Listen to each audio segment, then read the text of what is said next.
We're now back in session. We're moving on to the next topic. We have scheduled an hour for budget engagement strategies. I'd like to pass it right to Deputy Town Manager Brandon Zuber. Thank you, Mayor. Just a reminder, we are phone free, so you have an hour to freeform discuss this as well. So your attention to this is what's going to make it successful, which is, I think, what made the last session successful. We made some good progress there, but more importantly, I think we had some really good discussions. We want to see that continue. So if you were ready for that, we'll spend the next hour sort of a freeform, and Jeannie's got a few slides to sort of guide you through what that could look like. Ready? Okay, so our session goals today are just pretty straightforward. I feel like I'm gonna do just some brief stage setting for you, just share, upload some information, circle you back to some values you actually shared with us at a previous session, and then what I want you to focus on is determining really what are the desired elements that we need to work into an engagement strategy. And what I'm trying to do is to build your buy-in that this is your engagement strategy, and then what do we really want to hear from the community is going to be an important piece to talk about and decide. Because before we can ask, I think staff doesn't need to assume we know what you want to ask. I want to ask you what would you like to ask and how would we want to go about it. Again, staying up here, let us figure out the dates, the times, and the logistics that go with it. I want to get you started on that and hear from you so that you feel it's your engagement strategy for budget that you all can support. Okay? Oops. Quick on the clicker. So back in September, we conducted what was a budget debrief process, and I'm sort of looping back to that to carry values I heard from you forward. And these were the 4 facets that I walked away from, or staff walked away from, is that you want to improve participation. How can you influence participation? It's a tough one, but what can we do in this framework to help move the needle? Also, you were very passionate about two-way conversations, that shared engagement, instead of just sending it out in the universe and just not knowing how that's taken, is that we improve upon this back and forth so that, just like you did this morning, there's clarity of understanding of what somebody meant. You know, somebody can drop an idea and we don't have the definition or the understanding behind it. A two-way conversation, as you had this morning, that you did really well, that's how we get that from our community. So what kind of structures can we deploy and how valuable that was to you? And on that, which I kept separate intentionally, interactive engagement, that's where we sort of leverage tools and other strategies. And I just felt like that needed to stand alone because you were very much in sync on using that word in your debrief of the budget process last year. And I want to just call it out separate. I felt like it could be somewhat unique, but related to two-way communications as well. What was the word? Interactive. Okay. Okay. And then the other one was access that I felt I heard from you is that we provide various ways to reach people. And so reaching people or their preference can be very different across our community. We know that. We know the newsletter printed and mailed to certain portions of our population or community is still very valuable. So that's a facet or an element of access. Other strategies are social media, and that people like the digital side. And then there's the facet of having the in-person or what we're learning is virtual conversations. So having access to information easy, even on our website, on our social media, and more so building awareness that the access exists is really critical. And I think that's what I also took away from your budget process debrief.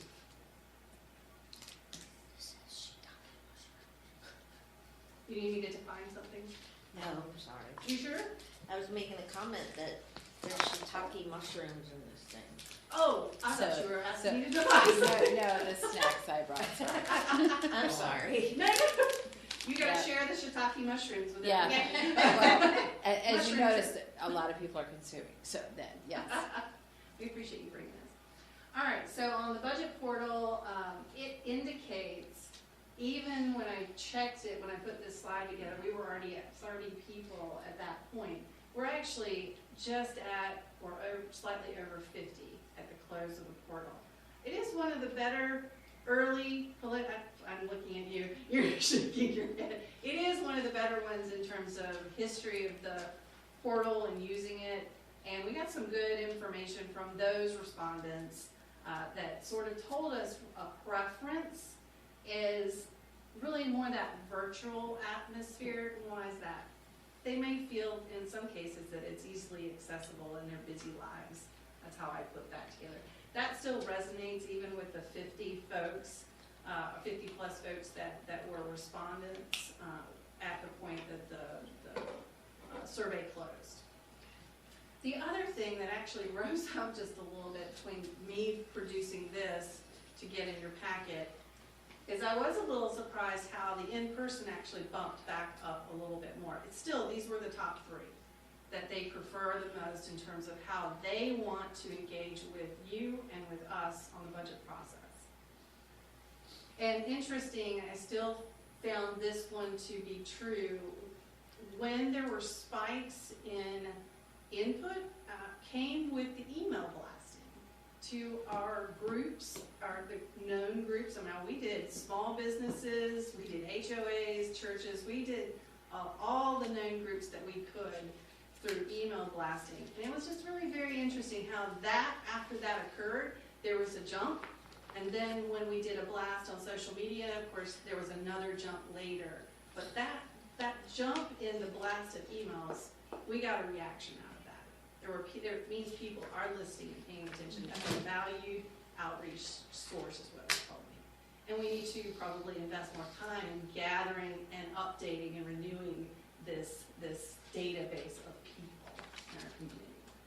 And I think this won't come as a surprise to anyone, but this is sort of symptomatic of our overall interest in let's get more people engaged, let's keep them engaged, right?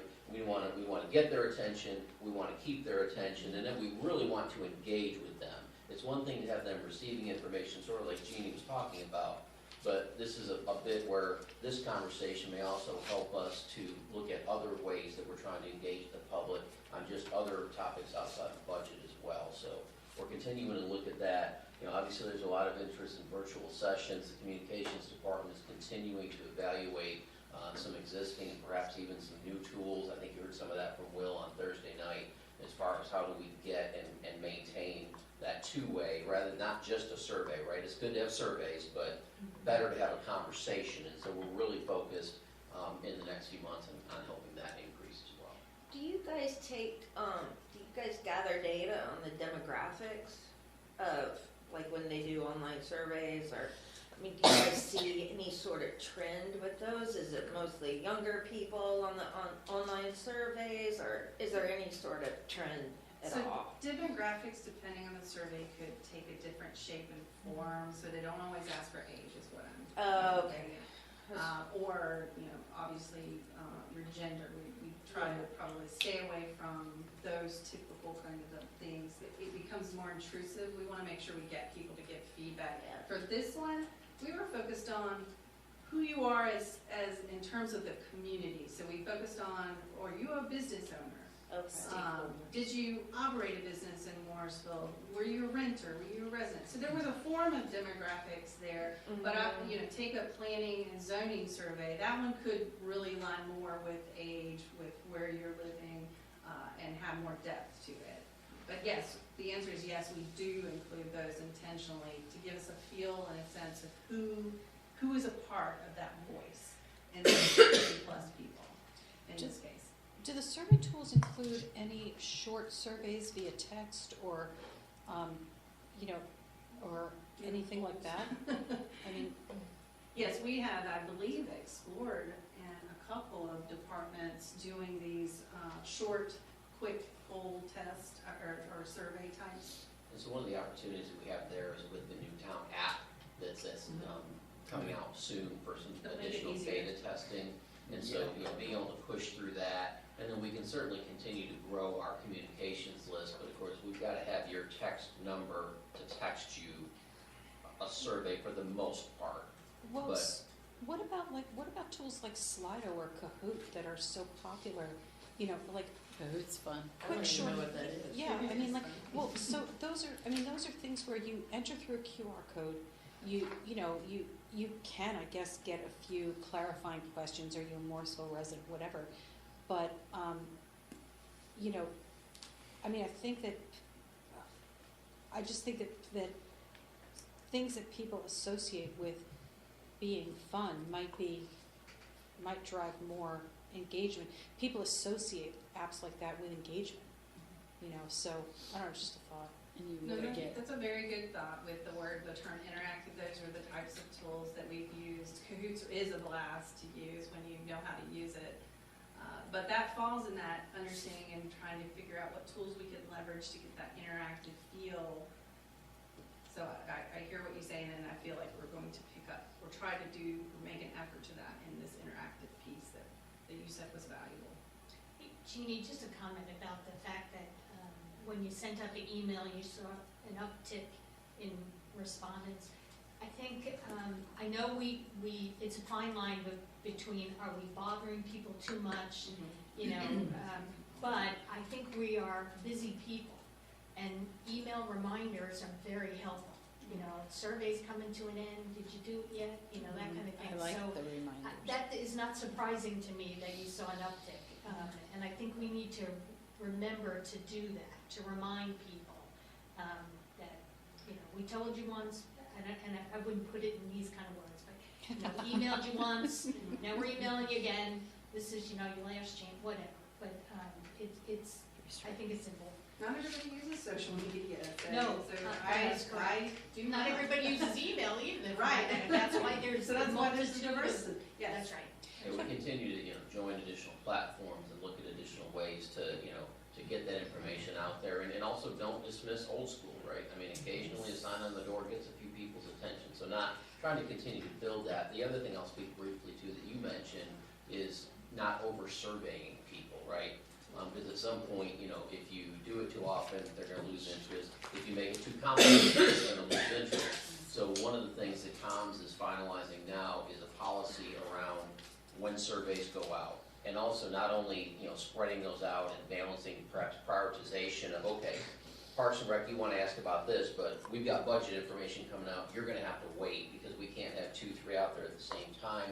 And then also, one of the things that Will and his team are going to do is help some of our other departments in how they develop their surveys to ensure that they're simple and quick, but get valuable information at the same time. That's good. So And that I would falls right in with this particular slide. I'd also like a definition of the word uptick, because are we talking about an uptick from 0 to 15, 0 to 30 among a population of, 33,000, or are we talking about, an uptick like 200 people answered the survey in question on the same day? Because it, putting a survey out via email or God forbid, old school, that's a lot of work to get back 30 responses. You're correct. It is a lot of work for these surveys I mean- and monitoring and bringing back in. When you do Yeah. multiples, and, you could be, as Brandon indicated, you could be actually harming your folks' interest in wanting to participate. Yeah. Is because you're asking them, and maybe it needs to be more consolidated effort. In a similar way in which we do the national survey, the national community surveys. We're putting a lot of offerings in there, a lot of things that we want to hear from. Maybe that is a better strategy. Or just balancing the multiple ways in which we outreach and recognizing we have different people that use different avenues of giving input and feedback. How many did we receive last year? I'll have to look that up. I tried to get it back into it last night, and I don't have the answer to that just yet. It's actually a different login. Are we on It's close. Instagram? Is Town of Morrisville on Instagram? We have an account on Instagram, we have Twitter, we have Facebook, we have a couple of others. We're also having, Will is having some discussion with his team about potentially using a Facebook group or a Facebook Live, both of those as tools that we haven't really gone a lot into before, as opportunities to look for another way to engage people. So what you hear is we recognize that's important to you, to try to move the needle. The statement I would make is it is that person's choice of whether they want to engage when they see this in the many, many facets or not. And it also is a matter of how important that subject matter at the time is to them and how connected they are to it.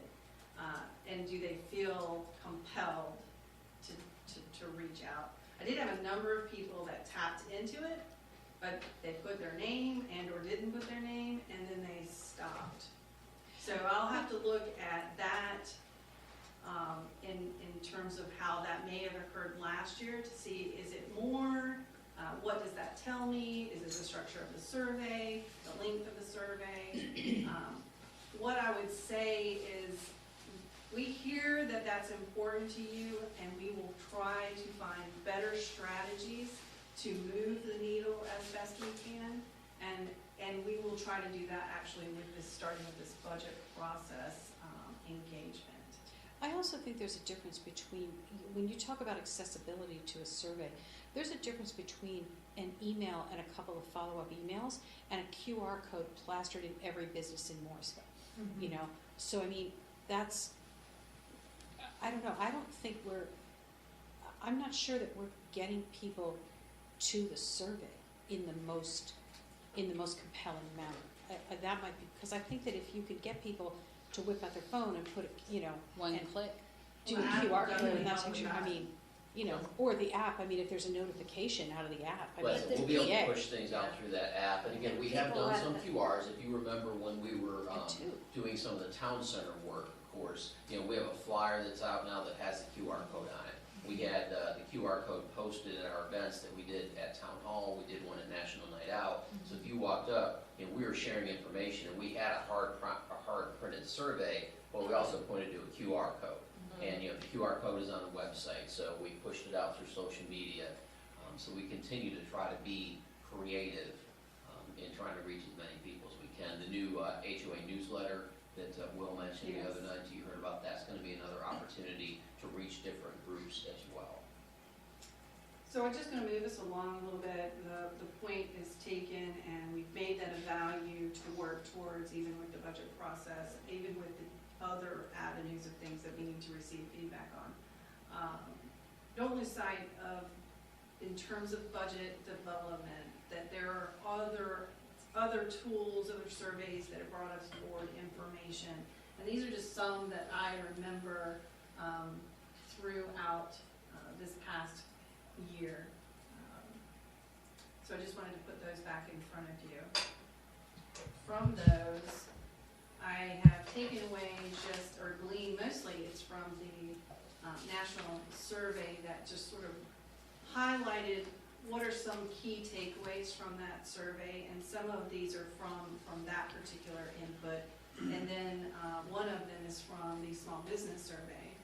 So these were the facets that I brought to the surface, cost of living, ownership, inflation, housing, economy, small business support. We heard about grants. We heard a lot about marketing, workforce, how do we get outreach, community design. That really came from your national community survey. So neighborhoods, layouts, gathering places, community destination, places, appearance, and downtown was a part of that when I synthesized that information. Cultural and inclusivity was really valued and admired is what I would use, the term I would use from the survey. If they were recognizing events, programs, access to information, that they are proud that we have that. So that's kind of a push and pull between the last conversation we just had. Preservation was about trees, open space, and history. Again, another nexus to something you brought to the surface earlier. The other is connectivity in many different ways. So the mobile app is really very important to people in the future for Morrisville. So technology was there, pedestrian mobility, different forms of mobility really. Data and information, that's different, that's another avenue of access. So those are just the ones that I pulled to the surface that came from different kinds of surveys. So remember, don't lose sight. We've been hearing and listening to people's voices throughout the year, and make sure that you all have your own networks. What are they saying to you is important, and that gets brought full circle here. These are up here for a reason, not just because it's a preference to you personally, but you probably have been hearing from folks in the community that say and speak to senior center, community art, gathering places, affordable housing. You have your network, and you are a part of that culture, that bringing things forward. All right. Did I go too fast? Nope, that was it. So we're trying to just put a big picture around what it could look like for you. I tried to just carve out, in the next months, up to budget adoption, what could some outreach plan look like? And I wanted to also let you get an understanding of the logistical parts. It isn't that I can turn, or communications can turn something around in a week. It is you need to plan for that. You need to make sure that you have advertised and you've built awareness in the community to actually get quality engagement. That can help influence that. So I'll try to build that structure in here a little bit just to give you a feel and give you something a place to start and key off of. So we have a beginning strategy for BLAST. We have drop-in sessions. This is where we can do these interactive and the two-way engagement types. We have a second round of BLAST. So the first one's going to be about maybe taking information like this, is just a thought, to information like this and asking the community, how do you feel about this? What would you see as the priorities? So taking visioning first, getting input that feeds into your budget development and helps guide staff to align a budget strategy to that as a recommendation. And then the second round would be in the second multimedia blast. That's where we could build awareness. Your council's getting ready to talk about a recommended budget and generate energy around that so that they can give you then feedback once you have a number on it and the community knows what the affordability is going to be, what the impacts are, and what that's going to give them for that tax rate. They can start sharing information then once it becomes something more tangible, a deliverable product. And then of course you go into your legal formalities that Morrisville really goes above and beyond. We do a continuation of our public hearing. We open the portal back up when it becomes a budget and collect information. Our strategy for the public hearing and the portal is to try to get that two-way piece brought back into that element. Not be the survey type that you see now, but more of that back and forth after it is a recommended budget. So people can tell you what it means to them and why they feel it's important or what they think is missing, so you get input in that round. And then after adoption is building awareness that this is what has been approved. And I think that's bringing it full circle. So Ginny, I love what you said about taking the work that we did here this morning and getting the public's input, so then we get the validation as well early on in the process. I think that, I love that. I think that's really very important, and I think probably a piece we've been assuming we know what you want to ask, and that's why I've been wanting to get to this conversation today. I think we need to decide. You need to help us understand, what do you want to ask them? And it starts with you deciding what is a value to you, and then we could put structure around that. If I just open the floodgates, you're gonna get these really random comments and feedbacks, and we're not gonna know what to do with it, because that's exactly what we've been dealing with the portal since we've opened that. These little nuggets, and we're not quite sure meaning to it, and these priority areas, and ask them about that and say, okay, if I give you $10 million, where do you want me to spend the money? Then they're connecting and they're giving you better feedback, hopefully. Fingers crossed, right? Well, I think you make a good point, probably, and Jeannie supported that in the context that some of the things you even talk about today, you either know there's public interest in already from your ongoing conversations, or respectfully, the public has a say, but some of these things you just feel need to be done. Or some of the time, it's your collective responsibility with our support to ensure, for example, that, there's ways to increase revenue and there's ways to meet the needs of the community. So some of that comes from you. But again, when you start talking about some of these other things, obviously, I think obviously, there's, you want to hear more from the community about, okay, you as 7 feel strongly about X, and that may be based on some of your interaction with the community, but it might be good to get some of that guidance within that category, or maybe some help again with prioritization over time, because as has been mentioned, maybe can do it all, but certainly can't do it all right now. Steve?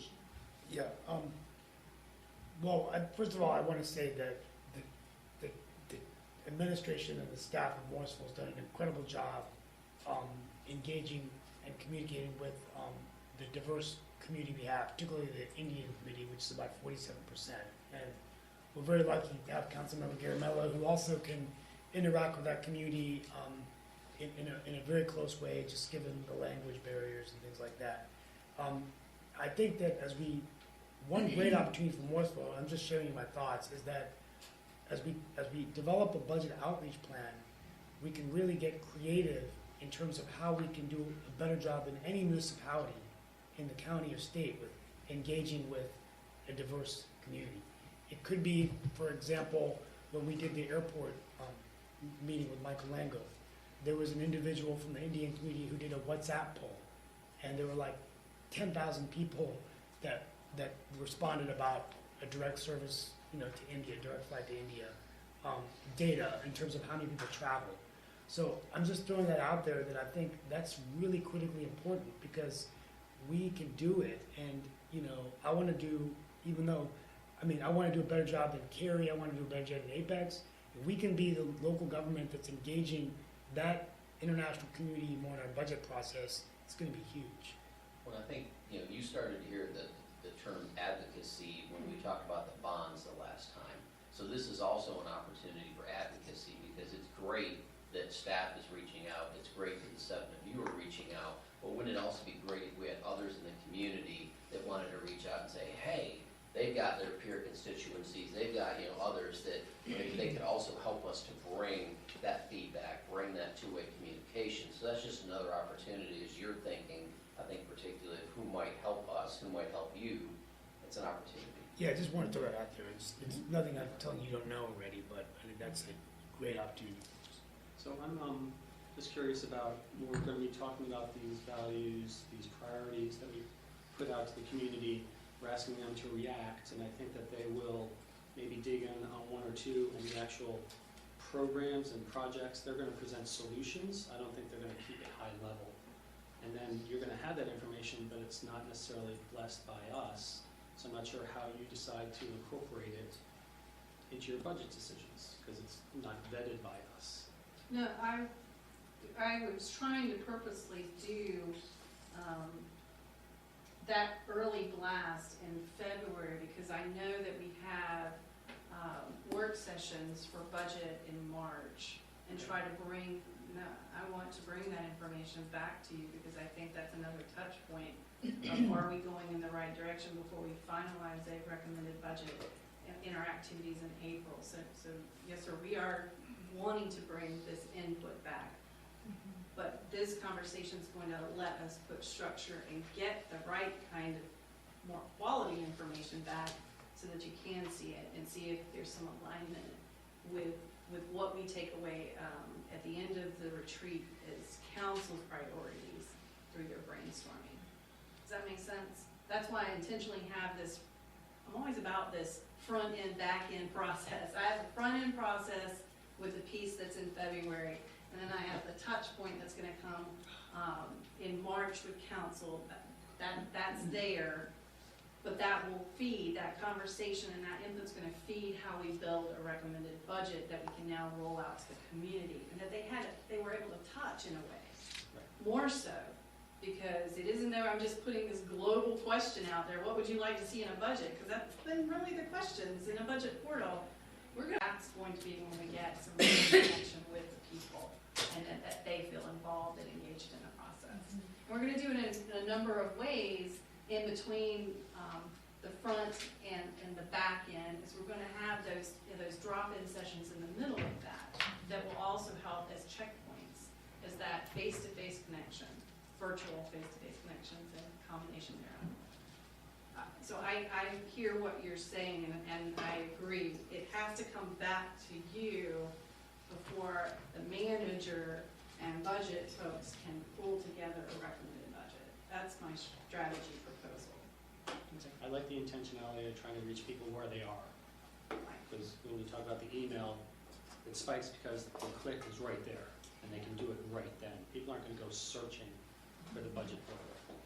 So I think that's an important point that you guys are talking about. The QR codes, I think, are gonna make a big difference. Are you, I don't know if we already do this, but are you gonna have like little posters in the businesses in Morrisville saying, give your input to the budget, blah, blah, blah, and have the QR code out there? Are you, Those is are that really part of great it? ideas that we can take if it's council's interest to apply, as Brandon mentioned earlier, about bond referendum or town center approach. That was a big push, but that was getting results. If it is your interest that we take more of an approach like that, that's the kind of information I'm looking for today. I just put a structure in front of you to get that kind of energy and creativity. And what do you think's missing here? My very next question, but what I do want to circle back on before I turn you loose on that, is I just want you to understand, I'm not asking you to solve the timing solution. Let us deal with the logistics, how it gets done, but what other things that you feel had value that we might want to see become a part of this process? So posters, outreach to businesses is what I heard from you. QR codes is another one that I'm hearing from you. So those kinds of things that we can have and take away and build an actual engagement plan that fits on those marks for you. I'd love to see if there was some opportunity to incorporate use cases of times when public input has put something on council radar. Like, I think a really good example of that is the basketball courts. Honest to God, before 100 people showed up at the council meeting to talk about basketball courts, I will say that was not a thing that was on my radar. But once they had said it, once it was clear that there was community interest and that, and they had information about how prevalent this need was, and look, I think that kind of use case, I think a lot of people don't bother because they don't think it's going to make any difference. And if they knew that it was, one thing I heard was, I've been asking for a dog park for 15 years and it never happened. Okay, well I guess that's good input, but now it's happening. Stay engaged. Let us know what it is. Look, we do care what people want, and it does influence. 15 people asking for something won't necessarily make it happen, but input does bubble things to the top that might not otherwise be there. That's a great suggestion. Your voice matters could be a slogan on all the posters. Yeah. And then the use cases could fall underneath, or when you click through, that kind of introductory, information. I think one of the reasons we don't get as many comments in the budget portal in years past is because people don't think that we're listening, and the budget portal was open in a later stage, so they thought that their ideas should be folded in when it was really affirming or negating existing budget framework. So this February is great. We're still in a, not as new ideas kind of thing, but those ideas can filter down either in this year's budget or in a future budget. Or even like put in on, if you're going to do a poster, put an engagement strategy out there for the public. Answer the survey, come to a council meeting, and then follow up with your council member. These 3 things. If you really care about something, here's how you get heard. I've been here so long. let's make sure we acknowledge that things like this have actually occurred over the years that I've been in. Sure. And I always see things sort of go full circle and repeat.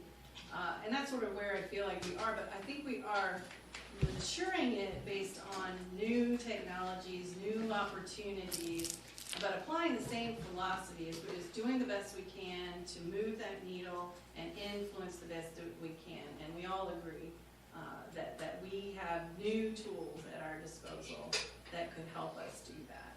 And, go ahead, I Brandon. think it's Fill worth- you with a thought here. So I think it's all worth noting that I agree 100% with what you're saying, and I think we can campaign that perhaps in a way that is more encouraging of that feedback and that idea that, you know, that our residents can have that impact. And then the other thing that we're working on is that we have a number of other ways that we share that information with you. One example, Parks and Rec Master Plan. So we have a priority index rating of here's the things, now that's got some age on it, we're working to refresh that. But you know, you look at that, you look at things as much as the land use plan, as much as the comprehensive transportation plan. So there are other facets of that I think are ongoing. But I absolutely hear what you're saying about when it's budget time, that's the time to ask people, what is your interest, what do you want to see a difference made in? And then we can use that information and balance that with our existing plans and our existing work prioritizations and give you all the information we can to help you make informed decisions. I'm excited about this strategy myself, is trying to use what do you want to ask them, so it's going to really be very helpful.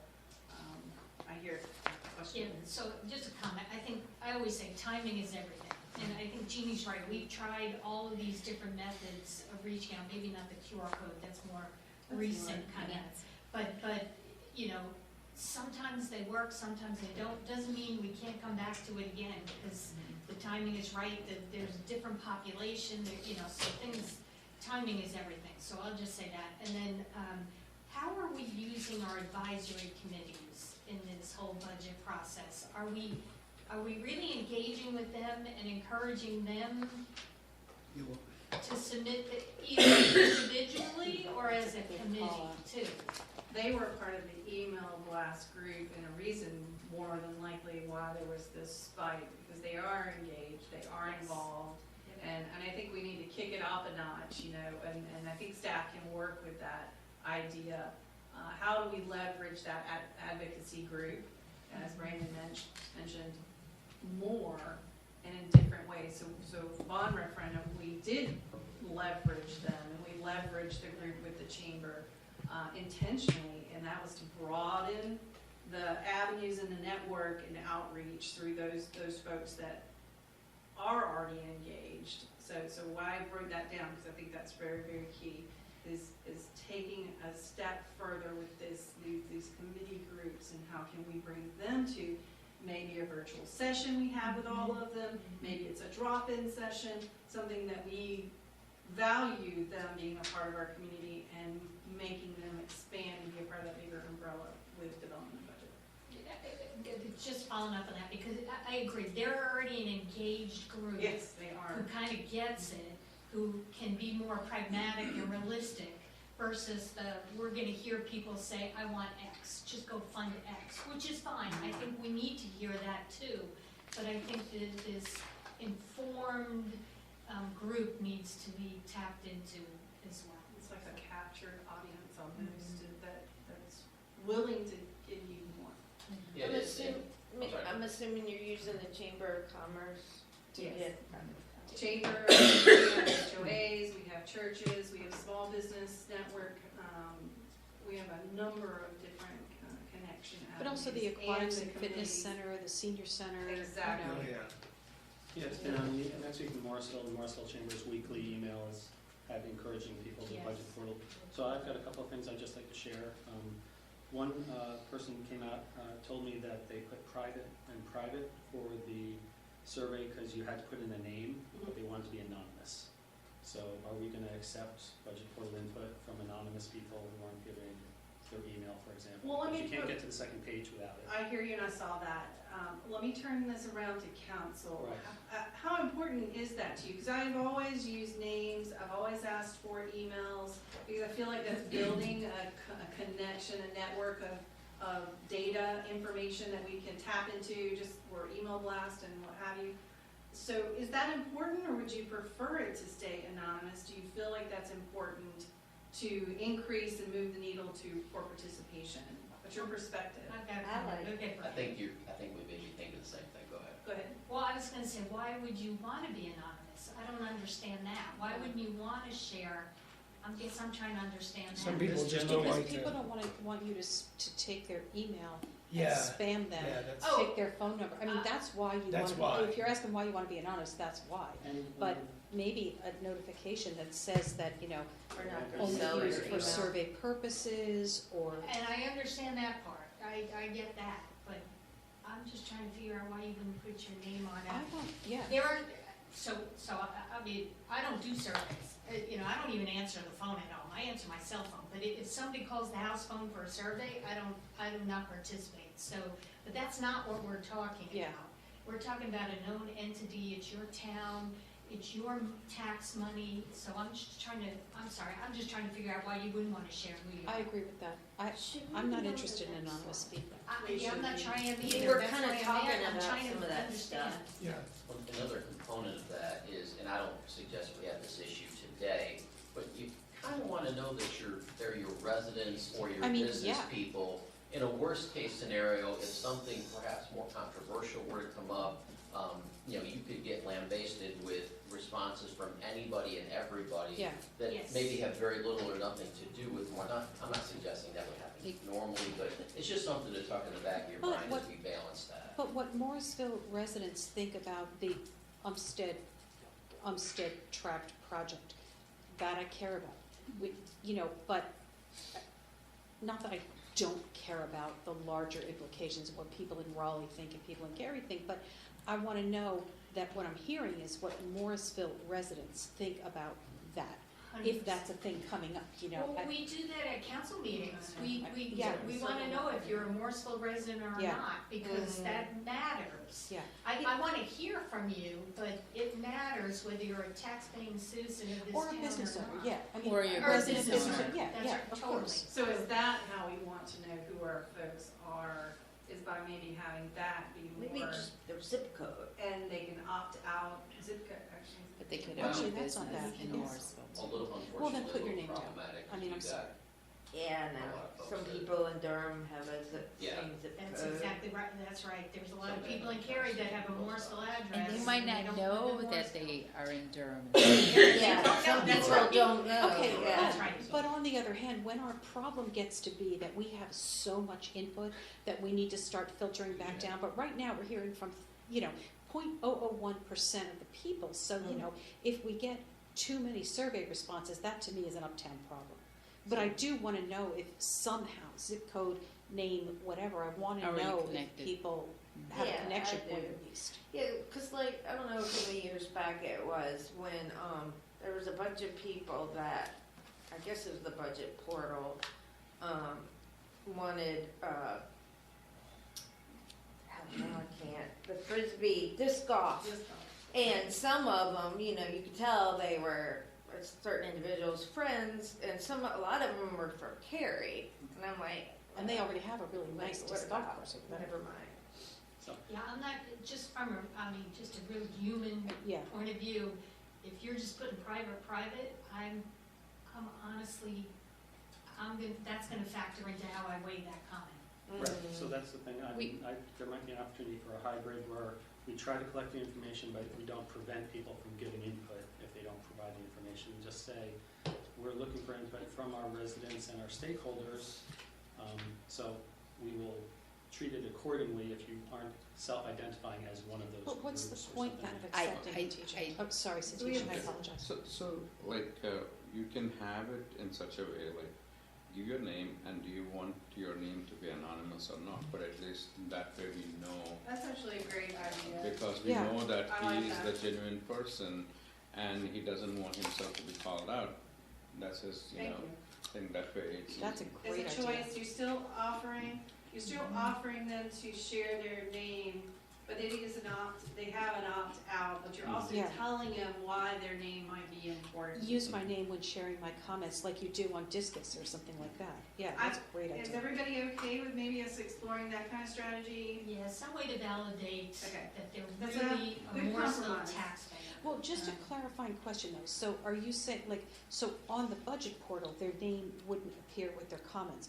Would council then on our budget reports still not get those names, or? We would need to make it, but I think I heard you say. Yeah, I think we don't, as long as the staff has vetted that they are Okay, that's Morrisville, for us, I really don't care about from whom it came, as long as it's But something it that has to they be validate. validated. Sometimes I like to follow up with people, but I guess if they don't want me to know their name, they don't want to be followed Yeah, up with either, so, exactly. okay, that answers my It's question. up to them. I've given them the Well, if option there's to a green, I'm include sorry, it. Mayor. I'd love to see their name if they're willing to provide it. Right, if they're willing to provide it, I think that's a good compromise.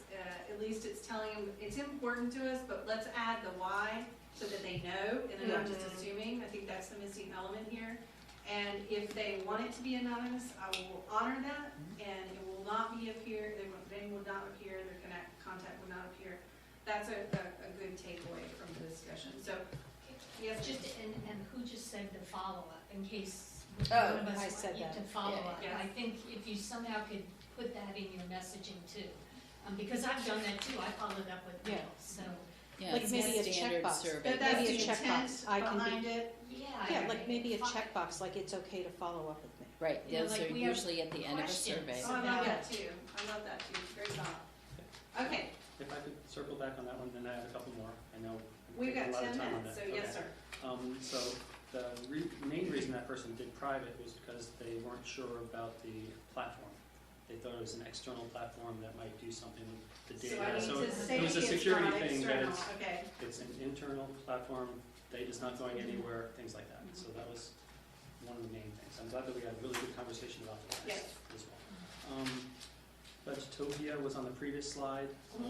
If there's any possibility to do that at home, virtual, some kind of thing like that would be wonderful, because the drop-in session, it was Morrisville 101 many years ago.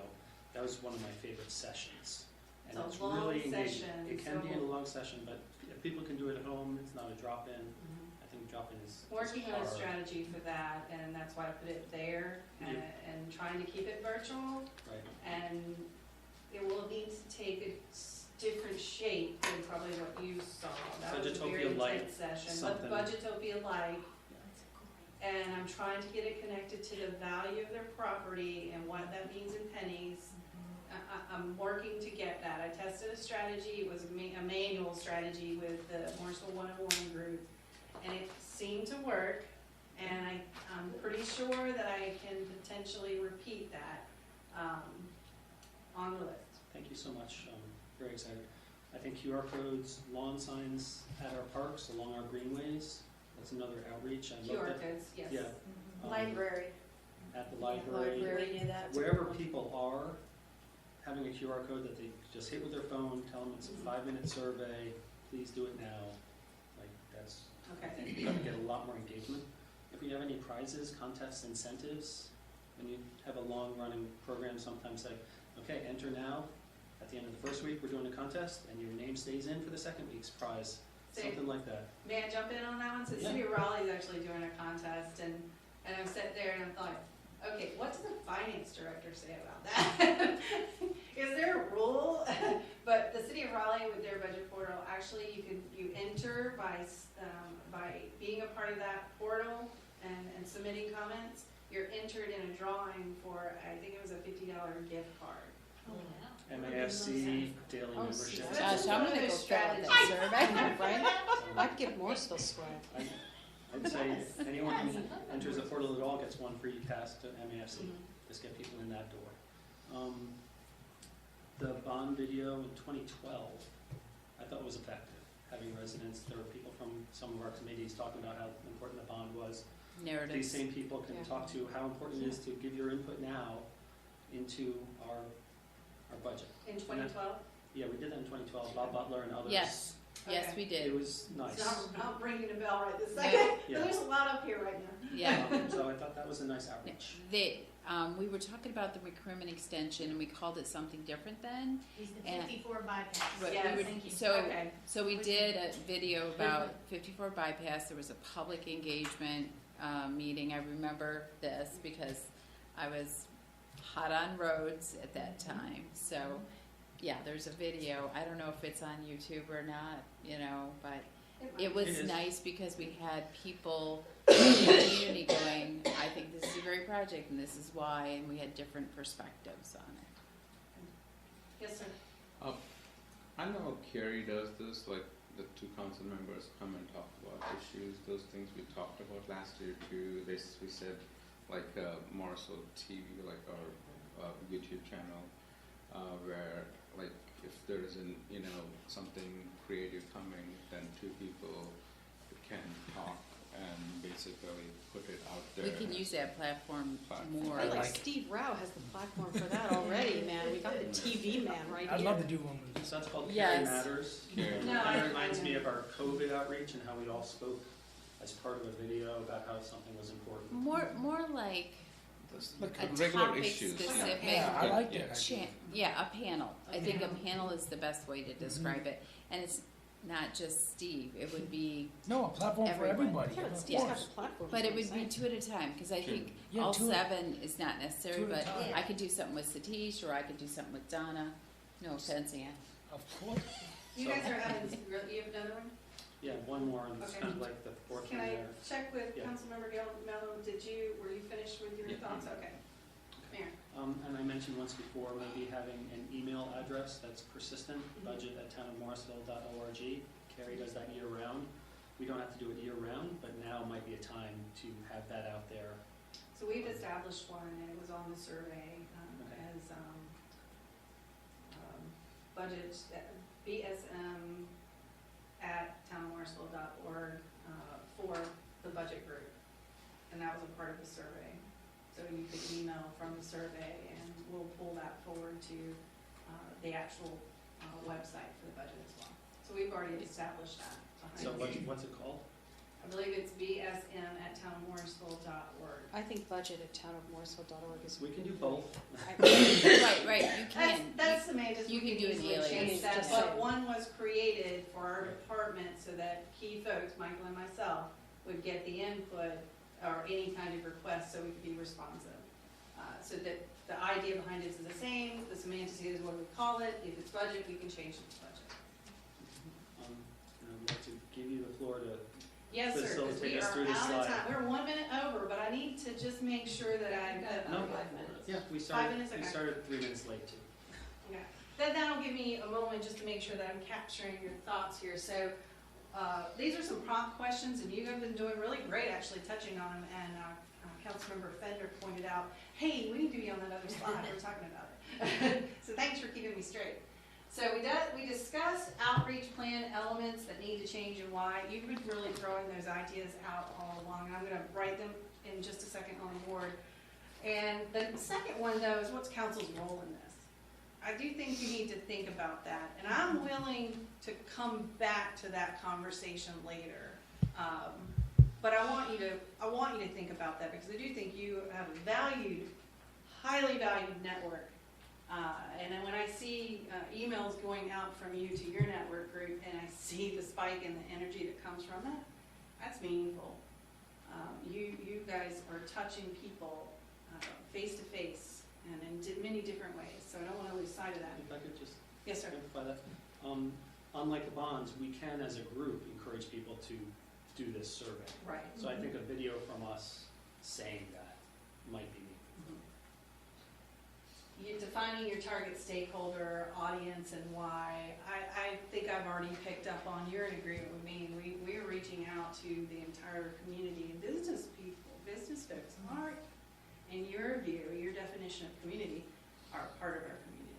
And I personally, from a small family-owned business, that's how I was raised, I value that you do appreciate folks that own small businesses, or businesses in general.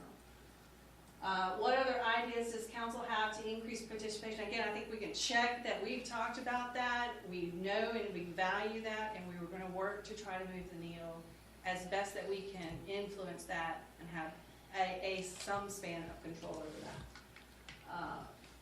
One thing I want to ask you is be thinking about what you want to ask the stakeholders and why from here going forward. When we get to the budget, future needs and interest, that's where I really want us to pull this forward to that conversation, because it's going to be the catalyst of how we communicate and outreach to our folks and what we're communicating them with and what we want to hear from them. Helpful? Good? All right, so let me just write down real quick some, and you help me with some nuggets here of Sure. things that you heard, things that I heard. So I heard QR codes. First and foremost, I think everybody loves QR codes, and it's where we leverage them also. Platform expansion. I'm sorry? Platform expansion was definitely one. Platform app expansion. More within each one or new ones? Yeah. Both? Yes, both, but It's more so new ones. and One thing I also wanted to mention, Facebook and Twitter, you can have conversations there, which are two-way. So, but I mean, if we have I mean, maybe back in the the day. intentionality about it, it's like engage Morrisville, but where people already are.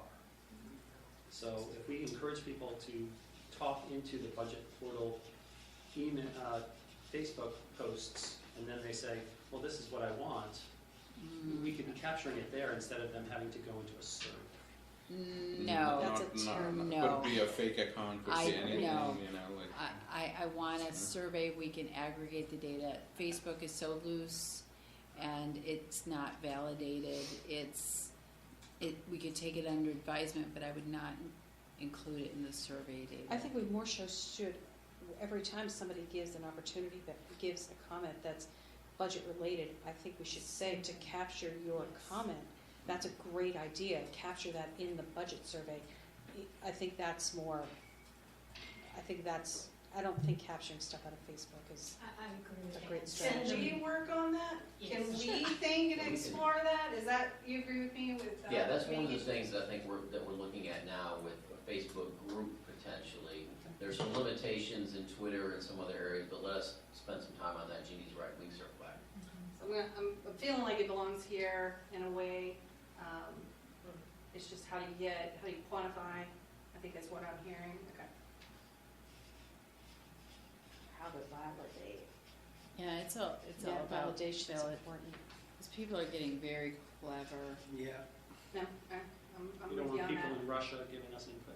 I think we Correct. could work on that. So let me ask you. Or- I don't know why they care about. Yeah. I So be think one with of the me. things you're asking is missing is a theme. I think one that was mentioned, like your voice matters. Now, Right. maybe that's Oh, not, Right, maybe that's some it's an variation of anchor, that, we but need an anchor. for anytime we 2024. talk about the budget, it's your voice, whatever that theme becomes. Yeah. Right. the That'd be the range title of of our TV messaging show. rather Choose our than just future. Your another Voice content. 360. We figure out what that is. All right. Martha knows how much I love themes. Well, there you go. And I'm gonna paint a picture for it Ready too. for ten. Okay, so I hear theme. We could spend an hour or more talking about That's a whole themes. other conversation. So let us synthesize, and I think it's important we continue to hear from you.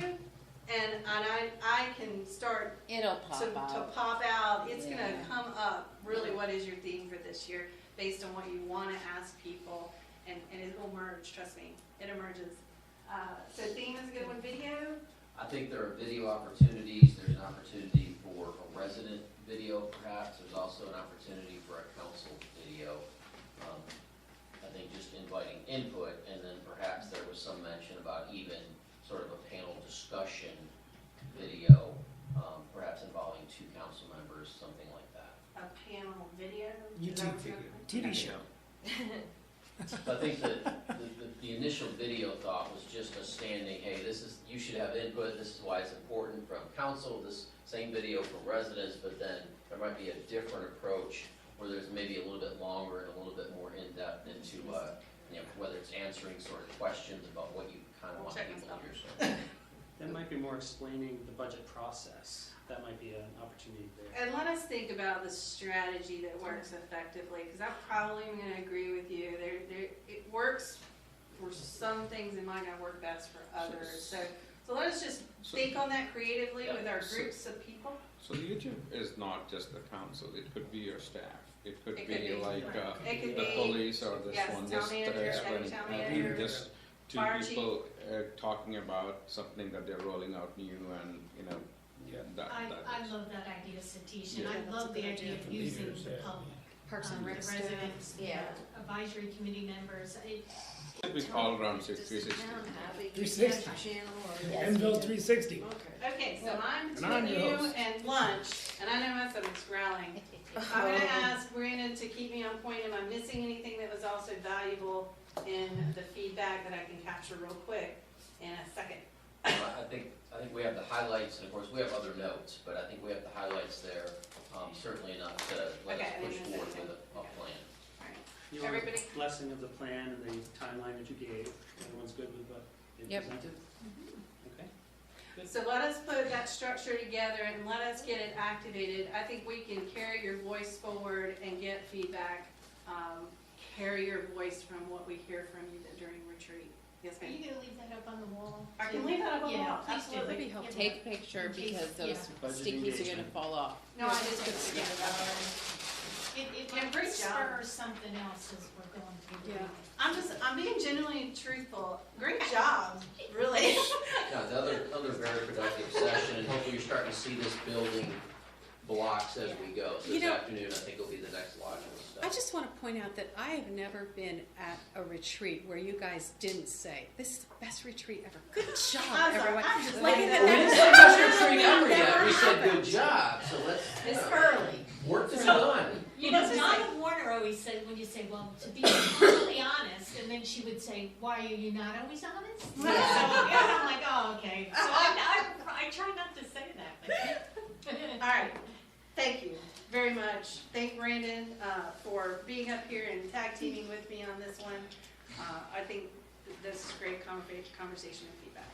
Keep the energy going, please, yes. So we're gonna recess for lunch now. We'll come back. Our next session is budget, future needs, and obligations. Okay. Okay, thank you very Yes. much. And another one, so you don't give yourself applause. I'm sorry, I gotta make it fun. Yay. So that your name is on your lunch. Wow. Oh, that's right, I forgot. So, just trying to make this as painless as possible. Thank you. Awesome. And you don't have to, Speak up formally. Yeah, you have to. everybody nod. Just call to Hereby order. hereby bring to order our town council retreat, Wilmington, North Carolina, for the Morrisville Town Council. Welcome, everybody. As I mentioned quickly last night, appreciate you taking the time away from your families to do this important work. We're here to listen to each other and to share with each other, and staff is going to take all this back and try to create the best possible budget for the town, its residents, and all its stakeholders. So thank you all for being here, and we'll jump right in.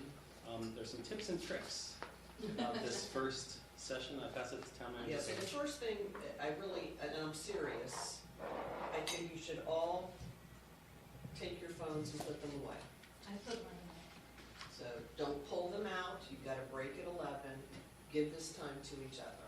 Martha confiscated mine. So, your We were example putting it up is, Councilmember Ravati has given me her phone, and she's done that before because she knows herself, so.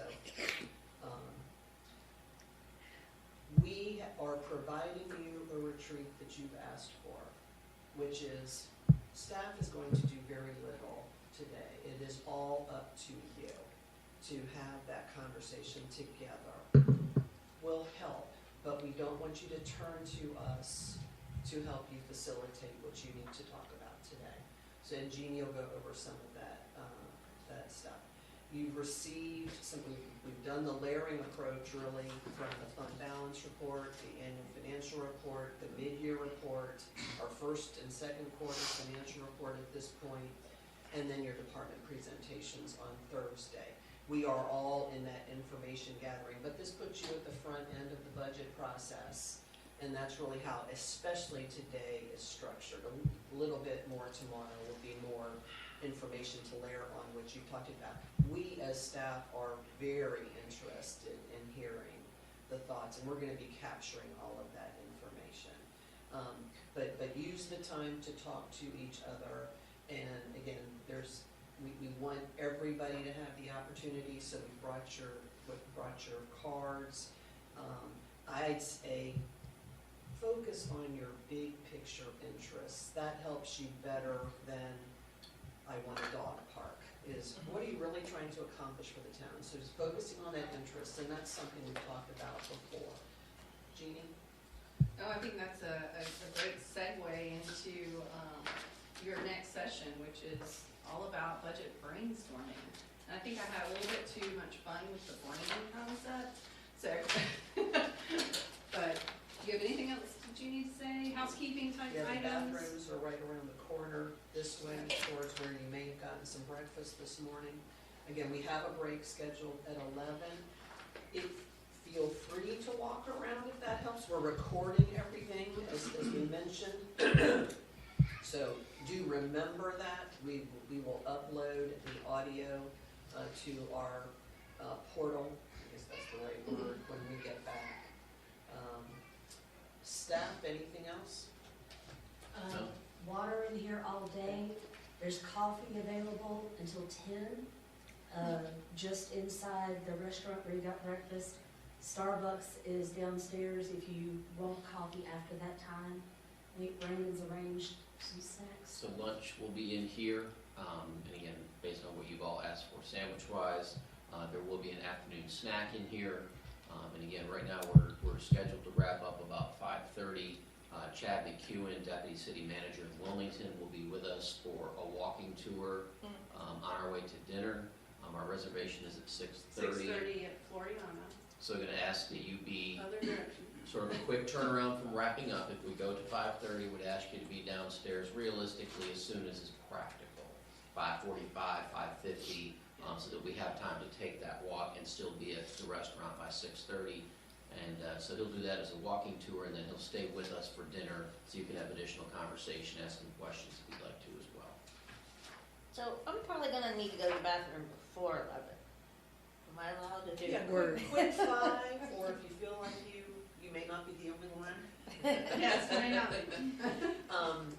Quick 5, again, we really do try to be casual, and I mean, these settings for you are absolutely the best settings. So, you all will be kind to each other if somebody has to duck out to go to the ladies' room.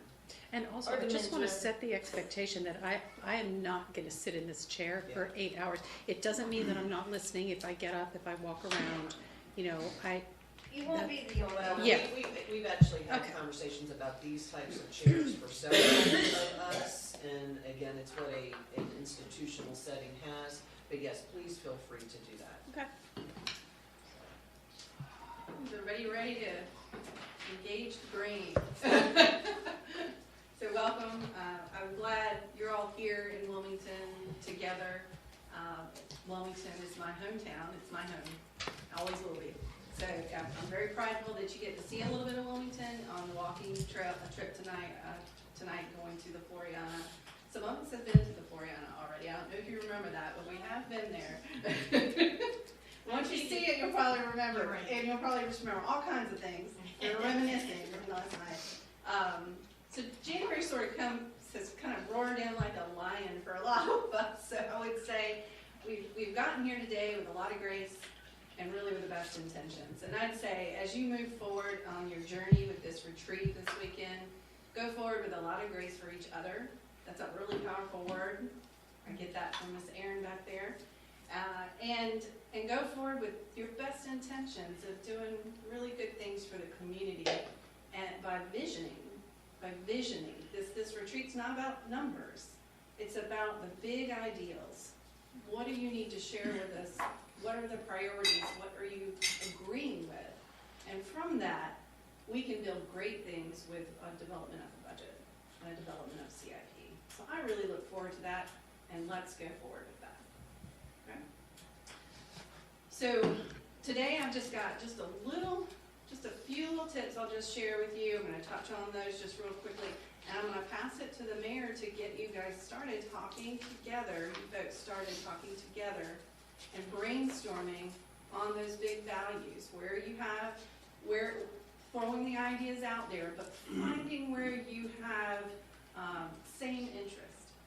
And then at some point, getting back to what are the priorities then? If these are our interests that we agree on, what are the priorities, because that's what's telling us good information when we know we have limited resources, or we have resources, but we don't have resources to the moon. So having that kind of information is really valuable. It all starts here. Brainstorming the big ideas, putting them out there and building on each other. Building on an idea you share and see if there's common interest or things where you further sort of define that. So let's get started. So brainstorming is big, it's not small, that's just not a fun thing. So this is a council-led facilitative conversation today. And you can decide how you want to approach that. We've got tools, we've got markers, we've got Post-it notes, we've got anything you need that you want to do it differently rather than staying at the table. It's up to you. You control this session. So some helpful tips as you get started on a process is make sure you identify your strategy together. You talk about how do you want to start, because I think you got to do that before you can really be organized and try to get a good outcome from the end. So what's your process? Determine who's going to facilitate. I'm passing it to the mayor, so I'm assuming, Mayor, that might be you. I think you should agree to that.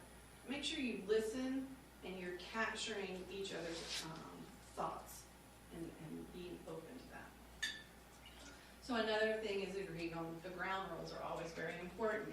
You know, determine your time frame for discussion, how long you want to give yourself on the actual brainstorming piece of this, and make sure there's accountability there for each other.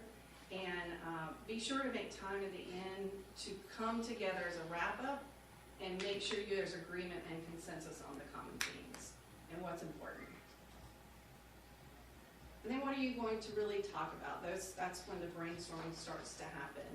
Recognizing that prioritization of those topics at the end is going to be really important information for us to have a clarity of understanding of where are you at. There's going to be, with you folks, I'm sure there's going to be a long list of things that you really, really want to do. You know, you're visionary people. But really, what are the things that we need to focus most on that are the top of the list? So some simple tips, and I'll just touch on just a few that I think are important to remember when you think about the facets of real brainstorming and doing this well. Being open, I can't say that enough, to each other's thoughts and ideas. Making it a judge-free zone. And you see I have a note about phones. Make sure you listen to each other, stay engaged, and seek understanding. You know, sometimes we can throw an idea or something out there, and we might interpret it one way, but checking with each other and checking and clarifying that you're inferring or assuming it the correct way is actually really important, because Councilmember Rao could mean one thing with a term about technology, but you could actually be interpreting it different. So make sure you're checking. That's that accountability as well. Staying engaged. You know, being respectful to each other, that your ideas are important to me, and letting you know that is very important to brainstorming. Make sure you're doing inclusive words, so when you say, when you give an idea and I say, but, I'm diminishing the value of your perspective and that thought and that idea. But when you say yes and, that's when you actually transition from really just talking at each other to actually building blocks of good visioning that you can have shared common interest. So the yes and is actually extremely powerful to remember in brainstorming. And this is really a creative license for you guys, for you folks today. I'm catching myself doing that. DEI, you folks. Internal discussions. Balance your ideas are wonderful. I always say there's no bad idea, but there is reality of what can be practical and something that can be accomplished. So having a balance between realistic and being innovative, just keep that in mind. I think that's also another important thing.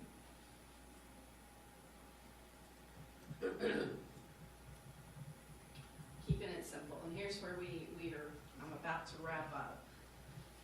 make sure you're discussing your ideas, gain consensus, and prioritize. That's really what this is. It's just that simple, 1, 2, 3. If you can accomplish that by the end of this session to get some good, valued, shared interest out there, that's gold. And I'll just add, very similar to a roundtable, your goal is to share your idea, give a brief why it matters to you, and check in with each other and move on. Don't try to solve your problems That's a very today. good point. You're not gonna be able to do that. That's actually an extremely good point to remember. This is not the problem solving, this is the idea zone. So administrative question, who's gonna scribe? It's council session, if we need to do scribing, We're Meaning, capturing, who's we're capturing? you want to see it visually Right, in the session, is that what you're saying? Right, okay, if that's how you want your I process mean, to do you go, want, we can do you want us to, scribers? What's your preference? What's council's preference there? I mean, I'll do it, we could take Yeah. turns, like, I don't can do care. it I mean, too. we all know how to do it. So we have lots of good volunteers. Right, I'm just wondering if staff had planned on supporting that function, okay. I think it would be good to get the stuff up here though, because then at the end, I've always found that it's a really good practice To in a walk brainstorming around. session to everybody take 5 Post-its and put one next to the idea that you really want to see implemented, and that kind of gives you a visual of what We we have actually care about. Post-its and dots for just Like such dots. purposes. Perfect. yes. Dots. That's where I it's know. always the dots. So I'm gonna move you all along with this one final slide. I'm gonna bounce you back to the process slide so you can take just a few minutes and agree on those administrative items that you're talking about. I do think you getting up and moving around is actually really good energy. It creates positive energy to do that. It sort of keeps you from just sitting still all day as well. So I think that's an excellent idea. Just a few more things to remember as you are brainstorming. It is you want to get the ideas out there and you want to build on each other's ideas. Be careful with this anchoring concept that you get stuck and you get caught in a loop of going back to one thing that maybe you weren't getting shared interest on. Just be mindful that actually can stall a brainstorming process. Getting the ideas out there is, that you all can talk about is the most important thing, and that you can say, yes, and I see this when I hear that term, and you can jump in and say, okay, that's a great idea. Here's what else I can add to that. That's building and brainstorming, but when we loop and get stuck on maybe the first 2 things, you just sort of kind of freeze your brainstorming process, and we only walk away with a couple of ideas. We want to walk away with ideas that we know what your priorities about, and we can build a budget around that, or see what we can touch and embrace with that. Well, can you tell us when we're doing that? Yes, I think we can help you. If you see us getting Recognize it. stuck? I will ask, because this is a council brainstorming session. Recognize when you each other are doing that and help each other. And that you can do that without disparaging. You So if can I do say- this, you're doing it. And this is in the weeds, right? Yeah, yeah. So we- So if I could recommend, because Jeannie's kind of laying the groundwork, if we first agree on scope collectively on what we're gonna discuss, then we could do some, writing on Post-it notes of ideas, what are brainstorming within the scope. That helps us introverts not compete with other voices. Then we could look for common things. And then we could expand, because once we kind of know what each other's thinking, there might be some new thoughts. So, May I add on to that? So, Councilmember Scroggins-Johnson's raised a good point.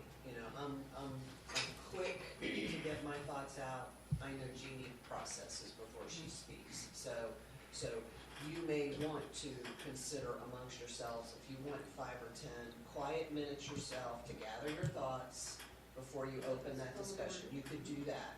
Again, you have a whole variety of options open to you about how you want to do this. What if everybody took a turn scribing, and when it's our turn to scribe, we put our ideas, the things that we want to talk about, up on the up on the paper. That way, I mean, you have if you have the pen, you have the floor. That's true, that's true. These at least give you your voice immediately, and then we can do some aggregation with the Post-its. That's a really easy, good way to start pulling together those common And then we can things, do you the know. scribing, so it's just, it's building as well. Power of the pen though, you know. So, yes, and, so if we could let her finish the anchoring slide, and then we come back to process, and then we really dig into that about how we're gonna do it. So I'm glad that you've got us thinking about how we're gonna process this, And I appreciate you using yes and. That was awesome. all day long. If Giselle was here, we would do an air fist bump, because Where that's is just our she? secret thing. Where's Giselle? Giselle won't be joining us today. She'll be Aw. here this evening and tomorrow. So we just touched on introverts, and Martha's right. Help each other engage, and give introverts time, just a little time. That there's lots of ideas going on up there. It's just processing, and at what moment I want to release them is really the thing that goes through in my head. Disparaging, that's just another one. Appreciate and absorb each other's perspective. I learned so much just looking through the lens of another person and being willing and accepting to try to hear and listen through that perspective and putting aside mine for a minute. Do that for each other, because you might be amazed just at just how much you really do have in common. And if you can get that building momentum on the ideas going. And then the sound of crickets. If you're not talking and communicating and putting ideas out there, you're not brainstorming. It's just avoid the crickets. I do think your strategy, though, of allowing the individual quiet moment works, because you're going to come together and start talking about the commonalities. At this point, you all know each other very well and how you approach things. Think about how those other people need to be approached and talked to help yourselves, as well as your own style. So in the end, just make sure you are saving time to wrap and recognize and agree on what are the common things that you're picking out of each other. And if there's something that you need better understanding, we can carry that forward. So at this point, I'm turning this over to the mayor to get your group conversation started and talk. I'm going to pop back to that slide so you can talk about process. This is where you start to engage your brain. Let me pull back to this. So before we start, I think we need to ask staff to be our timekeeper. I'd like one reminder at the middle of the session, one reminder that's 30 minutes left, and then a 10-minute warning. Because we tend to fill the space. Yeah, so maybe 10 or 15 at the end for the prioritization Yep, part. so That we can third stage is aggregate, some of the scramble. most important, and before that, consensus. So I think that's really important. So Brandon, process. would you like to do that? Yeah. Would you be able Oh, to that'd do be that? great. Yeah. Okay, so Brandon's on our timekeeper. For our process, do we want to use these, or do you think that we can sort of do more free form in this format? This is prohibitive because, you Okay, know, so- it's not conducive for this kind of exercise. Donna, you have a thought on Sometimes that? though, But I then- feel like I need it Yeah. because everyone else is talking and But there's it's, never a chance for me to get in. Yeah, I think Yeah. if Hello? we're not gonna my use turn. these, I'm fine with not using them. I love a good brainstorm, but if we're not gonna use them, then I want frequent check-ins to make sure that everyone has been heard. Because it's, you know, I can be one of the louder voices, one of the more talkative people. If we're here, then let's be here. Let's make sure we hear from well, everyone. let's try not to use it for this All right. session I only. find this stifling. quite We'll, frankly. we'll Same. recheck. But We'll recheck after the end of the Okay. session if it But worked or not. I understand Donna's Yeah, I'm concern. gonna use mine if I need to I think say Yeah. something. no, I agree with that. Yeah. You can stand up too. You guys have any thoughts on that? You can stand up to that's. You're fine either way. Let's get started. Okay, yeah, so why don't we Yeah. just try to just group it, use these if you need to. Yeah, so what do If you we, don't- if we write on the post-it notes, what are we gonna do with the post-it notes? Okay, so this is what I've done in my previous jobs. We first talk about ground rules and scope, which is, you know, a collective interactive exercise. Then if we have like what we think is a strategic budget item, a visionary item, we would write all these down on our post-it notes. You can have 1, you could have 10, it doesn't matter. Then we'll take all of our ideas and we'll have group themes, and you put your post-it notes with the themes, and we can kind of visually see a prioritization, and we can also see some unique ideas. So that could How are we foster. gonna know themes before we look at the post-it note? I have a way to sort of shortcut that a little bit, Yeah. if Okay, you guys are interested. let's go. So That's yeah, part we're of 25 minutes in already, I have 2 hours. Exactly. We Why I use a lot didn't getting wanna- the ground rules, so we can just try to jump right in. I had an opportunity, I tried to meet with everybody in advance to sort of get some initial ideas, which is kind of the start of the brainstorming. And the important thing is, each idea, once it's out there, it's no one's idea, it's everyone's idea. Okay, so there's no ownership of the ideas once they're in the group, and that's gonna be really important, because. So what is the scope, discipline. TJ? Could you So the scope just is, say our that? goal is to get as many ideas out there as possible. No. What is the scope? Ideas Define are not the for scope. me, I'm not sure what scope means. I need to know what kind of ideas that, Theme, what kind of ideas are you looking for? Not just, I'm looking for ideas. I don't know. I could talk about, Ideas know. that we can put in the budget. are I you think talking, for- do you mean themes? I want to know, is this about 2024 budget, or is it beyond? That those ideas, it's like, I thought we're supposed to think high, so it's like for 10 years out, you know, this budget will build towards that 10-year goal. Okay. Yes, and. So, things that are right in front of us are important, that's what this Yeah. budget is about, but things that go further are Right. important to vision of the future, because that's CRP tomorrow. Right, because I see the 2024 budget as more in the weeds than maybe the higher level goals. Like, I want a second cricket field. Well, next year I'm going to have to fund a design. So That we- kind of stuff. We can come around destinations for people to gather, instead of a specific thing. Like, I'm not gonna say disc golf, I'm gonna say activities where people can gather and come together, like, I was gonna mention Liz has the walking group every Saturday. That's something that's great, and that brings community together. Is the town in a place to do things like that broader? So, Right, so, um, I mean, so- what are the buckets, not the ideas? So, just some of the things that I've heard from some of you, not all of you, affordable housing, mural program, Pew House.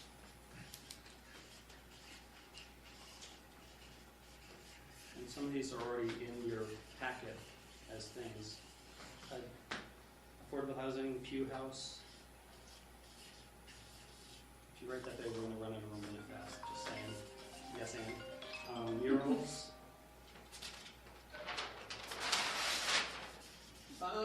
Yeah, I thought it was silence. dedicated Sorry about larger senior center.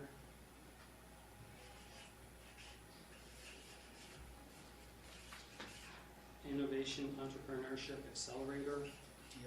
Whose was that? Yeah, there you go. Gosh, it's where the smart city lives. Or slash starts Smart City. But some of that might go into Good way our to down, bucket that. some of that might go into our town center, you know. like another I'm way. joking, please don't be offended. Where is it? Affordable housing, community engagement, destinations slash programs. So those are things that I think, some of those are common amongst those 3 people I spoke to, and I think that there's probably some overlap with other people and things that they want to talk about. So I think the idea of just putting, if you want to put a couple ideas on Post-its real quick, it'll take 4 minutes to do that, and then we'll just go around and just sort of capture things that weren't captured right there, because I'm sure there's other brainstorming ideas that people are thinking about. What else did you say with community engagement? Destination Okay. and programs, community gathering, not just our huge events, but smaller opportunities.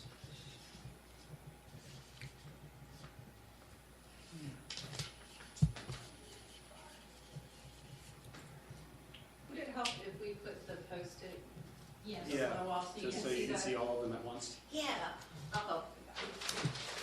Don, I'd love you to get some stuff on Post-its, to add more, please.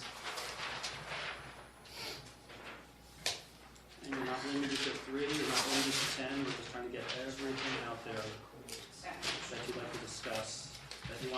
staff to hear and your colleagues to I'm a hear. short person, so. If you need more Post-its, What? we've got If you're short, tons what am back I? here.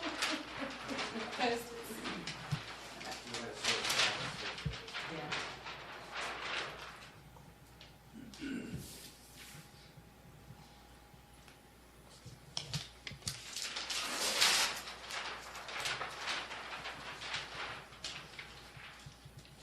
And Jeannie, if you could add one more, I meant to say adequate staffing. So if just I, go on the bottom of the communication. so if I agree with this, do I need to make a post note, or do it, if I And haven't? you can just echo it. You when can put sort of go ideas around. on there that would go I under each of would- the areas too. I think You if don't- you agree with it, put it on a Post-it so you can put it there and we can all see. Okay. Yeah, that's the best thing. I don't wanna do additional post ideas, I just wanna show my support of what we have, to me. Well, this isn't enough. I think there's more ideas out there. Yeah. but this is So a don't just start. choose of these. That's prioritization. That's last. But I mean, none of these spark any ideas? I feel Yeah. like they spark ideas for me.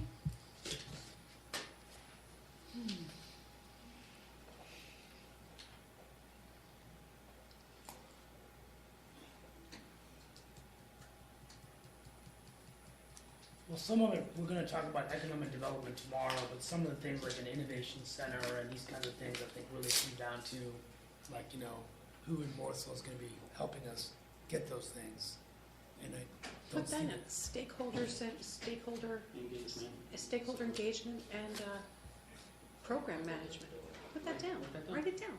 We need sponsors. Go ahead, What Steve, write it about- down. What about, so Pew House can also be part of destination. True. So that's called building on someone's idea.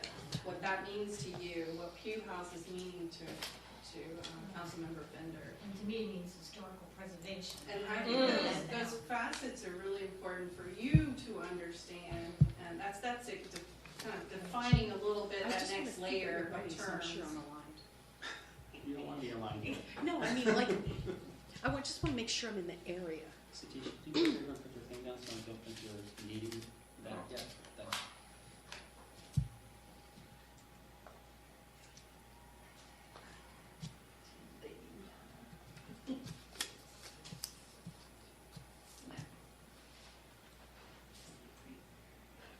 Is there air blowing on me? Instead of the hot seat up here, it's the cold seat. I'm gonna switch them because I'm sweating. Are you really? Yes. We were I'd rather talking be about cold. hot flashes last night. This is TMI time, or is it? Yeah. And I'm gonna stand over there You should have and been like- there last Why night. is Last night was hot- a big old Why, TMI. why is hot flashes? Well, it's just, you know, it's like a health thing, you know, disclose at your own personal, Okay. whatever. I just If said you we were have some talking about Post-its, it. do you want I Mayor disclose to my eyes start stuff. putting them up Yeah, here? I just think. All right. They're going to be too small to read. Why don't we just talk to you? Right? Well, I just. Well, Well, why like, don't we it's just, a I mean, we medical all know what's condition. on our own Post-its. What if we just go I around the can room, help say you what's read on our them. Post-its, Can and I then put put them my up there? Post-its up It'll there be too now? small for us to read and see. We can, Okay, yeah, we'll get it. sure. Feel free to go on up there. I'm going I can help you read them. I think there's multiple ways, yeah. and multiple methods for people. Do we each have a different color Post-it? Because that would be No. awesome. Not, not quite. You can switch them up, there should be posted Me and Satish are the same color, so I'm gonna get credit for all I Satish's have, ideas too. I've got the same. Or if you wanna color. maybe put your initials on yours so you know, if that matters to you all. My handwriting is unique, so I'm not worried. Oh my God. My handwriting no one can read, so I don't. I don't know if this comes over here or here.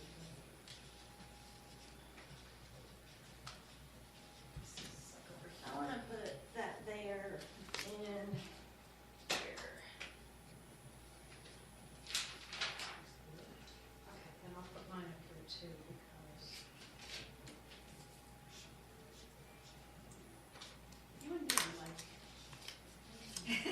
Our Post-its say the same thing.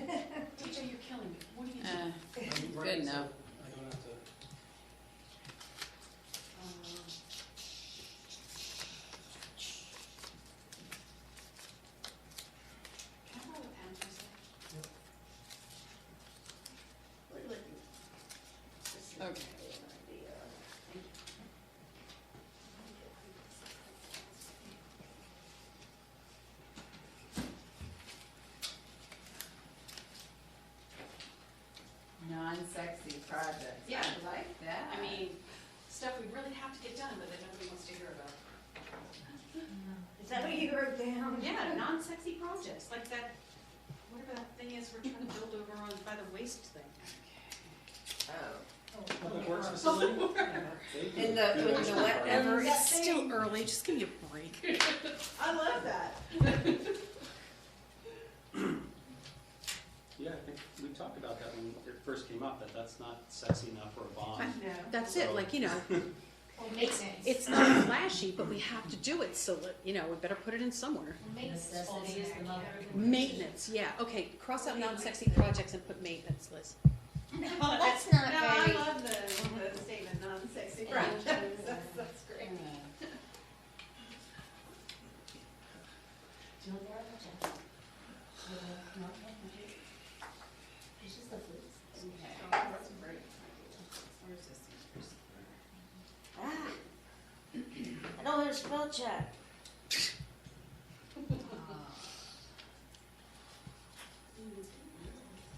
Oh.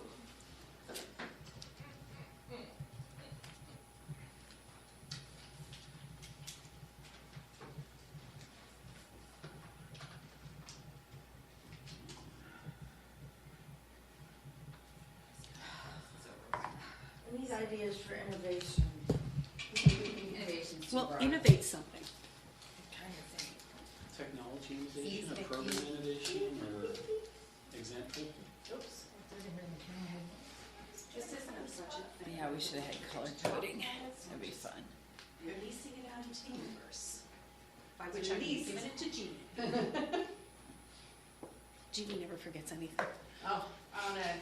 The older I get, the worse that's getting.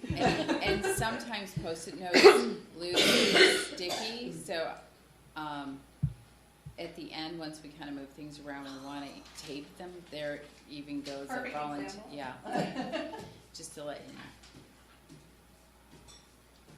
You might have to use the dots to secure the Yeah, really? stickies. Yeah. But we gotta save the dots for Michael's exercise too. I think we have plenty. I'll be the post-it note caregiver. Live in.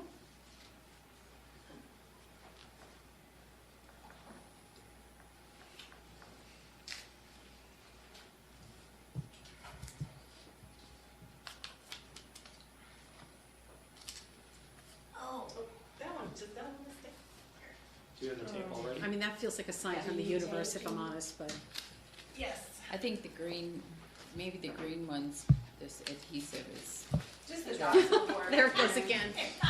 You just want Oh, regular that's, tape? yeah, that green is. so we don't wanna do that yet, cause we wanna maybe move them around, No, I agree with that. I'm Yeah. gonna just do the two Yeah. dots. The yeah. ones that are falling. Yeah.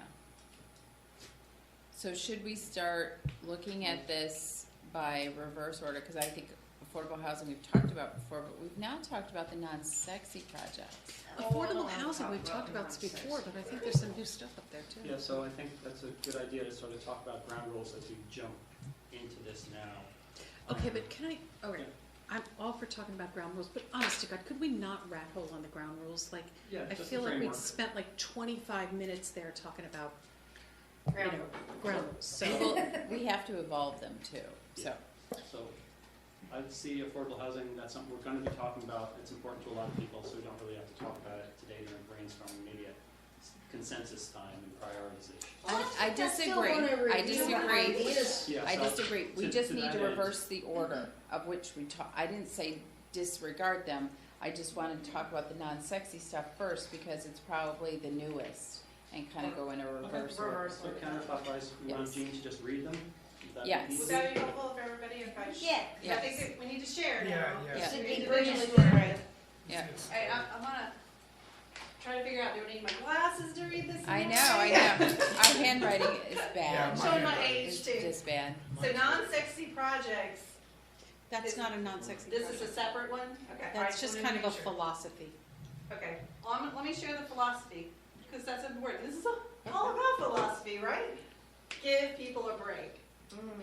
Yeah. Is that grace? Okay, what do you mean? No, by that? so what I meant by that specifically was that people are, it's important to me that we keep in mind that people are still having a hard time. 3,000 people just got laid off from Cisco, and some of them live in Breckenridge. It's still, everything still hasn't bounced back. So I definitely want to talk about big ideas, but when it comes to implementation, I just want to keep in mind that I don't want to blow up the budget and put a burden on people when everything still has not come back from the hard time. That's all I meant by that. Ease into it, right? Ease Was, into it. was those Judy, 3,000 you agree at with that? RTP? No, the Oh. 3,000 were all over the place, but it just It's called not to the my only mind because employer. some of them, It's not the only it's not the only employer. employer Right, laying off. right. NetApp laid off. I agree with you Get, like, because I mean, this year is funded. a lot of It's layoffs just a is hard coming year, up. that's This is just the all I'm start, tip saying. of the I iceberg. appreciate that. Yeah, it's Yeah. transition. That's all I'm saying. Some Both empathy. lines are I Can just I want to just, get that, I help just want to you? get that out there. What's next? Can I just help you a little bit? I think that's great that you defined that, Mayor, if I can. Please. That you defined that for people, what that meant to you and why it was important, you shared that. I think it is bigger than just this visioning, and I think it's something you're gonna touch back on throughout this entire session, these sessions that you're gonna do. So I created, instead of calling it parking lots, I don't wanna say park it and we never revisit it and go get our vehicle. I wanna put it under a checkpoint, that you each check on that idea as you talk about, as you go through these sessions. Because I think that really transcends all of them. Give people a break as you move through and even talk about capacity, what that means, So how do you create revenues. you can put this as a checkpoint and you can And read your it out. capacity discussion See, is that's- tomorrow. There you go. So Councilmember Garamella has one very similar, so limited funds, how to increase capacity, commercial, not helping with PIL. Again, another one that's That's really kind a of big scope. scoping. Okay, so you're okay without me putting that over here? Which I also want to say that I understand that people can disagree on this, and it doesn't mean, no, we want to screw the citizens to get what we want. Like, that's not, I understand that there's intelligent people can disagree on that too. I'd like to hear what everybody else thinks, if we get to that point. Well, I appreciate you defining that, and I hope everybody is okay with the checkpoint instead of a parking lot. Right. Okay, so what's under So, non-sexy? let's get back to where we were. Non-sexy projects, we have town, space, employees, and non-sexy projects. So it's behind the scenes, right? It's public, yeah, like Stuff we that still public need to works thing, do. and where are we gonna put all the employees, like we Yeah, need to Public Works. revamp tons of stuff. Yeah. Yeah, Public Works, put that I there. would- I didn't write this down, Jean, but I put maintenance there too. I Yeah, mean, maintenance, that's making good. sure that we're maintaining our facilities, and that means parks and, Well, and Buildings and- vehicles that have to and go from a vehicles. 5-year to maybe a 8-year refresh cycle. You know, that, I mean, we're looking at aging fleet Right. issues too.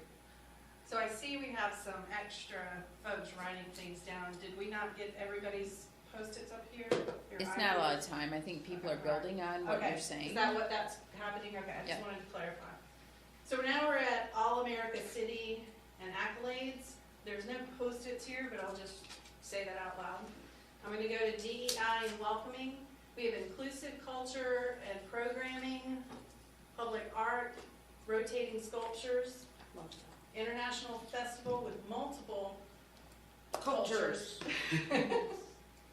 And I believe So I wanted we have to, adequate staffing, does not have Post-its. right, Jeannie, could I talk about the rotating art? Yes, please. You wanna define So, that? we've never talked about that as a council, but, I've seen towns in multiple areas have art contests, or they'll have a downtown, which we don't yet, but they would put public art on a limited basis, and they would have contests, for, you're right, Can I add that? contests, right, like, one example is Grand Rapids, Michigan has, something about, gnome, like, snow gnomes or something. Mhm. And they have all these different gnome, sculptures throughout Grand Rapids City, and then you have a map, and then you can go see different gnomes. I mean, we could do that in Morrisville, is identify different places in this, the town where we could have certain public art, that could be displayed for a period of time. And we Another- don't do that today. Another take on that is like the bears in Berlin, where as you go around Berlin, the city, that everywhere there are bear sculptures with their arms up in the air like this, and they're all decorated differently. It's from when the Olympics were there, but that's another cool way. It just ties the whole city Exactly. together, and Exactly. and they're everywhere, and it's Newburgh does that. yeah. Right here. Yeah, Durham, yeah. That's Yeah, true. yes, Durham with the bulls, that's another, So- and closer to home. As we're talking about art, I want to make sure that we include art for our youngest people as well. Yeah. I want to see art incorporated in our parks too, and even in our playgrounds. I think anything that we do, we have to start with. But as you get over to this side, you see like Arts Council as a recurring theme, Mhm. you know, and that's what, We're gonna that's get where there, you yeah. get, that's where you get art as a strategy, is from an Arts Council. The teacher. So the other thing, just talking about arts, like, we don't have a place to display, there are so many artists, like in painting on this one, Kerry Art Center displays, and Chapel Hill has, we can use the historic home, historic house, like, The Pew House. Like the not, Pew House. not the, other Pew House is different, but at least we have the historic, which is ready to go. Christian church. Christian church, that, I don't know how much programming is there in it, but, once in a month, people can come display, their arts, and people can go watch it. And it's not just painting either, art Art. with rice, art with sand, art Exactly, with, anything. there's all this cultural art history in Morrisville that we don't take advantage of at all. Are we getting in the weeds here? Yeah, lots of support for that, let's keep it moving though. Can I Good ask a ideas. clarifying question? Sure. With this one and this one? They go together. Yes, So I think there's, DI. you are inclusive, you want to be diverse and welcoming, and you could potentially do that through murals and art? Is that what this really is? I think We can it's, do it through a lot. it ties it Yeah. together. And I think murals, and I wrote it on my post-it, murals also could go under destination. A lot of those things are cross. I just wanted to Yeah. Yeah. recognize that, because I can actually see what you've written here, and it just sort of seems to go together very well. So I've covered everything that's here. Can I move to staffing? There's no post-its for staffing, but the thought is there. So the next one is community destination, community engagement and destination gathering as one big concept. Is that what that was for? Okay. So let me read those off for you. So community art club, community walking club, gathering space is town center, Pew House is a destination, beautify the town, and land acquisition is part of this? Yeah, I didn't know Okay. where to put land acquisition. I think that's its own thing. Yeah, that's actually. its own thing. That's a probably. non-sexy Yeah. project. Can I put it there? Do it. That'd be Not sexy. But wrong. it kinda, Write that one in blue. That's for good. land acquisition, if you acquire land for parks, Yeah. that goes under community engagement destination. It could That's also why I go put under it there. senior Oh, okay. center. Very good. Did Yeah, everybody that's get why- that? That's a destination. Yeah, we need There land go. You okay there? acquisition, yeah, we need land acquisition to support that. facilitate Okay. gathering space. Are these two with this one?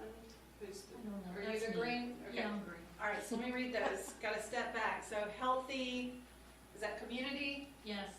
Activities and programs, walkable community, expansion of the greenways. Yeah, I like that. Yeah, that's all good Community stuff. That seems to destination. fit in there. Yeah, I think Yeah. that goes with that. All good That's stuff, pretty yeah. broad bucket, that works. Okay, so I'm going down here. Yep. All right, innovation, running into my table. So this one should be economic development and program manager. Is that what that says? Yeah, Okay. that's maybe part for our economic development discussion, but I think the whole idea is having somebody in Morrisville that's going out and helping us, and it could be the town center project, there could be an incubator, an innovation center, those kinds of things. So, and that's gonna come into our conversation tomorrow about the chamber, because I just don't see that happening with the way we have things set up now, and I think we have to make some changes in how we do our economic development.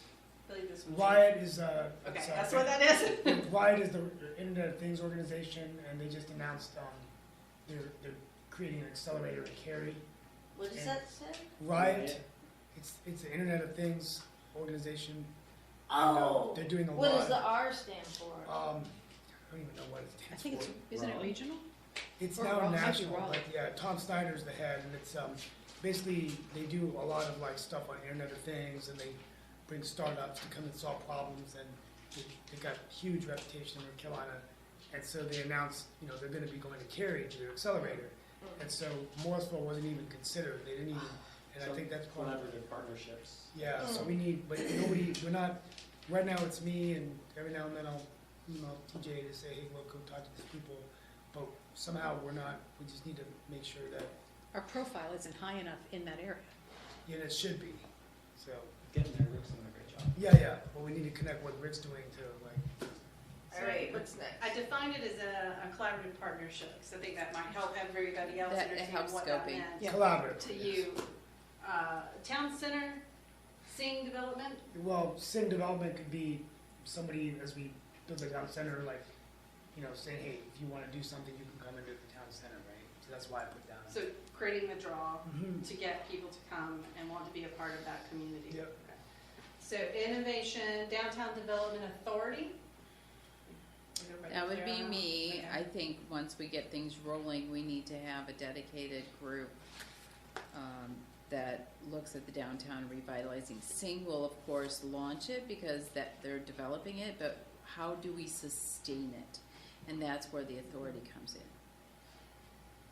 Yeah, That could that's help with That might Retail. run into a larger, all the Most, economy, not most just downtowns downtown. have an authority of some Yeah. sort, so we need to be thinking about that now, although the implementation will be later. Could that grow out of the economic development position that's already on staff, or is that something totally different? It's related, it's definitely related. It does not have to be mutually exclusive. Okay. Jeannie's scribing. I love how we all come at these things from a different angle, like we're all basically getting to the same place, But but we're all coming in, you know. We all have different I'm experiences. driving in, Liz is parachuting, he's flying. But that's the beautiful part. Steve's on the So, train. Martha and I always joke that we come from the budget, from the chairman's perspective, so the beauty of it is you work together and you get to the common place. And that's the magic. It's the journey, the investment of the journey that's important. And that's what you're doing today, this entire weekend.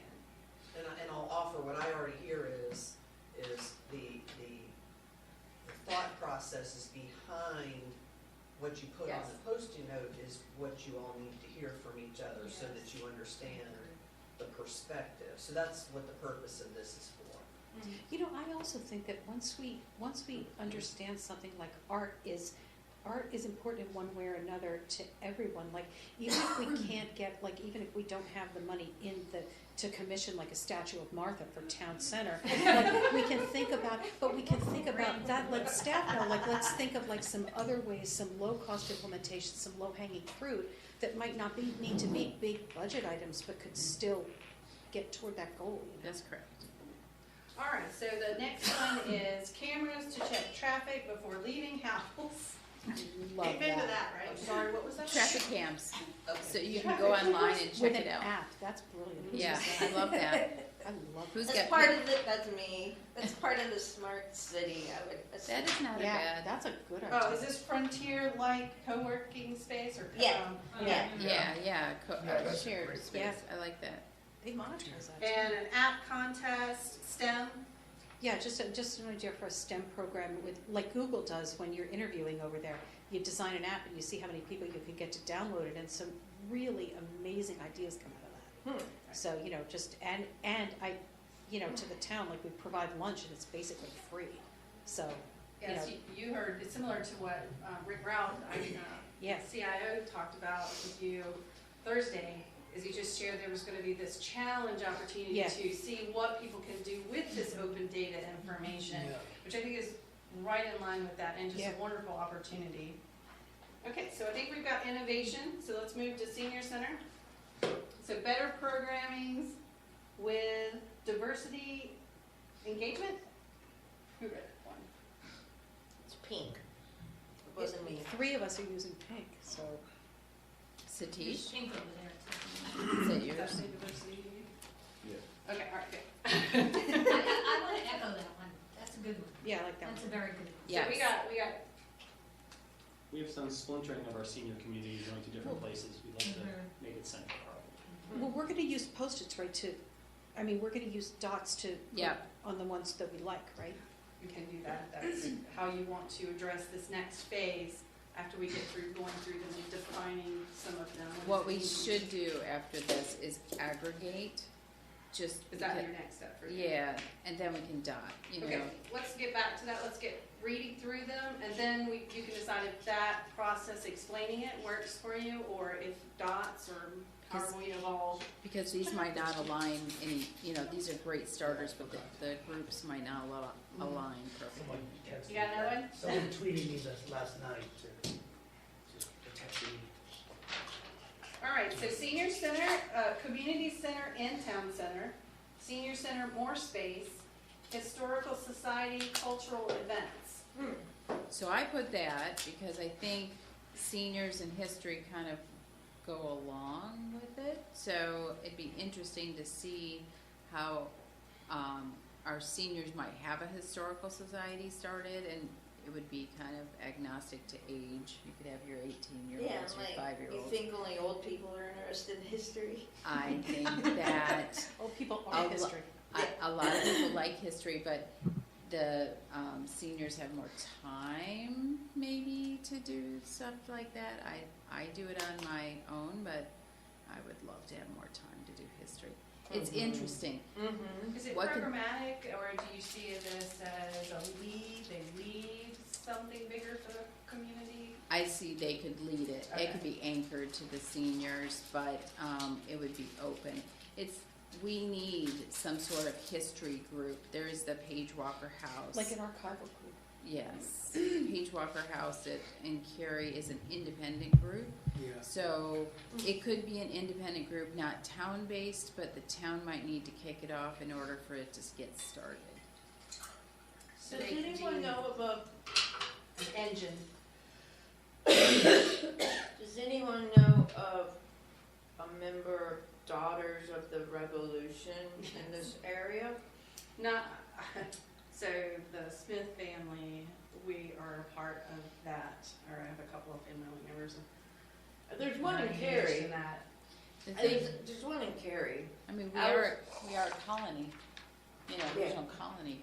There's But, only some people. When I could be a member of the Daughters of the Revolution, and when I was looking at it, look, there's a Cary one, and they do a lot with history and preserving houses, and, that could be something. If there was one in Morrisville, that could be something to partner with them.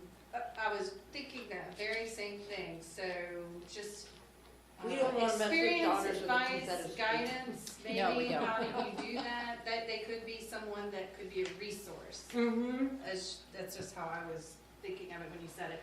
So senior center outreach to church and temple. Who wrote this one? Orange. Me, Would you like to Yeah. share and expand? yeah, someone texted me last night, they knew I sent a message out to just send ideas, and they actually said that, they would, this is from our Morrisville Senior Center, working to, collaborate with our other churches, and particularly the Triangle area, Hindu temples, and the HSNC, to coordinate, their services to these senior groups and these other places, so they can get more use of their center. So coordination, Programming, partnership. the partnerships with Okay. the other, particularly, there's a lot of the Hindu temples in Morrisville, and they have senior groups. And those senior groups don't know about the stuff going on, even though, That's a splintering that. So I'm hearing Yeah. inclusion. Okay. yeah, I think Aggregation of the groups, coordination, coordination. awareness. well, we send out programs in our newsletters and stuff on, the Morrisville senior programs, but sometimes those groups don't really know about it, or they're not leveraging.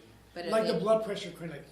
Right, and they need to advertise to the senior center so that there's cross-pollination, is that what you're thinking? Yeah, or like for example, the blood pressure clinic yesterday, I did a tweet on it, posted on Facebook, but that's something where everybody could have gone if they wanted to go get their blood pressure, just go out to the senior center there.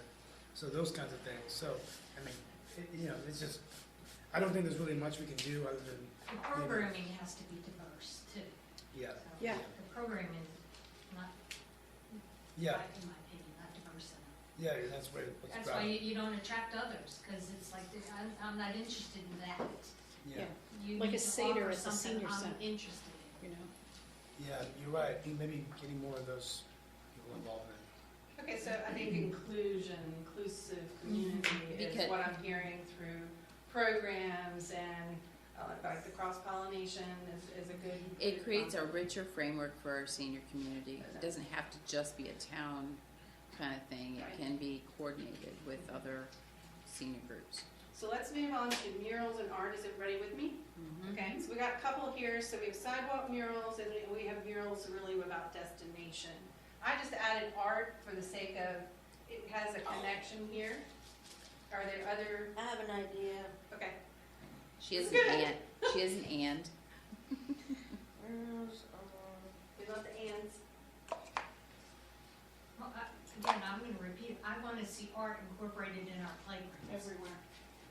Well, everywhere, yes, but it's only. I really think that we could, our playgrounds are fabulous, but they're your normal kind they're of, art deserts. it's like you The could. town is an art desert, I'm sorry. They're It like needs the more. playground equipment should look like a ship. or it Jeannie, should write down look art like- desert. It shouldn't just be a. Sorry. I think we have the art for the kids for the contest. We have Yeah, I that. like those, On, yeah. like, and then they're on the, Right. whatever those thingies are called. Yeah, but you blow those up and put them on a building and you really got something. You wanna read Donna's? or So let's go through read those? the two that were added. So Let's hear. murals on ugly apartments. Sorry. Don't have to be Personal here. specific, just keep moving. And She's I added solution yours, building. art incorporated in playground. And it's an idea. Yeah. Yes, an idea. yes. That's Those are nice. good. A mural on that. I mean, Are we ready to move on from this one? Yep, Yeah. You have a time? You're at 10 o'clock. Thank So you. Thank you you. have about 1 hour remaining for this Oh. session. So let me get through See, these, that's and I'm kind gonna of turn it back works. over to you to decide, where do you go next? And how do you find common themes, and where do you need to expand? And then we can maybe get to prioritization. If you don't, you're gonna have other opportunities that we're gonna pull these back forward and put them front and center. This is the beginning. So Pew House, we've got some pretty handwriting, but I can't see it. Saving. That's you, Liz. Is that saving and highlighting Morrisville history, historical preservation?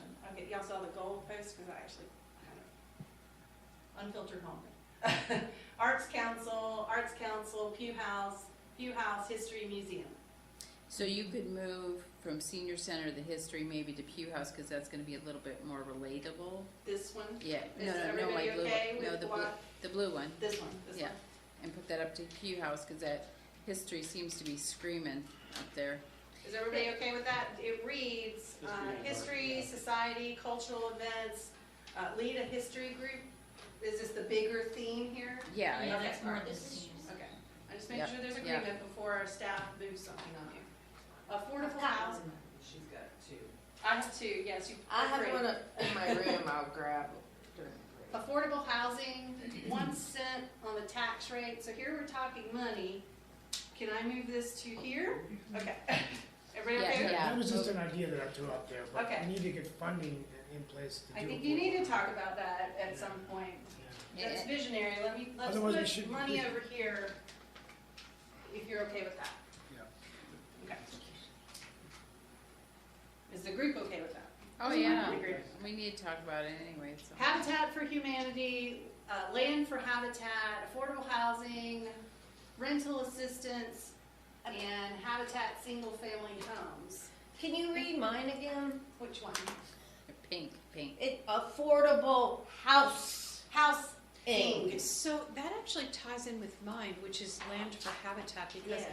habitat can put a house on 1/4 of an acre, and on less, in fact. And I think that, you know, we have like little pockets of land all over the place. Like if there's 2 acres by the firehouse and we can't decide what else to put on it, Habitat can put really nice, really affordable houses on that. I just think that's something that we could, I'm not saying like, you know, start looking for land like that today, but I do think there is land that we could donate or sell to them Yeah. that they could put, that would allow us to help people get houses, build generational wealth, and, and I think that on a lot of affordable housing solutions that we've already missed the boat, and this is one that we haven't.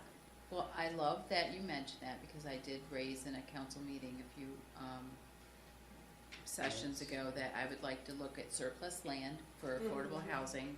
I also think that in conjunction, we need to look at our UDO to determine if we can have single-family homes that have smaller footprint.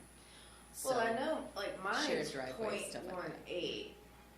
Yeah, I Mine's not even a quarter of an acre. Oh, your Mine's- house. Yeah, Oh, and .18, and there's smaller lots than that. And in Habitat will Kiss also, Creek. Habitat can also do townhomes, they're doing Like what several townhome developments in Durham. I mean, I'm just saying that there Do you are remember? a lot of options there.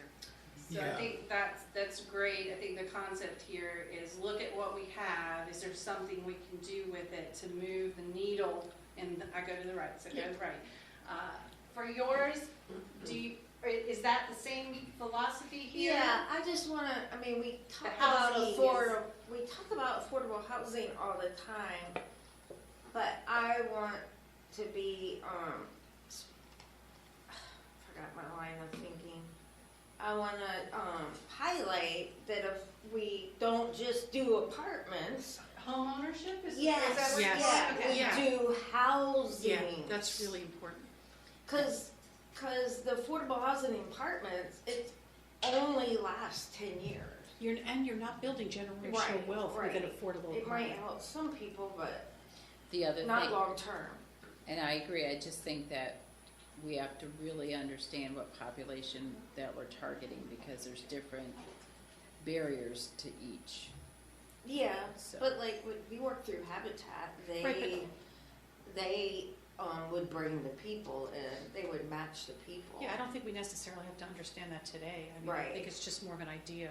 And if I could then, just to ping on what Councilmember Labate said, you do have a follow-up affordable housing session, and we have gathered some Habitat for Humanity. All of this additional information that is also coming back to you again.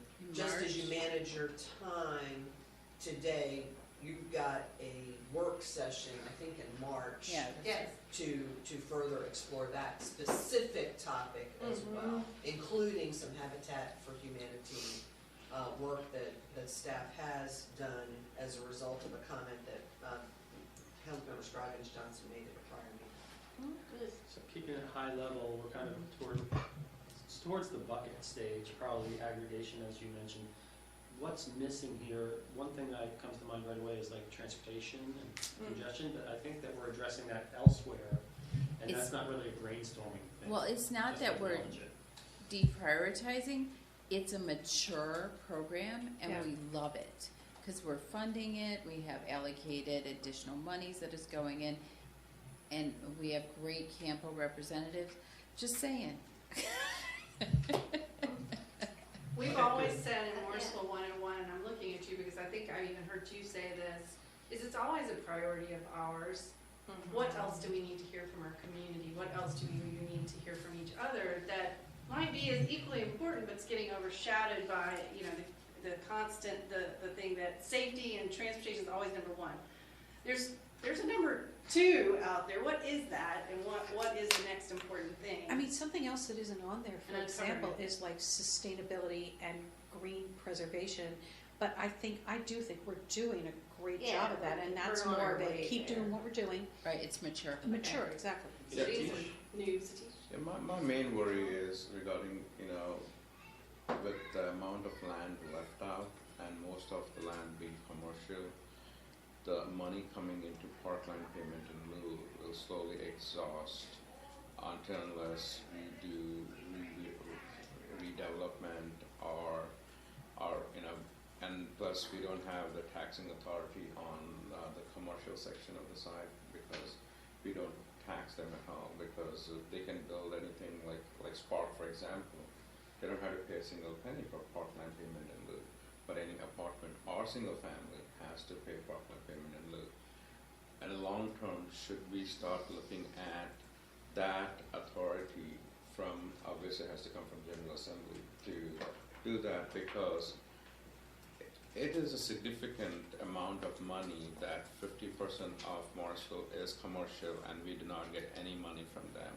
No, And That's zero true. on He's parkland payment in No But we get tax. PIL, lots of tax revenue. Lots of Yeah. I tax. think he's No talking about dedicated. PIL. okay, so we Yeah. get property tax. Yes. That's future development you're talking about. Yeah, Stuff and still so, on the and so like, we have all these parks and all these, big laundry list, and the money is going to evaporate, and the programming and the maintenance and sustenance, what is to be needed, then we have to fall back on our tax increase to maintain that. So we have to have a vision as to how we can keep that coffers going on, otherwise it's going to ding us in the future. Are there any buckets missing? Because we're gonna move towards consensus now. So I'm going to turn it back over to you, Mayor. Okay. I captured your comment Mhm. because it fits really well in that capacity discussion later this weekend, and I think it's something we'll touch on. How do we do this, and what capacity and authority can we leverage or gain? I think it has to be an important conversation. I mean, we even talked about it at the legislative conversation. But that takes time. That really takes a long process. But these are your visionary things. So Mayor, I'm gonna turn it back over to you, and I'm gonna sit down. If you're okay, and I think we've read everything, we've touched on what we needed to define. Okay, good job. Okay, so, looking for a path forward here, the idea is to, staff is hearing all of this, they know that all of these are important to us, and I think it's staff's hope that we're gonna be able to say, these are kind of the top 3, top 5, but we want them to really concentrate during budget. I think that's the goal of this session, that and just promoting new ideas. Why do we have to pick 3 or 5? Why can't we have all of those?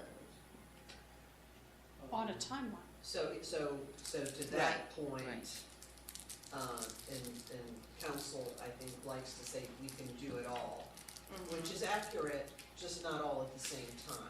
So What, all then you're this is really talking 2024? about- What are you talking Well, you about? have not all agreed on that. That was part of the first comments, is what are we talking about, short-term, long-term? So really, what you're talking about is prioritization. And then, again, you have to talk about prioritization, short-term or long-term, recognizing some things take longer than others. Some of these things that you already have in progress. Some things you talked about are building on things we already do. Some things are new things. You've got a whole mix of those types of things up there. Some match up. I'll tell you, my observation is a whole bunch of what's up there is really about community identity. There's a whole bunch that fits in there. And then nuts and bolts of what we have to provide. Can I make a suggestion? I think we can combine Pew House and murals and art. And we could, the destinations thing sort of goes with that too, but we could combine the welcoming with the community engagement. And then we have 1, 2, 3, 4, 5. See, I agree with that, and also, the thing is, I worry about the non-sexy projects. I worry that we kick that can down the road, and because I would like to, by the end of the budget process, have a clear vision of how we're planning for those things and what our timeline is, because I will talk about murals and art all day long, but I mean, we need more space for staff. Like, how are we doing that? What's the plan? So I think it's important to, like, it might not be the thing that gets the most stickies, because it's not something we have to do right this second maybe, but I mean, we do have to start planning for it too. I don't think, Or keep think, planning for it. I think the staff does a good job of informing us of what projects we have to do. It's I just. guess we have been ignoring the space. Well, I guess it's just, I just think that they do a great job of telling us what projects they have to do, but I think that those projects are gonna be expensive and probably several years in the making, and, you know, may, you know, just need to be a priority. Like, they're not a priority until we make them a priority. Staff can do whatever they want, but until we say this is a priority, it's not a priority. Yeah, we're talking about some of those things later today, Okay. like the public works facility and timeline and stuff like that. But I don't think it's too premature to say, the way I see all of this is that there's three things that have to happen for something to happen. There has to be staff capacity to do it, there has to be funding to do it, and there has to be the authority given by us. So I think towards the third thing, authority given by us, that's where it helps staff to have the prioritization, because then that will inform the other two. So I think that's the kind of some of the purpose today of the prioritization. Which things do we want to make sure happen in a sooner time frame so that they can address the staffing and the funding? So kind of working backwards from that. So one thing that's popped out from this discussion that I wasn't really aware of is how passionate everyone is about the arts in our town. Yeah. And if I would pick one thing that is missing in our town, I would say that an arts council or the beginning of an arts council should be kicked off in 2024, and then the other stuff can follow. An arts council would be responsible for identifying grants and programs and so forth. All those little details, all those little park, you know, the park art, all that, they would be responsible for identifying and you know, determining if there's coordination. You know, it just, Yeah. get it started, spark it out, and see what happens. Is that something that could start with an advisory Yeah. committee? Like, I mean, Could, Yeah. if we we could can, do I mean, that. maybe, I don't know in what capacity we have to hire staff to do it, but I mean, we could kick something off with an arts advisory committee. Right, and then we could determine if it needs to be something else, but maybe, we've done, like, with the transportation, remember the Blue Ribbon Committee? And that was actually before my time, so Yes. that's just scope of where it is. So, again, not trying to alter this discussion, but you did just sort of provide some guidance to check in with Parks Rec Advisory to get it started. And you really focused on getting that mural program started as a pilot. This helps staff at least know how to plan for that future initiative. But an arts council would be, mural is like a solution, and an arts council would be the strategy. Arts council's a strategy, yeah. Yeah, we're But different could on we- covering that. I wouldn't wanna hold up the mural program by first creating a arts committee and Right. then Yeah. coming together and, you know. I mean, the murals thing is kicked off, I thought. Yeah, That that's woman done. did a great No, job. that's Again, done. that's something else that's coming back to you. Yeah. And again, sort of returning to the roundtable, don't solve. Yeah. We're hearing you, then we start helping you put meat on the bones of what you're telling us. To But- me, it looks like the two top priorities is affordable housing and the whole art Pew House And the thing. kind of art as a general thing. Yeah, and art as a destination. Can I ask, is there any other thoughts and conversations to the mural? And then we'll go to affordable housing. So I want to make sure we're hearing from everyone. Any thoughts to share with that? Agreement? See, the mural is an output, it's not Yeah, I think what the mural's a solution. I think it's a distractor to be looking at and saying mural. Mural is something that is It's a an product or activity, something. it's a And it's product. something we're already doing. Right, so I like- art is the focus. Yeah, but I like adding murals into the conversation because we're only just recently talking Yeah. about it. I agree, I just think we shouldn't like go down the rabbit hole of what kind of mural. But I we- even Yeah. think that, art is even a subsection of destination space, gathering space, like all of that comes under, to me, community engagement, destination gathering, like to me, that's all part of the same discussion. Is it placemaking? Is that what we're really talking about? Placemaking with art, with engagement, destination? Oh, Yeah, but It's- I don't wanna lose the highlight Yeah, of you're what right, we're, you're right. we're highlighting on Yeah. the art. So what it helps, yeah, we haven't really heard from these two gentlemen that much. Anything you want to share? For arts? For arts, Yeah, arts or whatever you're seeing here. I'm going to say, you know, we got to see how much, who will pick it up, either it's a new art council or it's under Parks and Recs, and the space of where it could be displayed, and it has to be sustainable, not like just a token kind of a thing, you know. So, and art is, especially in Morrisville, there's so much diversity.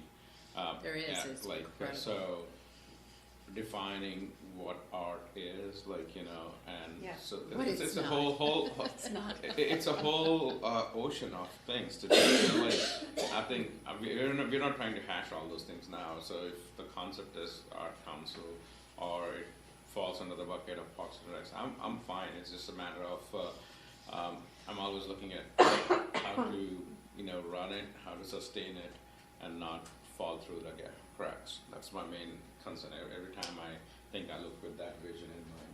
Well, I appreciate you sharing that so that that everyone knows that this is important to you as well, and hearing your voice. Thoughts from you. well, I mean, when we did the art mural discussion, I had one or two young artists approach me, and one actually lives in Morrisville and is leader in social media, so he has about 300,000 followers on TikTok, and he is very interested in kind of like, you know, I'm only in high school, but this kid saw an opportunity for youth to be more involved with, you know, how we do our murals and things. So, but, you know, so that's a conversation that I think we should talk about in terms of if we have an arts council, bringing in the youth perspective more. I think that, to me, the best way to get started is, you know, when we're doing an event, having like an arts festival or something where we can invite people in to showcase their art, to have something that we can begin, even if it's a program this year, in addition to having another arts council. Because by having another committee, it's going to require a lot of staff time and resources to put it together, and then it'll be a hard time getting things moving quickly. So that's probably easier to do if we could ask our Parks and Cultural Department, you know, could we have, you know, like an arts, like what Carrie, a smaller version of the Lazy Days Festival. Or even just bringing art into things we already have, like we said we're doing a Pride event, like let's feature some LGBTQ artists, you know, we're having let's feature some Indian artists and art, we're having, you know, like bring it into what we're already that's doing what I'm is thinking. even Then simpler, you know? expanding. And I just wanted to make sure that we were hearing from Yeah. you Yeah. and getting your thoughts on what it means to you as well as the others. it's not, for me, it's not just about display of arts, but also like, you know, teaching us, like a senior center. People might be interested in, like, you know, painting a pottery, you know, like kind of a thing. That it is one of activity that is within a senior center that they can do. And a collaboration, I always feel like the senior center should collaborate with the youth for the mentorship kind of a thing is critical. Now, I know many people are not tech savvy in the senior community. How can the youth they can get their volunteer hours. And that kind of partnership and bonding is critical. That is missing many times, I see. And I think it's even more important in Morrisville because we have a lot of households with multi-generational homes. And that's something I don't understand, but I think it'd be really interesting to have, you know, the professional experience from the seniors is amazing. I mean, Yeah. there's business leaders and all sorts of things that we could tap into and help our, you know, teenage groups understand and appreciate what it's like out there. I like your idea. So I wrote what I'm hearing may be the priority. Affordable housing is first, 2 is art destination. But I wanted to ask you about innovation. Which one is higher priority, senior center or innovation? So I think we need to do dots, that's not my priority at all. Okay. Yeah, I think that's what little bit ahead. I think we need to do dots to figure out what our real priority is. Okay. over here. Yes. Okay. And what do we dot? Yeah, and how many dots per person? Is it dots on the groups or is it dots on the Post-its? Because there's, Well, I think we decided these are the groups. Okay. And I like these groups. I think we, maybe Jeannie, could you connect the mural and art and Pew House no, visually? I don't think we should No, connect those. no, create lines. I think they're different. Right, but I think that's the they're thing, the, different. the dots, the placement of the dots will tell you what the groups are and what people are interested in. If you only have Maybe three we need dots. to use that to get consensus on our buckets. Okay. Sort of like moving from that to the next phase, which would be something like that we all agree on. Are those our buckets? Oh, so We you might need mean to add agree one or on two those more as the buckets. buckets and Yeah, and put, then put go to dots there. on that? So, because that's got All a right, little that too makes much sense. going on maybe, if that helps. That makes Okay, sense. I think, Just a thought. I know, but I think Liz is wanting to do something different. No, I thought the buckets were fine. Okay. I thought these were the buckets These were we've the all been buckets. talking about for an hour and a Okay, half, and so- I think that's fine. So are the dots on the buckets or the dots on the ideas? Because it's in, On the buckets. Okay. I thought. So, just want to be Let's clear. blue- where the we blue make sure we're marker. all on the same page. on the blue markers. Okay. So dots on the buckets are the blue words. There's one right there, and Oh, here, that and one's here. in- What was that one again? I forgot. Adequate staff. Adequate staff, and Hey, that's sort of I another don't know discussion, that but one. that's just kind of Yeah. important to me. It's a non-sexy project. Then why I didn't would you, yeah, agree, that's a that does non-sexy fall under project, non-sexy. seriously. So, Wait, why didn't you use Post-its? See, in What? this, Because in this that- also, I like thought of that as a House bucket. and Morrisville I mean, and. I didn't think we were doing Post-its, I thought this was a whole list. So, Do you So- wanna try the dots? Can we do the dots? But let's go, what are we doing again? Let's make sure we you understand. can put 5 dots on your topic, you can put 1 dot. Are there any more Are we getting blue 5 lines? I would think 4 would probably be enough to help us bring things down. Yeah, What'd you say? Are there any more Well- before you just put the dots and just That's what they're narrow the asking, scope, are you there any more know? buckets? So that's my thing too. So are we putting 1 dot on each You can put, bucket? you can put 4 dots on 1 bucket if you want, use up all your dots. Erin's raising her hand. So, I'm hearing lots of different interpretations of how you want to vote with your dots. So maybe that's what a decision point is right now. Do you want to take 1 round of voting with a dot? Do you want to give everyone 3 dots? Use those any way you want? What's your intention with the dots first and foremost? Because I've heard several different things. I feel like the intention of the dots is to indicate interest, support, in the first round. So if you wanna put 4 dots on affordable housing because that's your passion project, I don't think that gets us anywhere necessarily, but okay, but I'm fine with it. But I think it's more important to know where areas of consensus are than where one council member has a passion project, because I think we kind of already know that, to be honest. I think you should put 1 dot per bucket item. But- Because then we'll get to exactly what Ann's talking, then we see clearly, instead of kind of Or weighted average. fudging the Oh, voting. wait. So do you want Fancy, to man. take 1 round of voting with 1 I dot? think, Yes, And then Erin's take right there another with round you. of voting with 1 dot? Not voting, I apologize, wrong word. So, Do you wanna do Interest. an interest and then got examine, one. do another round? if I can say, because if I Truth see is, I like like them the all. buckets, Oh, we only Pew get House, 4. mural and arts and community engagement and gathering, they're all under 1 bucket in some form or shape, you know? So why are we like, you know? See, I think they're different. I do think I Pew think you House can- arts and community engagement and destination gathering space. I I think think that one needs to be all by I itself. think if anything, Satish, you can express where, you can express where a subtopic is where you think the focus should be. Like if you think community art destination or community engagement destination gathering, that's important. And then indicate that murals and art is where your interest lies in the sub-specification. I think that's good information, honestly. I'm not sure how it gets captured. It gets captured by the number of dots. That's how it gets captured. So multiple dots are allowed? I think 1 dot per round. 1 dot per blue item. Just do one dot. One And then you do dot multiple per rounds. project what projects do you wanna put a dot on? Is that how easier way to say it? What projects do you wanna put a dot on?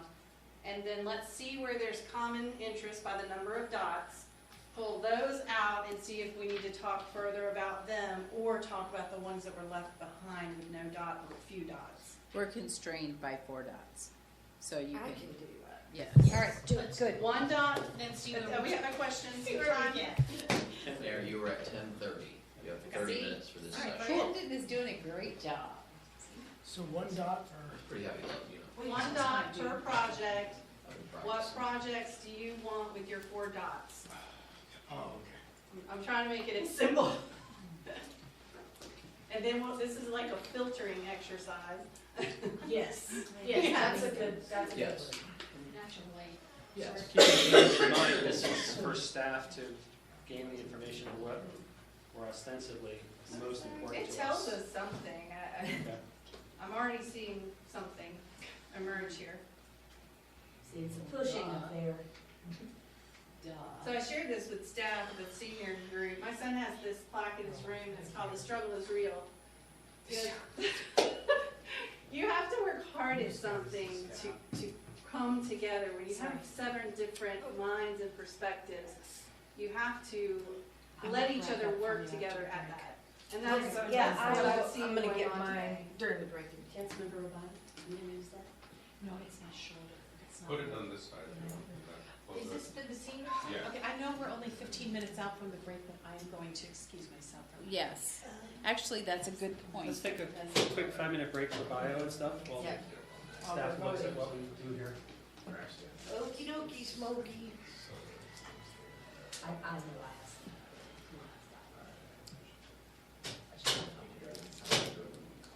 I like that y'all decided just 4 dots and not 10.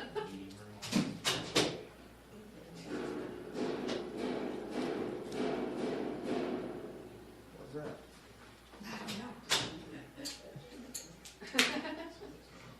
So back at 10:35, everybody, please. Thank you. If I would really appreciate it, you can wait until 11 if you need. It's not. Yeah, I'll take it. What else should we say? We're gonna take a 5-minute break.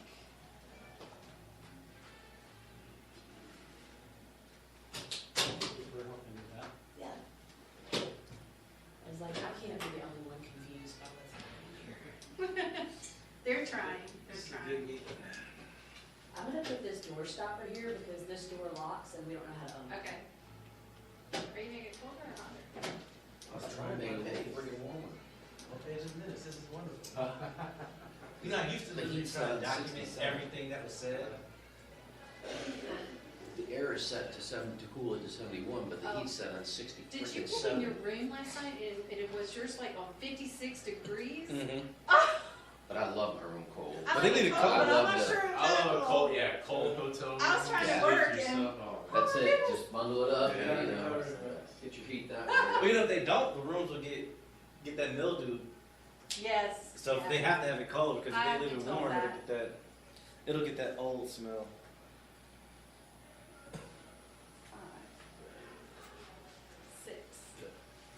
She was right. Hey, affordable housing is not, That what? affordable housing is not. Affordable housing just really, I mean, you have this is my thing, right? Whenever they say that, I ask myself, if someone is in need of affordable housing, Morrisville is going to be up there, choosing. Yeah. A veteran is going to say, I don't want housing. Because they don't See, live there, that they live is- near the, near the VA hospital. Because I knew it would land well. There's so. not Yeah. here that would kind of. Yeah. I agree. I mean, the thing is, when you boil it down to 3 dots and you have to put them somewhere, like, to me, that's always a good exercise. It's a constraint. Yeah. Exercise, yeah, I agree. Yeah, the temperature is so different here versus. Versus over there in the Like corner it's by the freezing window. right here. So I brought these because I could Because we use all them. love them. Yes, exactly, so. Oh, I've had those, they are good. They are really good. Oh, I used to put those out and nobody would eat them. I have a whole bag of those. We, Yes. we eat them all the We time. do, we eat them. Well, I used to put them out and they would just Right, like but one they're or two up in- would disappear. No, they're I up know. in that They're up cabinet. in You the gotta cabinet. specifically go looking for But them. this is the thing, that one bag has been in that cabinet for like a year and a half and still. No, it hasn't. Really? Since I replaced Oh, it. you. You don't know, See, but I I've didn't been know that. replacing it, If you yeah. would've- if I knew, I would have bought some, so you Yeah, wouldn't have to do it. I replaced them. See, I didn't think you guys liked it because I was like, that same bag has been sitting there for like a year now. Meanwhile, Vicky's. So nobody's eating it. Meanwhile, I'm going to Costco every 2 Yeah, weeks. see, I thought no one was eating it. So No, that they're makes eating them, sense. they're eating them.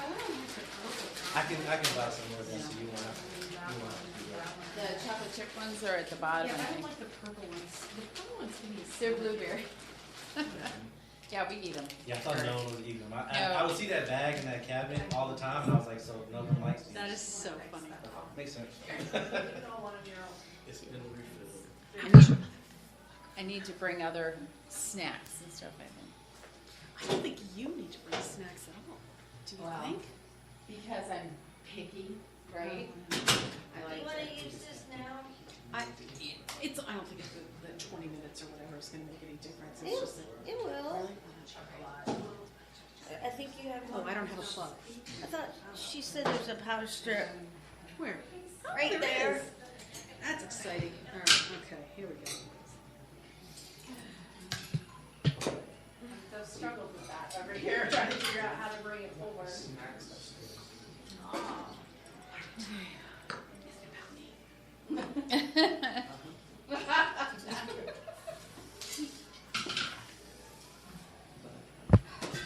Yeah, we do definitely want to, wherever we use this, sort of tape it down. Yeah, we have to use this. And let's take, we learned this, probably in Command Plus, we need to take pictures before we put it down too.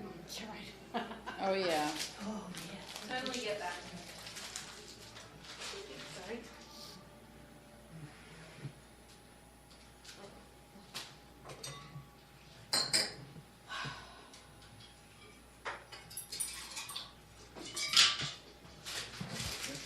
I wish I'd put my camera Yes, out that was up to in my 12. house so I could watch the cats while I'm gone. Wish I could put my camera in my house so I could watch the kids. My kids become feral if I'm gone longer than 24 hours.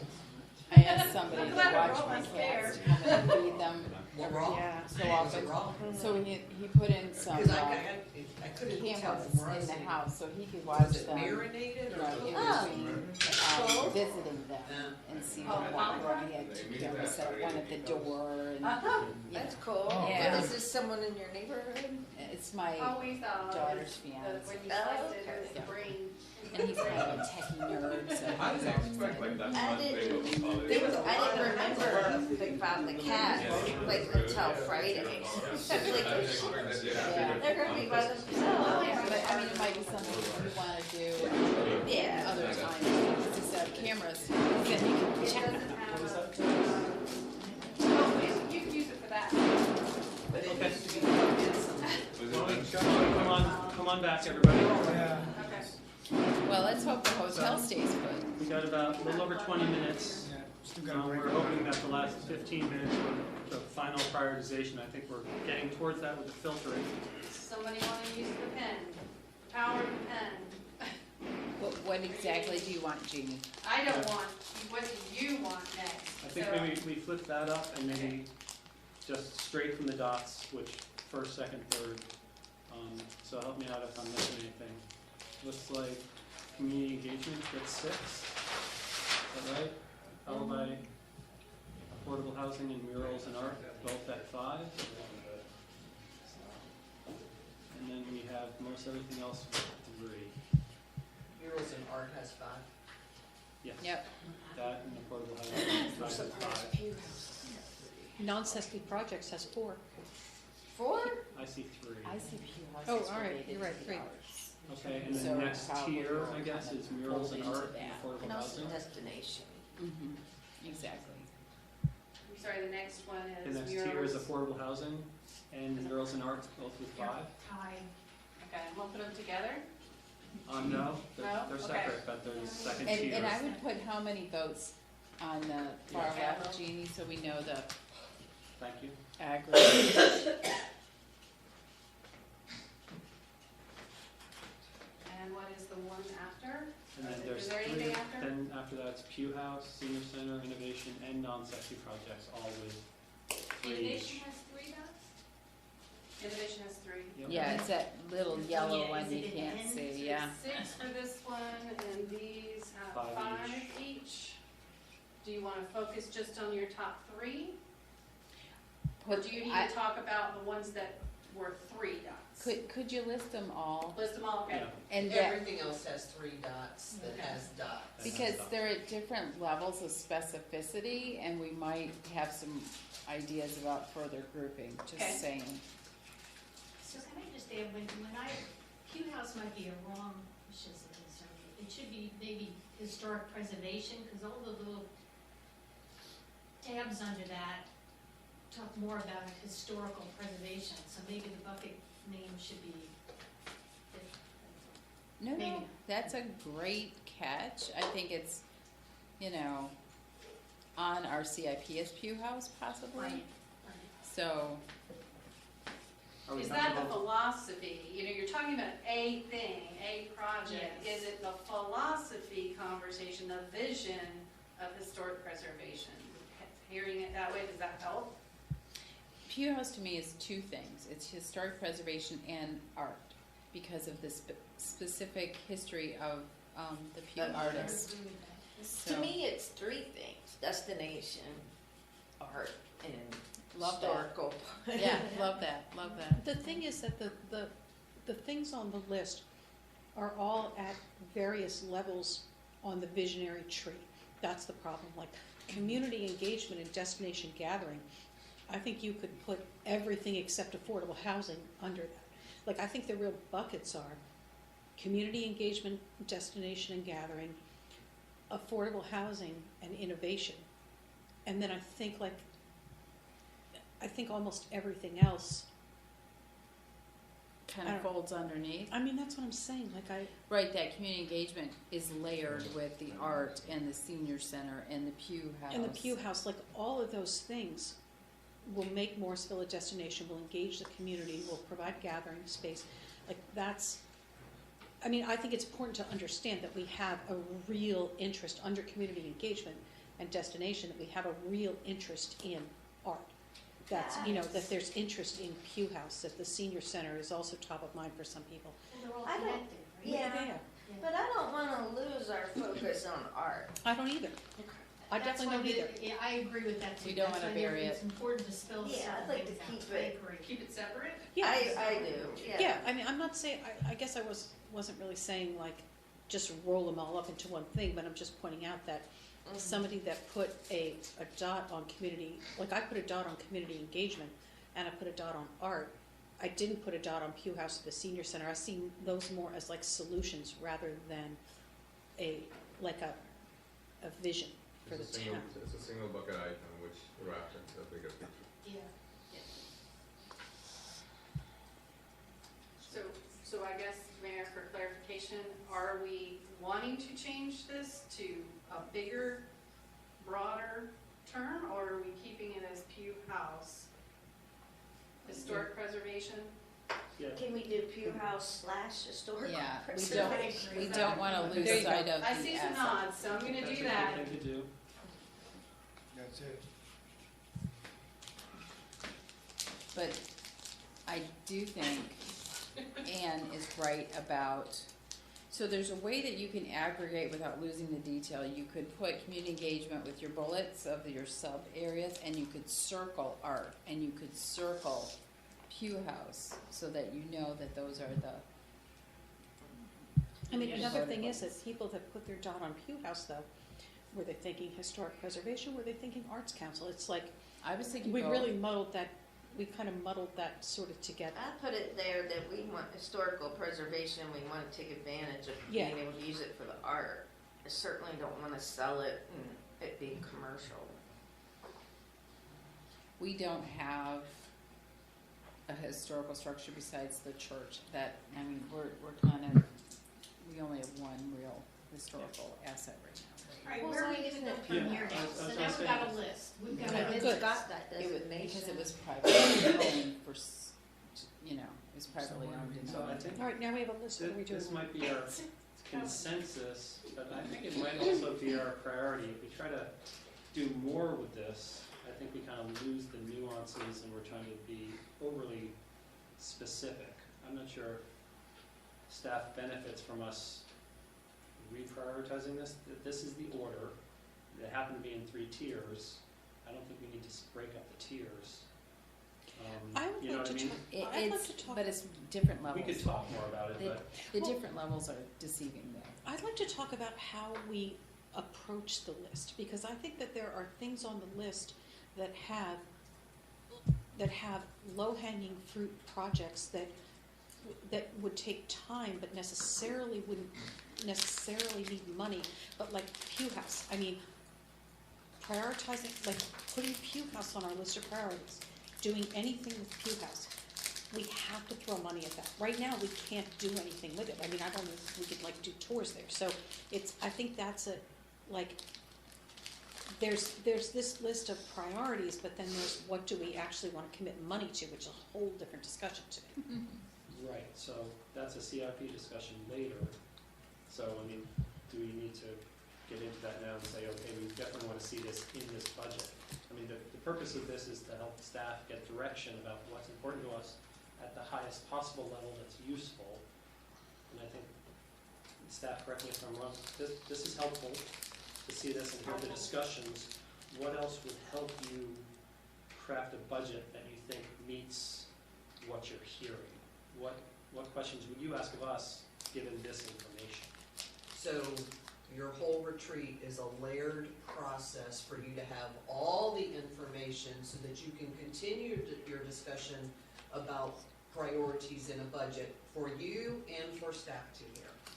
And I'll add that you are telling us what, at least an order of preference as a collective group, based on your filtering using the dots. That's telling us one thing. What else you've already told us is really the themes, the underlying themes associated with it as individuals, what that means to you by the Post-it notes. So I think that we can carry that information forward in our future sessions. And I know, Michael, correct me if I'm wrong, we're gonna touch on Pew House, Senior Center, and some of the non-sexy projects that will be in CIP is another form of digging in deeper to what the meaning is, what is important, how do, and then we'll talk at the end on Sunday, how do we get capacity for these things that we see as priorities. We're not gonna resolve the funding thing this weekend. I appreciate that recognition of that. I do think you need to keep that in mind. We can't do all things, and that's why it's really important just to get to these kinds of conversations, sort of glean out of a big list really what's filtering to the top, to the surface. This helps, and the Post-its help to further define as a council, as individuals, what that means to you as well. So what should we do for the next 15 minutes? What do So, we need to do? to help I'm you curious because you have so many that were tied. Is there something that out of this bucket that you need to talk, and does it move up from the threes? But This see, is where you had some, it's not clear. And if I could, Go ahead.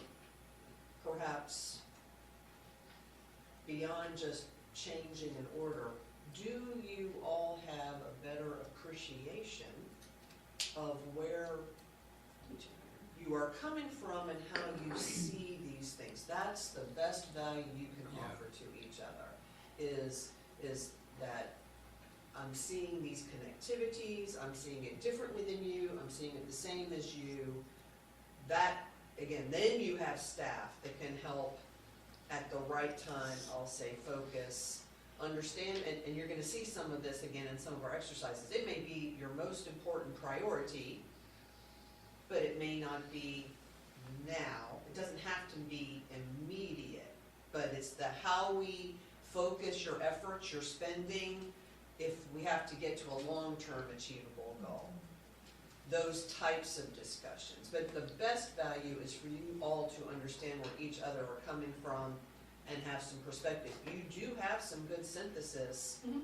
on these. And as I mentioned, I also, and this is where your staff adds value to your conversation, we see ways to connect these as well. Very same thing. And that, you know, that aligns to what we're hearing. I mentioned a whole bunch of this to me just strikes identity.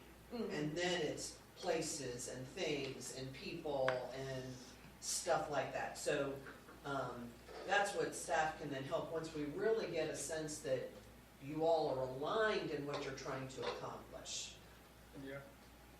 But I'm pleased to see that there is focus and consensus on the art. Yeah. That's nice. But the thing is though, maybe I'm overthinking this, but okay.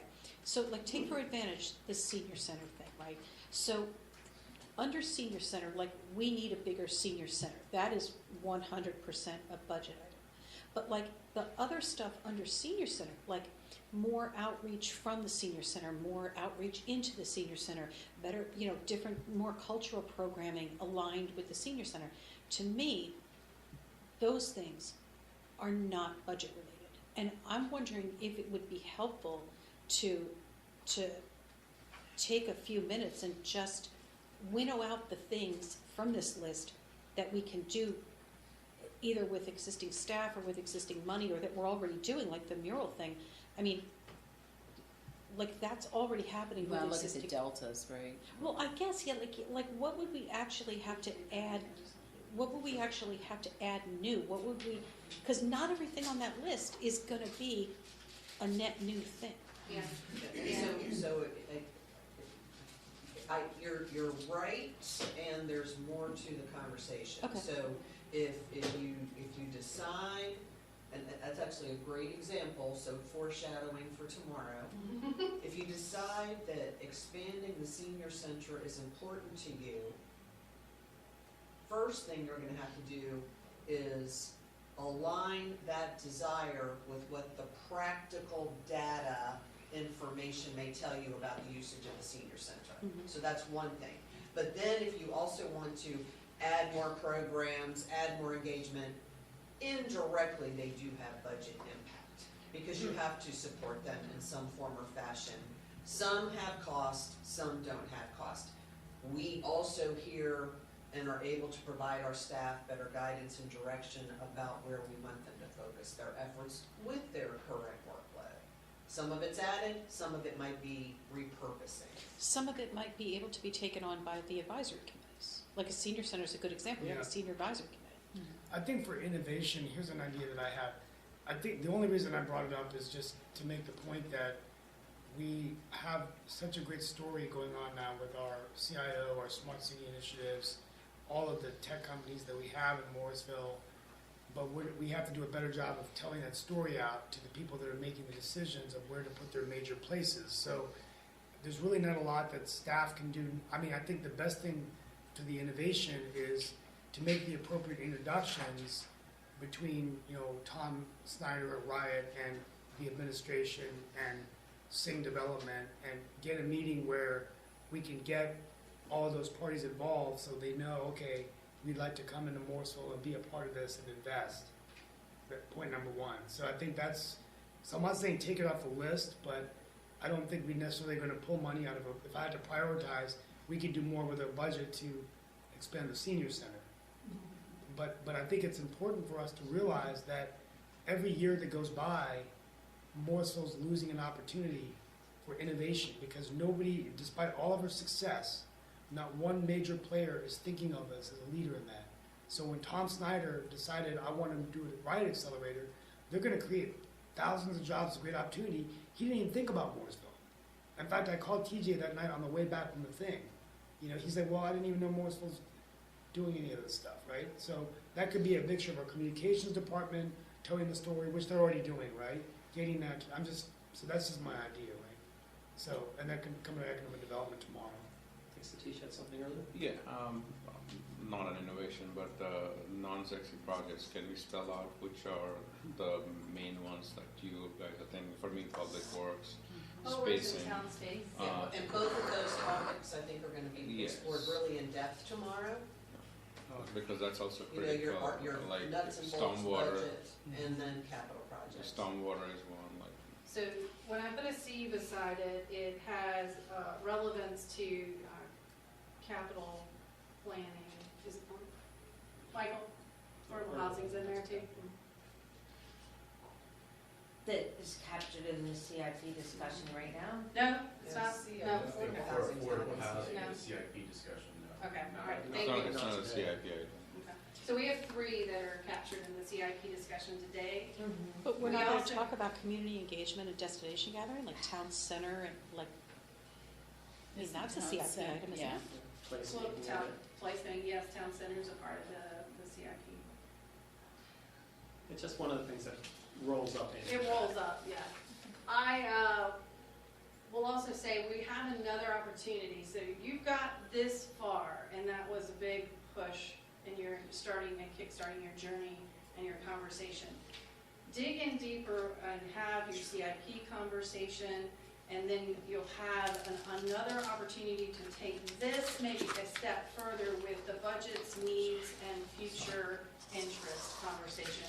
And Martha and I, we've already sort of behind the scenes talked about, you know, what you were gonna do with this session was going to contribute to your conversation and adding depth Yeah. from here today to tomorrow.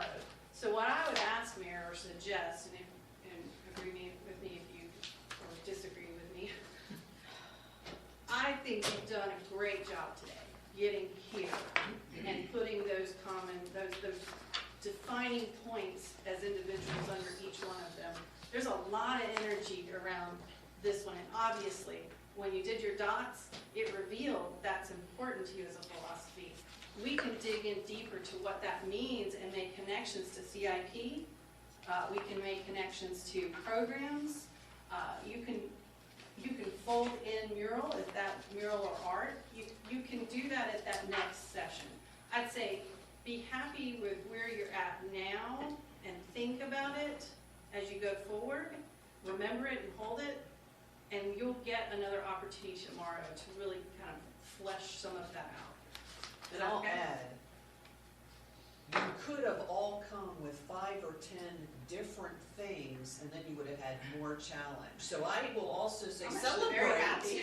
celebrate that you were this succinct and aligned with some focus areas. And because it creates choices that we have to provide to you and that you have to grapple with during the budget process of where you want your money to go.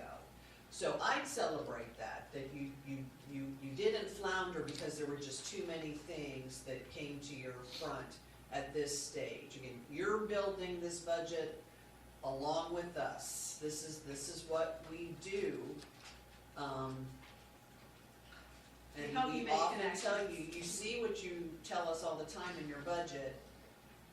I could say the same for a lot of this stuff is going on. We're just gonna, it's advancing it and again, refocusing priorities to meet what we're hearing you say.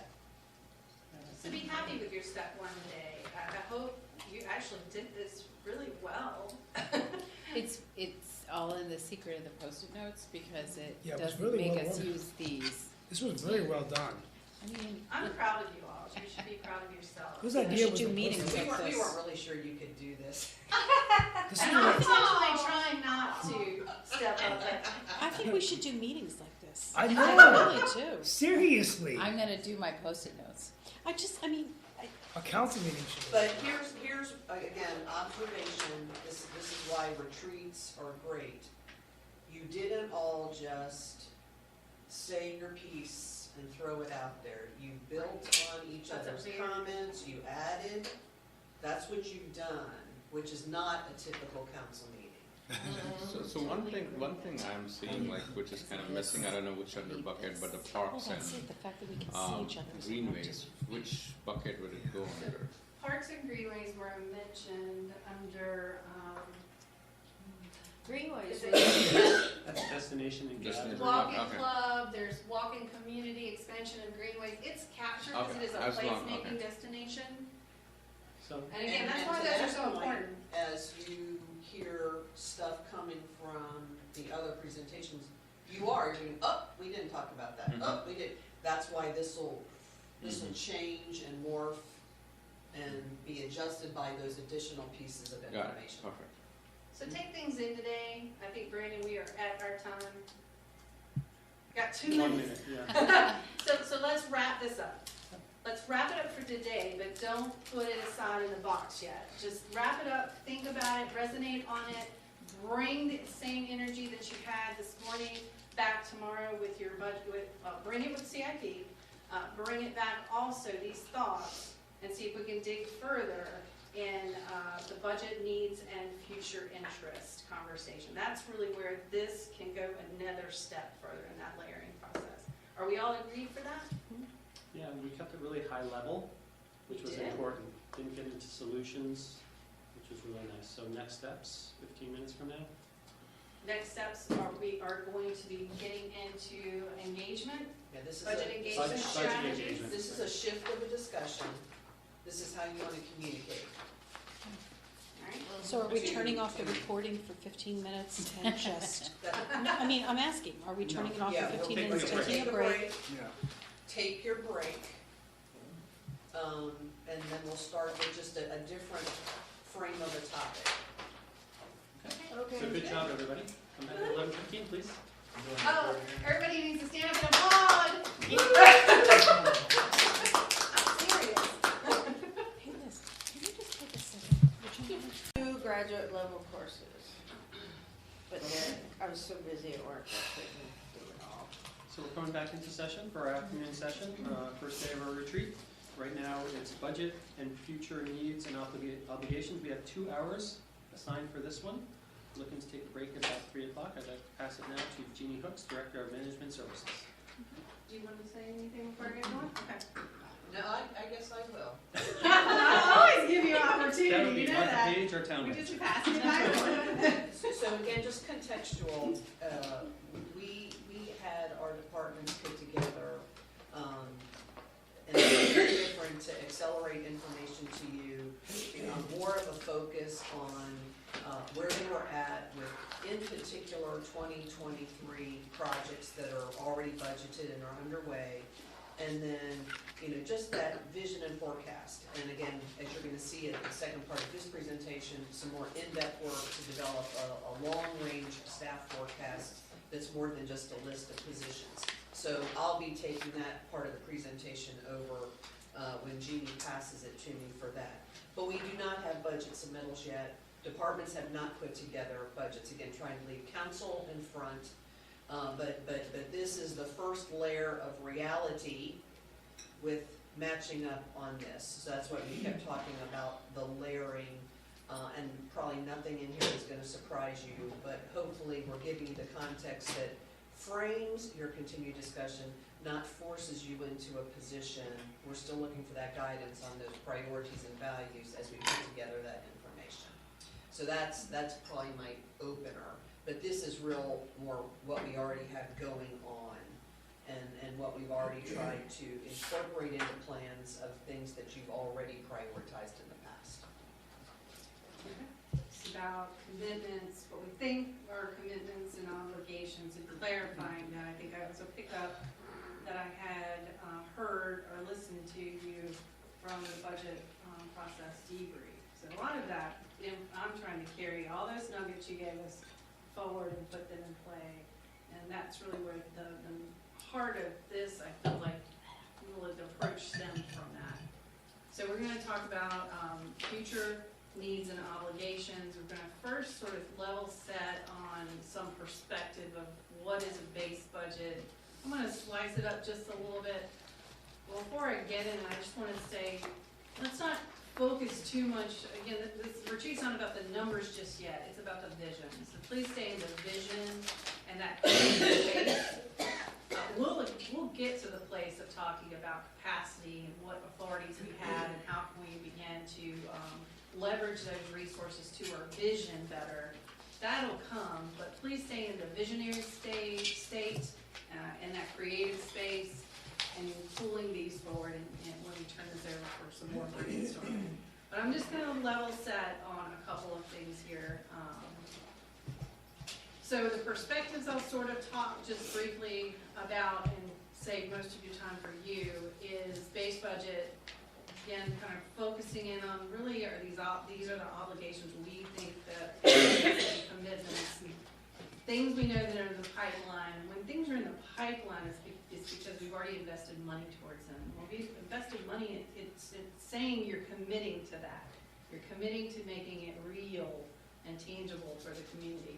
And then I want to make sure that I get it back to you so that you can talk as you've been talking, as productively as you've been doing, and collaborate from there, pulling forward these facets that you started with this morning. Everybody with me? So again, at a high level, just to give you some framework of what a base budget sort of looks like at the current year. At the end of the current year, the annual base budget is about 42.8 million for the expenditure side. And so you know what that feels like or looks like in terms of percentage of that number.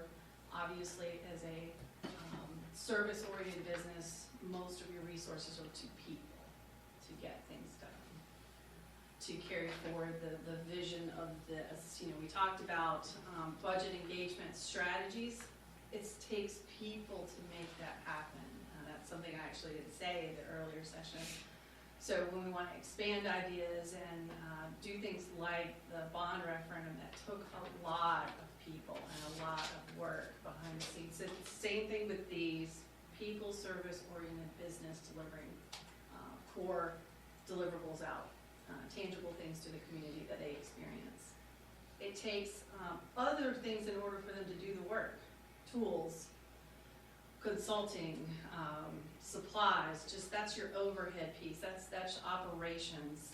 And then there's some capital that's in the base budget. That really relates to our responsibility for repair and maintenance of roads and filling potholes. Sometimes it just tips over the threshold of what is capital in terms of how or what is getting done to that particular road, but it still is a repair and maintenance. So that's just that 1% factor. There's just a small amount of money that rides in the base budget for that.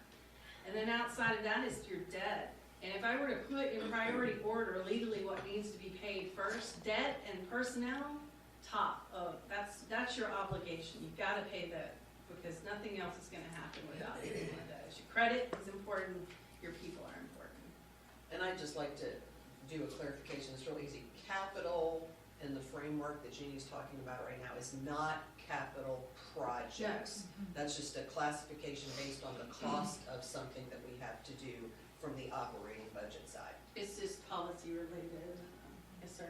So, just in terms of the capital, right, like we have earmarked for the transportation and all that, like where does that reflect into that?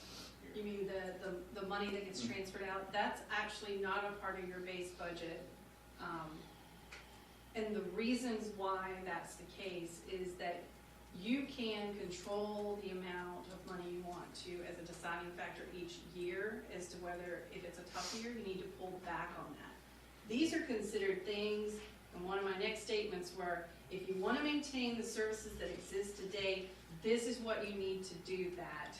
That's future. And you have each year a touch point to say, do I still want to do it and do it at this level?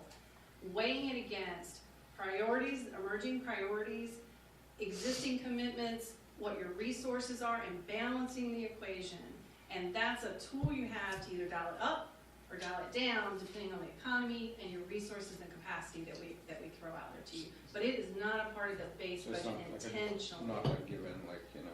It is a commitment that I feel like you're making. You've told us that. But just like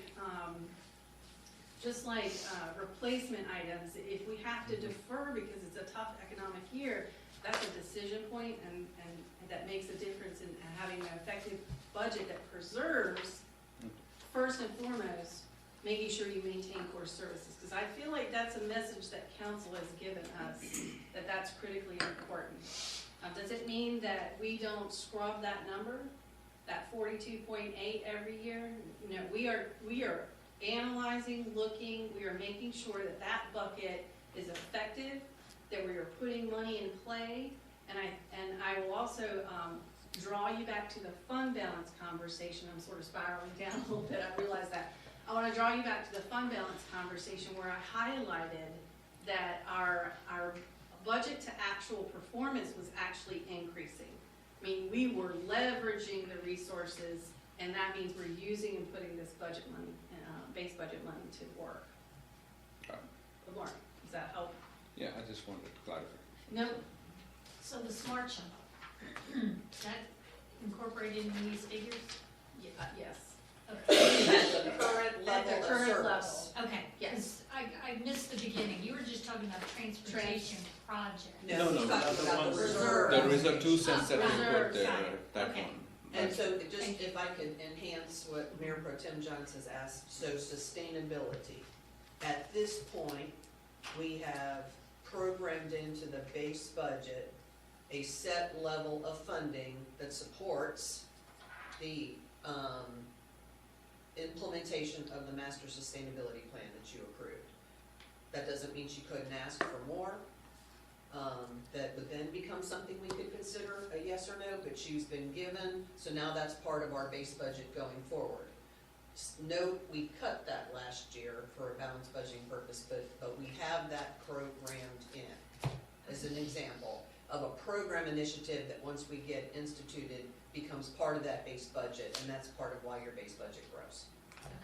And everything that I'm talking about in these slides is about current level of commitments and obligations and what is in this base budget right now. I wanna just paint that picture for you so you know contextually what it might be at a high level, because these will be new and in addition to. Right.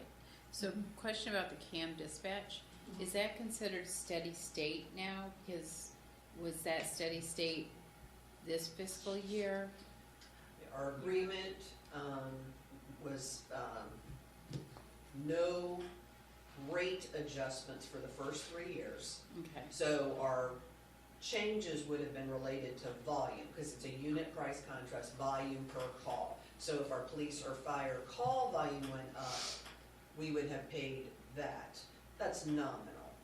You will see that when those, and it's not just that contract, it's any contract, when they get to adjustment, and when Jeannie talks about a lot of the public service contracts, that's where the escalation and the inflation comes into play, and why, that's just another component of why your base budget grows.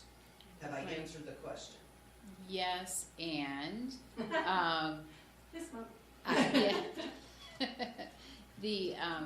There is a way that we're executing the CAM approach that I heard from the public that might not be optimal, but I would defer that discussion to later. Is that something that we can discuss later? Can we put that on the board Yeah, as a so- checkpoint? I think that's a great checkpoint. So specifically, there is the perception that we're running emergency vehicles from Morrisville if Carrie's near, like the nearest one, because we want Morrisville people not to be confused that the emergency services are coming from Morrisville. And I believe I probably know the context of what you're talking about. I would suggest, rather than coming back to it as a parking lot item here, allow us to go to staff and get you information to address those concerns and bring that forward to you Because either that may in be an a policy admin change. report or a presentation strategy. Would Right. that be acceptable? Yeah, were we gonna get a report on the CAM? I thought we were scheduled to get one. We do not have that as something teed up, but Okay. happy to do that. Yes.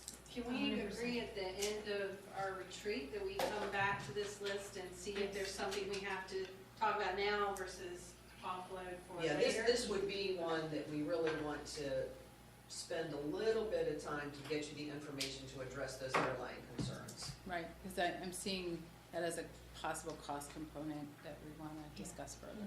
That's good. All right, let me just is everybody ready to go forward? Yep. Okay. Good question. Revenue, basics, I wanted to, I can't talk about expenditures with you without talking about what your resources are, but I want us to stay up here for this particular one, because it is about the things first. your top revenue sources are ad valorem, sales tax, development user fees, and then you have a utility sales tax, and then park fees are next. So I say that all to you is that this time of year, in January, is really tough for me to gauge based on the pattern and information that's accessible to us for your top two pieces. I'm still waiting for information from the tax administrator. He's excellent, and I use his information and data where he sees our tax base going.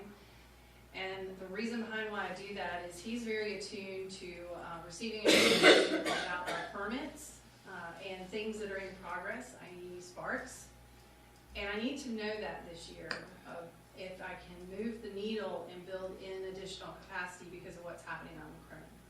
The McCrimmon corridor is going to be, how did you phrase it? A marker, a milestone marker of a shift for us. And I've seen this before in Morrisville's history, is the explosion of growth and the effect that has on our revenue source, and recognizing that and capturing that capacity actively instead of after the fact, so that we can get great things done. So being attuned to that, but using data that we can get from that source, it will be incredibly important to this budget process and the next one and the next one. For sales tax, I only have 1 quarter worth of distributions. That's only 3. And I don't have the second quarter. And budgeteers tend to like to see what happens at Christmas. To be able to use that as an indicator, is the economy going to sustain the level of spending that they are at? I will say sales tax, even with just the 3 months that I do have for distributions, is excellent growth. That's the situation we want to be in. And we were very conservative, but intentionally conservative, so because the words were not clear. It wasn't clear what was going to happen with sales tax. That is very sensitive to consumer shifts that can happen quickly. And you don't know about them until 3 months later when you receive receipts that were spent 3 months before.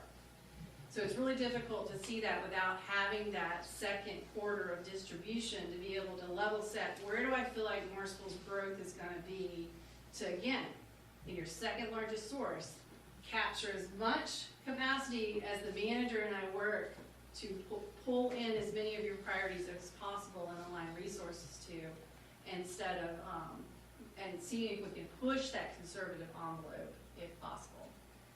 So those two are the big ones that I just want to say. I did a preliminary view of our capacity. I touch revenues at least 3 to 4 more times, and each time I refine them to get them better, to be able to pull as much as we can in without creating a situation of risk circumstances or over setting the bar, because it's always a balance between expenditures and the resources that you have at your disposal, or the resources you're willing to raise. And then I'll just, again, just from a contextual perspective, is Jeannie's projections related to ad valorem taxes, our biggest source, has been in less than a 3% difference. That's how accurate her forecasting of our ad valorem revenue is. Sales tax has been significantly more, but again, it's a volatile, and just the context I'm trying to make is, again, it's a third. It's just that much less value to us. So even though it's been varying much more widely and we've benefited for that, it's just still incremental amounts. It's not a huge windfall, even as we would talk to you about changing how conservatively we would budget that. Does that make sense? Mm-hmm. Okay, thank you. Plus, we can't control it. Correct. Yes, you can. We can buy more stuff Well, amongst ourselves. the latter, yes, but prospectively, we can't control it. So the question I have, what was the ad valorem last year? Was it 58 or was it less? The reason I'm asking is, you bring a good point. We have a lot of growth going on. Do you project the CEOs will be given by the end of 2023 free to get that tax. I know traditionally you said like we go 3% or 2%. And I'm trying to determine how is McCrimmon affecting that, and then you have to decide later, how long can that occur? And, you know, it's happening fast on McCrimmon, Yeah, and we wanna make sure we put as much as we can in the projection of our budget so that we can pull more in, but we also wanna make sure, is it realistic to go to a 4% or 5%? Technically, it's all depend on the CEO, then only we can, Yes. you know, get the taxes based on that. And just a further clarification, when it goes on the tax rolls. Right. Exactly, that's true. And I will say Wake County is excellent about keeping track of all of Wake County municipalities, the development that's occurring. We send them reports on a monthly basis of permits that are coming through, and they have a value assigned to them at the level in which they are currently constructing.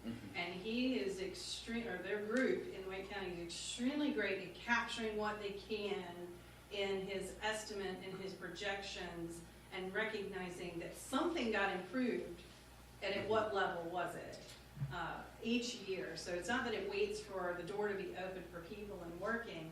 He's capturing it all along as the permit is progressing through the development process. But how much of it, so if there's an increase though in ad valorem taxes or ad valorem revenue for that reason, how much of that is eaten up in the need for new services, new resources? Like how much of that do we actually see as benefit? You know, like, do you understand what I'm asking? So No. like commercial, talk about commercial versus residential. Okay.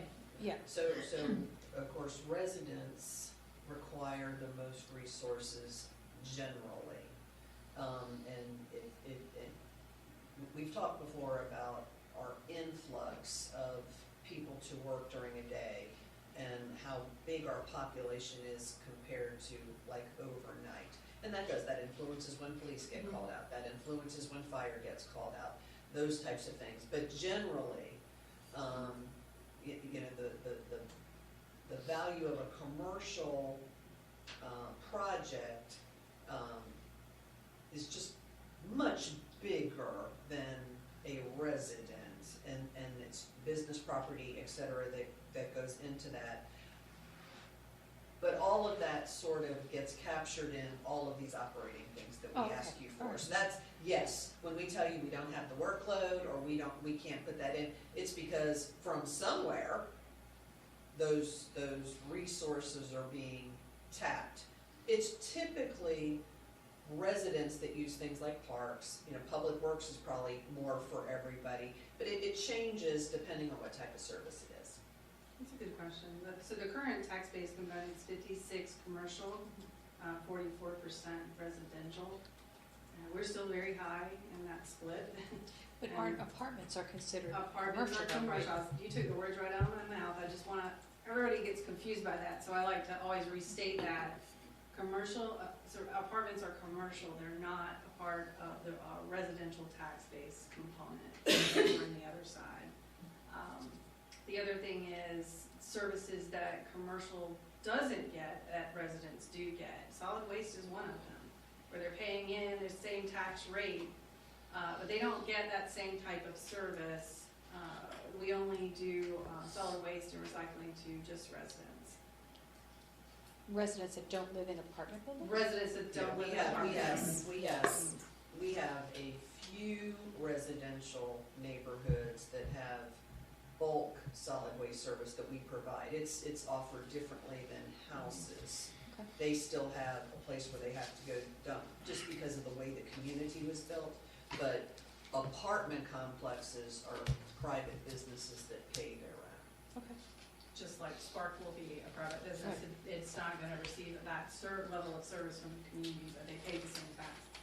The other thing to think about when it comes to development, in commercial in particular, is how our land use changes or UDO requirements change that might allow structures to change. And when that occurs, it actually does affect services and increase cost because you need different kinds of tools in order to do things. So the perfect example here is fire, is my best example, is that if you allow the structure to go up beyond where it currently is in the UDO, I think it's what, 4, 5 stories? If you change the types of materials, if you do something else, if you go higher, you're gonna need a different kind of ladder resource that's going to be more expensive. So just always like to bring that front and center. I've also been told that if it's a stick-built versus non-stick built, that's actually extremely important to pay attention to. Then now you might be talking about people and response times and other types of tools that have to be deployed. That does raise the bar of your base budget. Does everybody understand what's happening? I mean, I know, Wood structures that burn faster. okay. Yeah, I know what stick built was, I was just trying to figure out what, I also call it garden style versus, Yes, yeah. yes. So anyway, that was a great conversation, just to try to draw out some contextual examples of how things might impact a budget. So let me move us forward just a little bit back on revenues. Just to highlight, this year it's going to be important for us to focus in on the things we do have control over. You have control over your tax rate, but you also have control over your user fees. And doing a hard assessment of those as well, and making sure that we have fees set where we need them to be set, so that we can generate at least some cost recovery in maybe park programs, or at least recover the cost to provide the service of development services. So those are things that are in our span of control that we need to make sure that we full circle. Now, do they make a huge impact? No, not necessarily, but it is something that we can move a needle on if we are evaluating and looking and digging in on that. Are things set where they need to be set? Are we competitive? It is important for development services to be comparable. And I think it is important for parks to be market competitive in some of the programs that they have. And then the other cases, I think the philosophy is we have a cost recovery equation there. Means we're subsidizing park programs through the general fund, not 100% through fees. So that's been our philosophy over time. Does that need to change? That's something that we need to talk about when we get to capacity. So I'm going to move on from this slide here. can you, Alyssa, back up? I had a question on what utility sales tax was. So utility sales tax are your gas that you use in your home, the sales tax on the electricity, and weather is very, very telephone. it has a big impact on that particular source. It doesn't grow very much unless the community has sizable residential growth, and we're slowing in that area. So. Okay, I get it. I understand. So All right.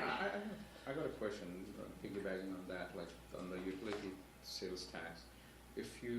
How do they calculate based on the address? Suppose like I have, like say, 404 number, that's an Atlanta number, but the address is Morrisville. So when you get your bill for your cell phone, there's a tax that is attached. So is it attached to where the home residence is, I assume? That's been mine. Let me double check Probably that need to one. re-verify. Yeah, I mean, because that source is That's one a that just state sort of distribution, kinda goes so along. they've got that, whatever that model is, Yeah, it's because- their model, not our model. Because I'm kind of curious because some people may have all out of state numbers, but their taxes, I'm assuming it is close to where the primary residence is, and that's how we get that utility tax. You asked me about the other sales tax, I can probably tell you everything. This one, let me Okay. make sure I'm not confusing the two. So I'd rather go back and look at the distribution from the state and see what their words are around that, and then I can bring that full circle. And not to hijack, but I gotta tell you, I really love your slides, okay? You do? I did. Oh, I did you ask just this. made my day. I did ask him, who's making all the slides? I said, this is awesome. I can go now. Yeah, I mean, the use of white space and the colors, yeah, they are Slide impactful. master. I'm trying to stay attuned to an art, because I may need it in my next phase in life, so you never know. All right, Slide back. thank you. Quick question, Jeannie? Yes, About, Cary water provided to us, do we get any of that tax back that they collect? I can check into that one too.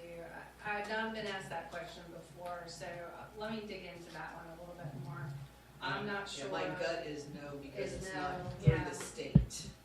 Yeah, That's my gut, but we can verify. I'd rather just check, just to make sure that I'm not missing something, but I would probably tend to agree with her. I don't think so. Because I think there's some opportunity, some municipalities, if they have authority, add like a dollar or something for some kind of special funds. I don't know if we can do any stormwater through that or anything. That's a Let us bigger That's something to look at. conversation. Yeah, and that would also is. relate to what our merger agreement with Cary Yes. is and what we would and wouldn't be allowed to do. And that's probably why I would agree with Martha, is that we don't actually have that span of authority. We handed over an asset, and it's no longer ours. They don't distinguish between Morrisville and Cary customers. There is no All in distinction their billing at all? at all. It's customer or not customer. We get that dumb newsletter in the bill from the And you love Cary, no. So you're telling me I'm not gonna leverage that resource in our Well, outreach. I was thinking, I know I've gone off track, but I was thinking, is this, because everyone gets that dumb newsletter, do people in Morrisville get confused? Well, the people that live in Cary that have a Morrisville address are probably Yeah. really confused. Yeah, well, that's a whole nother, All right, I'm gonna pull you back. That was fun. It's been a I long had to time go since there, I've sorry. looked at the merger agreement. That's just something we just check in on. Because this is a year, that's where I'm at. All right, and obligations that are in the base budget. So this is something Martha touched on earlier. These are what I would say are your major recurring expenses and the ones that we know that are going to be impacted by inflationary cost, growth, life cycle, just planning factors associated with them. And I just wanted to put them in buckets for you to try to get some framework. Again, I don't want to dwell on the details now, because those will come later, but you're talking about everything that has to do with personality. That's your biggest expense source. It's not just the salary, it's the total compensation that we have to keep in perspective. And there's some things, if you want to offer great benefits, connect to recruitment and retention and quality of life for the employees you have. Because again, life comes full circle. If you got a happy employee, you got happy customers that are receiving great services, and it comes right back around. So you have to pay attention to resources in a service-oriented business. We also don't always have people to do the work, but we contract out things, and some significant things that we contract out are solid waste, landscaping, janitorial utilities. Utilities are just an overhead piece. That's just another chunk that we need to have. It's that overhead element that has to keep going. We've got to turn the lights on. You've got to have these things in place to be able to either deliver services or even, maintain the facilities that you have in order to have people to do the work to deliver the services. Then you gotta take, then you've got to take care of the things that you have.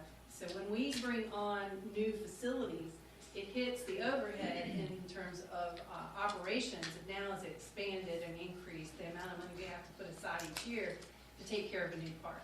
Yes, ma'am. Is there any opportunity to bring any of that in-house, like landscaping, janitorial? You're saying that those are things that are externally contracted, that our employees don't do? There's a hybrid in some of them, so I Okay. believe landscaping is one example that I would say is a hybrid. There's some things we do better, and then there's some things that we take care of that actually makes better sense to contract it out, because they are professionals. So the art of going out and mowing things, it doesn't necessarily need to be our people to take care of doing the mowing. It could be that we contract or do part-time services. Am I And that's explaining that it, well enough? Yes, and there's, the more specialized something is, or unique in that we don't do it every day or on a regular course of business, generally your contractor is gonna be a best approach. in the case of landscaping is probably one of our best examples. We don't have enough people to do it all.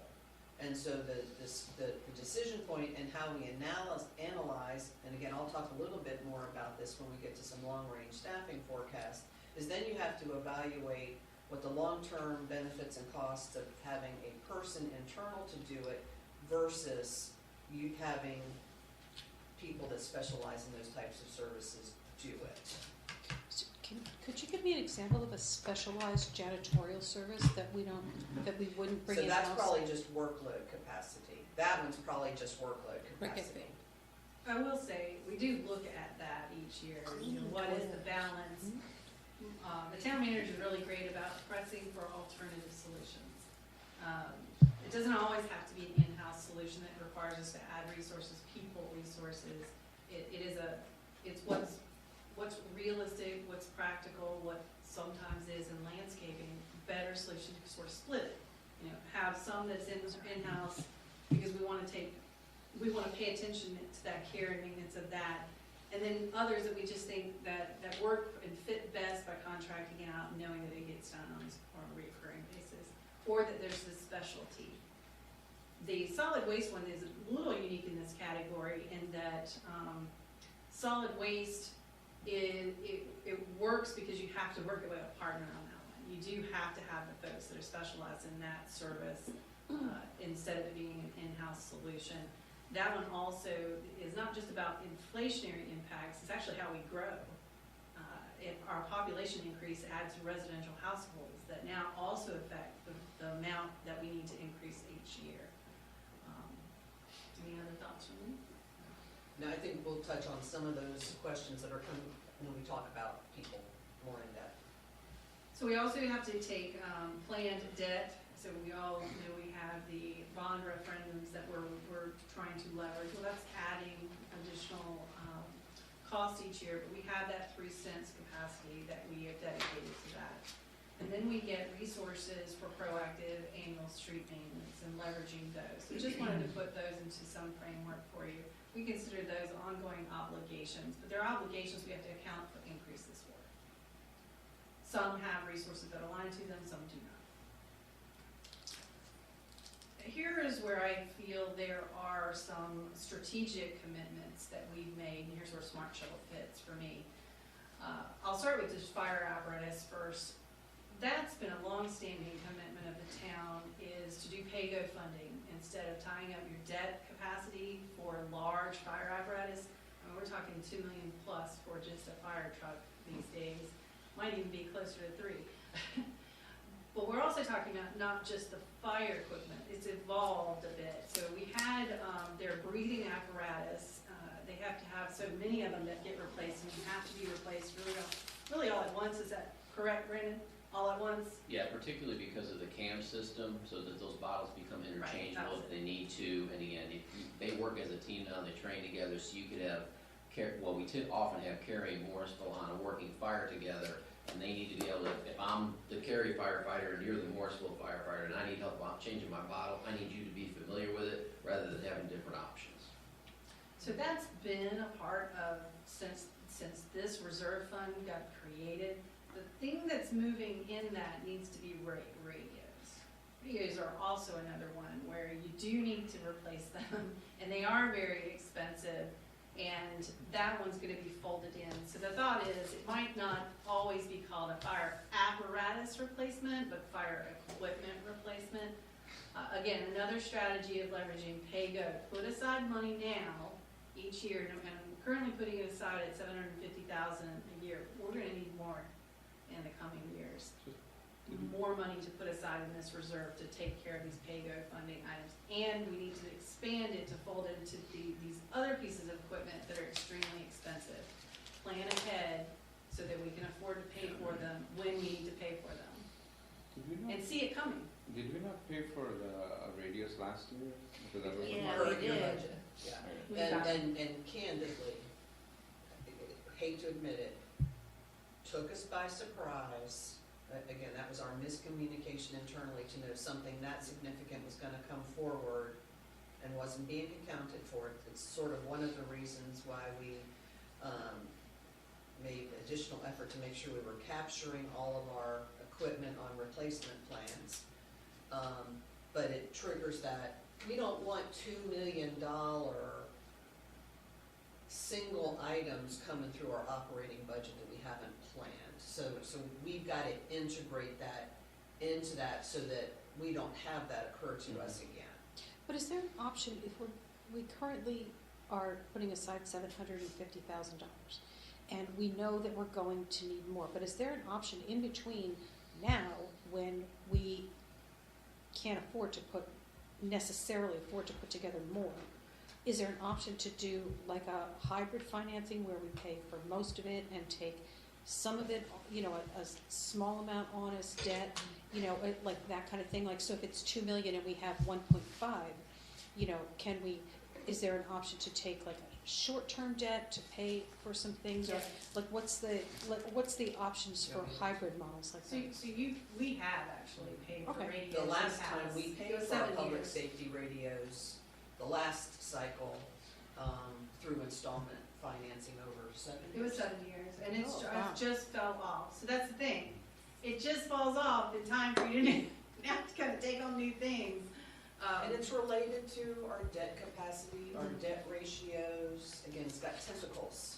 I get that, but I don't think we should like pay for it in installments that are going to last until we need to replace it again. But I'm saying like if we put aside, it's $2 million and we put aside 1.5, it's not going to take us 7 years to pay off that $500,000.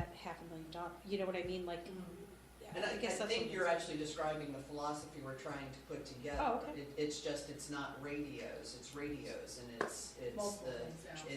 it's periodic replacements of these significant fire apparatus that are all part of this plan. And over the years, though, I've seen this, we're adding, reason why we're probably proposing to change the title of it, is that we're adding more types of specialized or equipment that has to be replaced at once.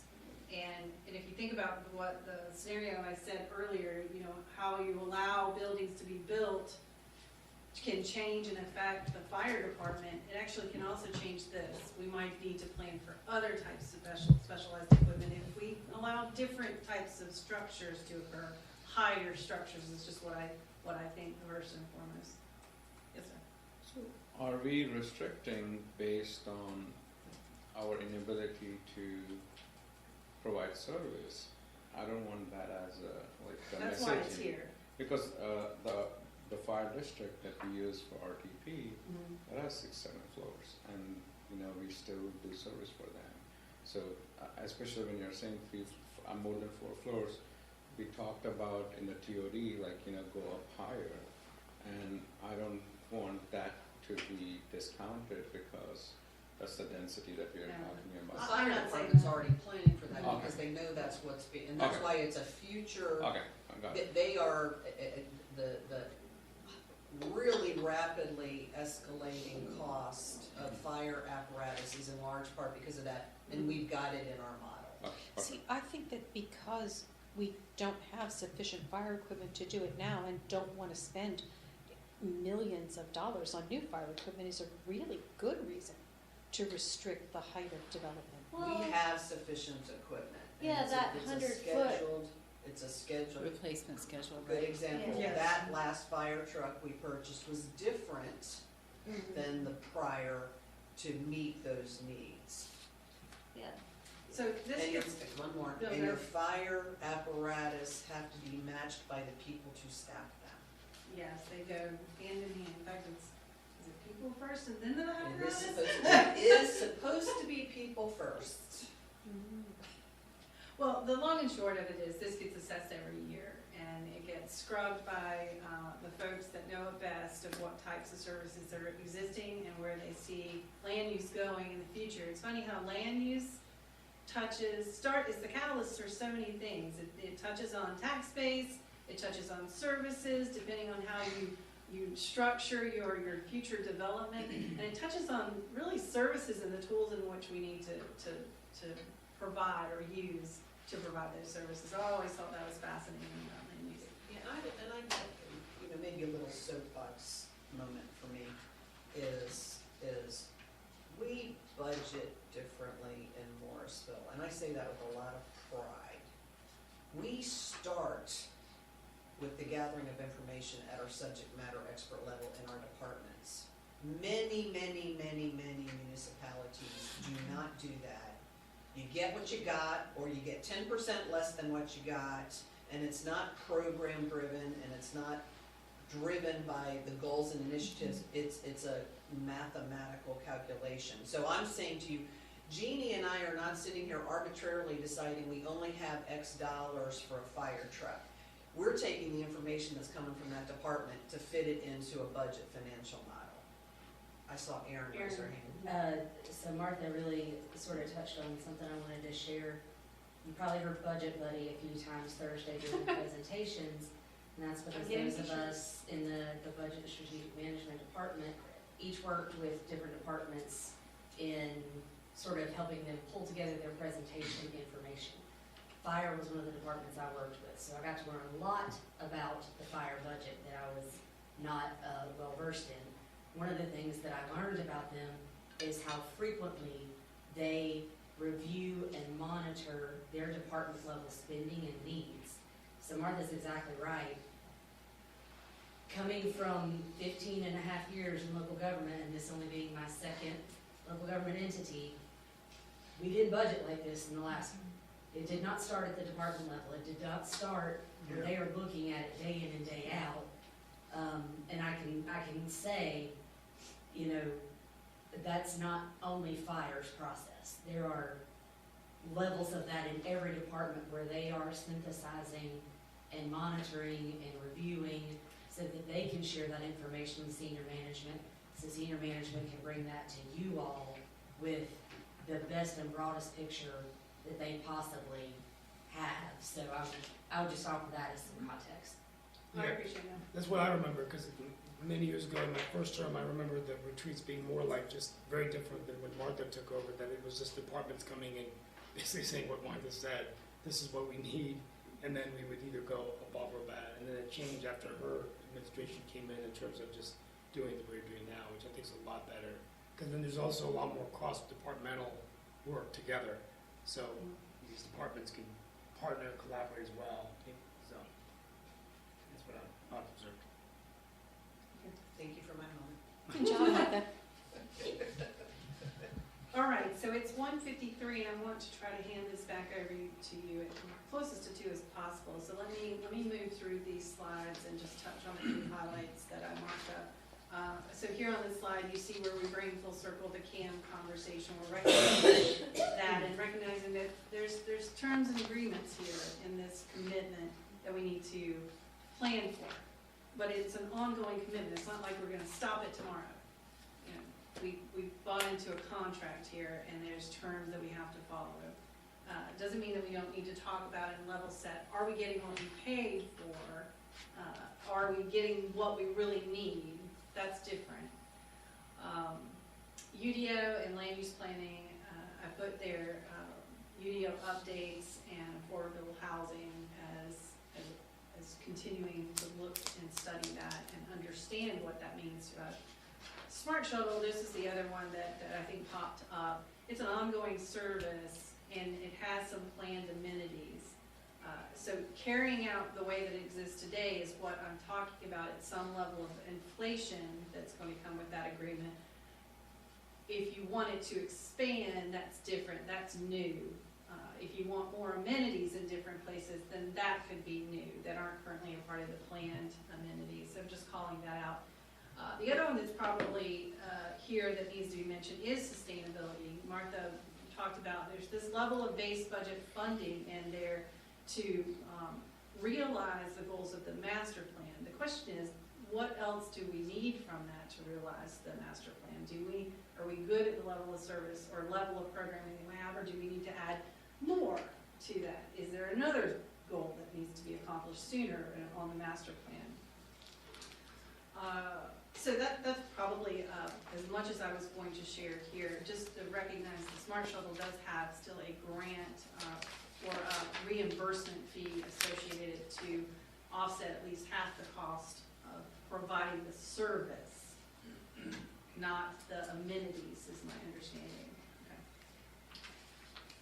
All right, when we think about capital-related items, things that are in the pipeline, I just want to touch on is, we have projects that are active, and we need to make project execution and completion a priority. I say that intentionally because we're dealing with project overages, and that's gonna use some resources to be able to mitigate those due to inflationary factors, may be due to us or the group deciding to change the scope or move, or things that might even be outside of our control, that if we have betterments that are associated with a road improvement that is a state road, well, the betterments really fall on our responsibility. But would we want to do without them? I mean, you really want the sidewalks and you want the lights, and that responsibility falls to us. It's not a part of the reimbursement agreement with whatever the share is between the town and the state. I think one of them we're hoping to try to get some support and help, perhaps, through some of the betterments. I think that was Airport Boulevard, the 50/50. Yeah. Yeah. That's not always the case. A lot of times it is. It's all on us for how we want to improve the road. They put the base road in, and we have to take care of the sidewalks. So maybe I'm jumping ahead, but when I look at this, I'm very familiar with a lot of these items. One thing that is still a mystery for me is the town center. And do we have any obligations CIP-wise that is town facing? I know we're in partnership, but I would expect at least one or two capital projects that might exist, but we're not necessarily putting them on these kind of lists and so forth. So the short answer is absolutely 100%. You're gonna touch on that tomorrow. And we are looking at it from a capital perspective and. Purely capital, none of, Yeah. Well, of course, depending on, and really this is, all the funding strategies that go into play, and whether it's part of your operating budget to front things, and that's not just town center, that's other projects. right, and I expected Yeah, that, but but I was just, substantial capital relating to town center is how we've been approaching that. so going back to this slide, I was just wondering, is it appropriate to put town center related capital projects on this at this time, or do we have to have more discussion, because this looks like this affects 2024? I think we need more discussion, and I think there needs to be more information that comes forward through the development services agreement. Would I be wrong in saying it that way, Brendan? No, I think that's fair. So we continue to move along in that. We now have a draft development agreement as of this week, really, that we're continuing to work through. We are starting to get some cost estimates for work that would potentially be done, or that will be done this year, prior to the agreement being signed, in the context of design and survey work that has to be done now to keep the project moving. So Singh is doing some of that initially in good faith, and then we'll be talking about sort of you'll see a standalone agreement here in the next, well, the recent future, sorry. Near future. Soon, near future, sorry, really long week, sorry. Yes, So you'll see that coming up. That'll just be yes, we understand we have a financial commitment Right. to start this project this year, and then we are just literally this week starting to hear some updates on what our number could be. But they're so loose right now, I don't even want to say a number out loud. and I appreciate that background, because one thing I don't want us to do is get really comfortable and focus like, okay, we've got a handle on this, and then all of a sudden town center kind of wakes us up and goes, boom. So I hear that regularly from a certain somebody in the room who's That would be me! who's constantly encouraging me to give her a number. Yes. And we want to do that, but we also Yes. want to make sure that we do this right, which is Right. why it's a little slower process. So than committing to perhaps numbers, others. I'm not as concerned about, but just keeping that top of mind, Yes. kind of Thank you. putting it as a potential and wrapping our heads around, and there's this other obligation that we've committed to, would be helpful. And I think you're speaking our language at that point. Right. You can't look at just what's in front of you without remembering what you want in your future. That's Right. 100%. Just trying to, because I'm like, that's exciting, and I go, but there's something else.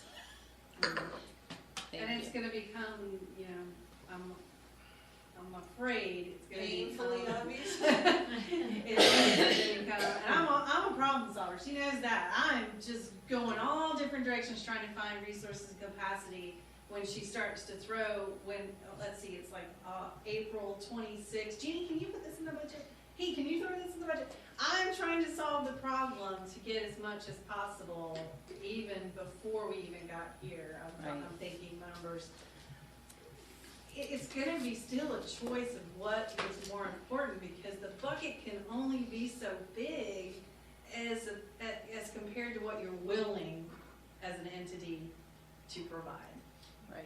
And that's will be that philosophical discussion of capacity, where I'm gonna really challenge you to decide what spectrum of the world, when it comes to leveraging resources or raising resources in a sense, are you coming from as an entity, not as individuals, an entity, what can you Right. agree on? And I always look That's a at, struggle, but. right, and we have a limited capacity, but when we have that, we know that, we can look at generating more revenue and opportunities for No, efficiencies.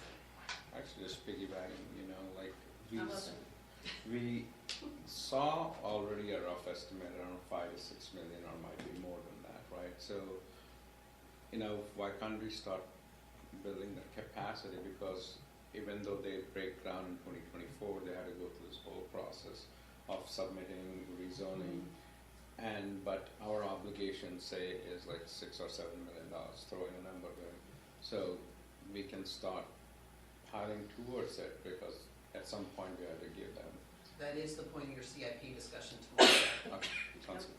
Excellent. You are foreshadowing your CIP discussion tomorrow.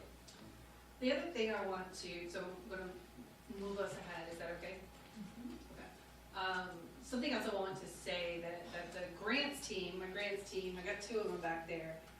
Dawn is the other one that facilitates that group. One thing we're realizing, it's really important for committing to the things that are already in the pipeline. You've already said you're committed to it because we've already leveraged money. You don't want to stop in the middle and say, we spent $1.4 million. I don't want to do that anymore. And that's $1.4 million out of the door, and we didn't realize a tangible thing.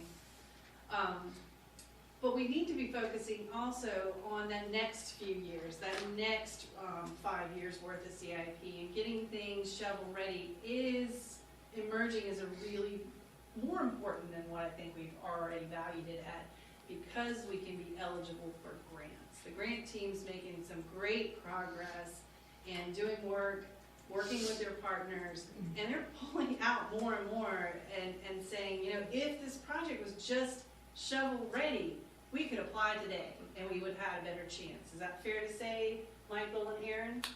Yes. Okay. So we're recognizing that, it's even more important to maybe put some resources towards that, and making sure that we can use some reserves, if reserves are available, to move that needle even more so and get that shovel-ready refinement to maybe tap into additional resources that aren't just town Morrisville's. On the other hand, I don't think that it's a compelling argument for any project to say that we've already spent money on it. I agree that we shouldn't go crazy and start ditching things, but I do think that if we've spent money on, let's say, a design of a project, and then we start to realize that the cost overrun is going to be more significant because of events of the last 3 years or whatever. That's fair to I don't say. think that I don't think that we should, I know throw good money after bad is a bad expression, but because it was good money at the time and we were committed to that project, but I also don't think that necessarily the fact that we have spent money on a project is a compelling reason to spend more money on a project that's become undesirable or Nice side of the other coin, Yeah. nice other coin, the side of the coin is that there is a different perspective, but it's a decision point, is what Right. you're pointing That out. is also part of your CIP Yes. discussion tomorrow. She's as well. foreshadowing too. Yes. Yes. That's great.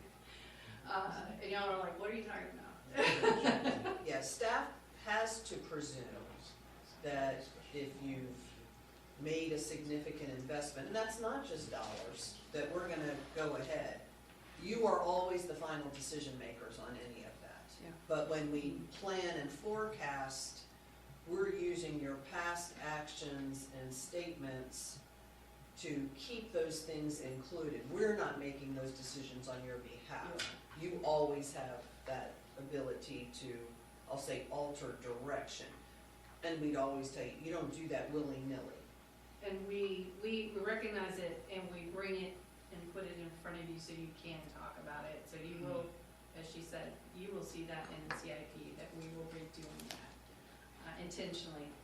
I've seen experience where in the other side of it is that where we haven't done, we have to recognize when that happens is we need to assess the situation. What did we have in our span of control that we could have maybe foreseen better, learned from the experience, and then what wasn't, and then what is the decision now? So it's not to, it's to lose sight, not to lose sight of the learning opportunity, is if we make those kinds of decisions, is to pause for a minute.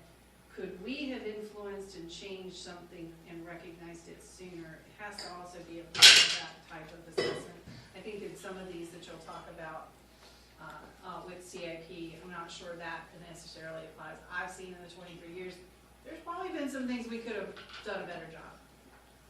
Oh, Liz is shaking her head. And again, we've already, foreshadowed for you, is you've got 2 hours for a CIP discussion, and we don't think that's enough. So, so we've built in additional time, and that may not be enough. And we're gonna continue all of these lines of discussion as we need to get you where you want to be. All right, so possible future focus areas, these really come from your department. So you've got a preview, a budget preview, it's almost from the department presentations, when they looked ahead and foreshadowed what was on the horizon. These are just at a high level some of the nuggets that I picked up on. So I'm not gonna dive into anyone in particular. So I just wanted to just call that out and be clear.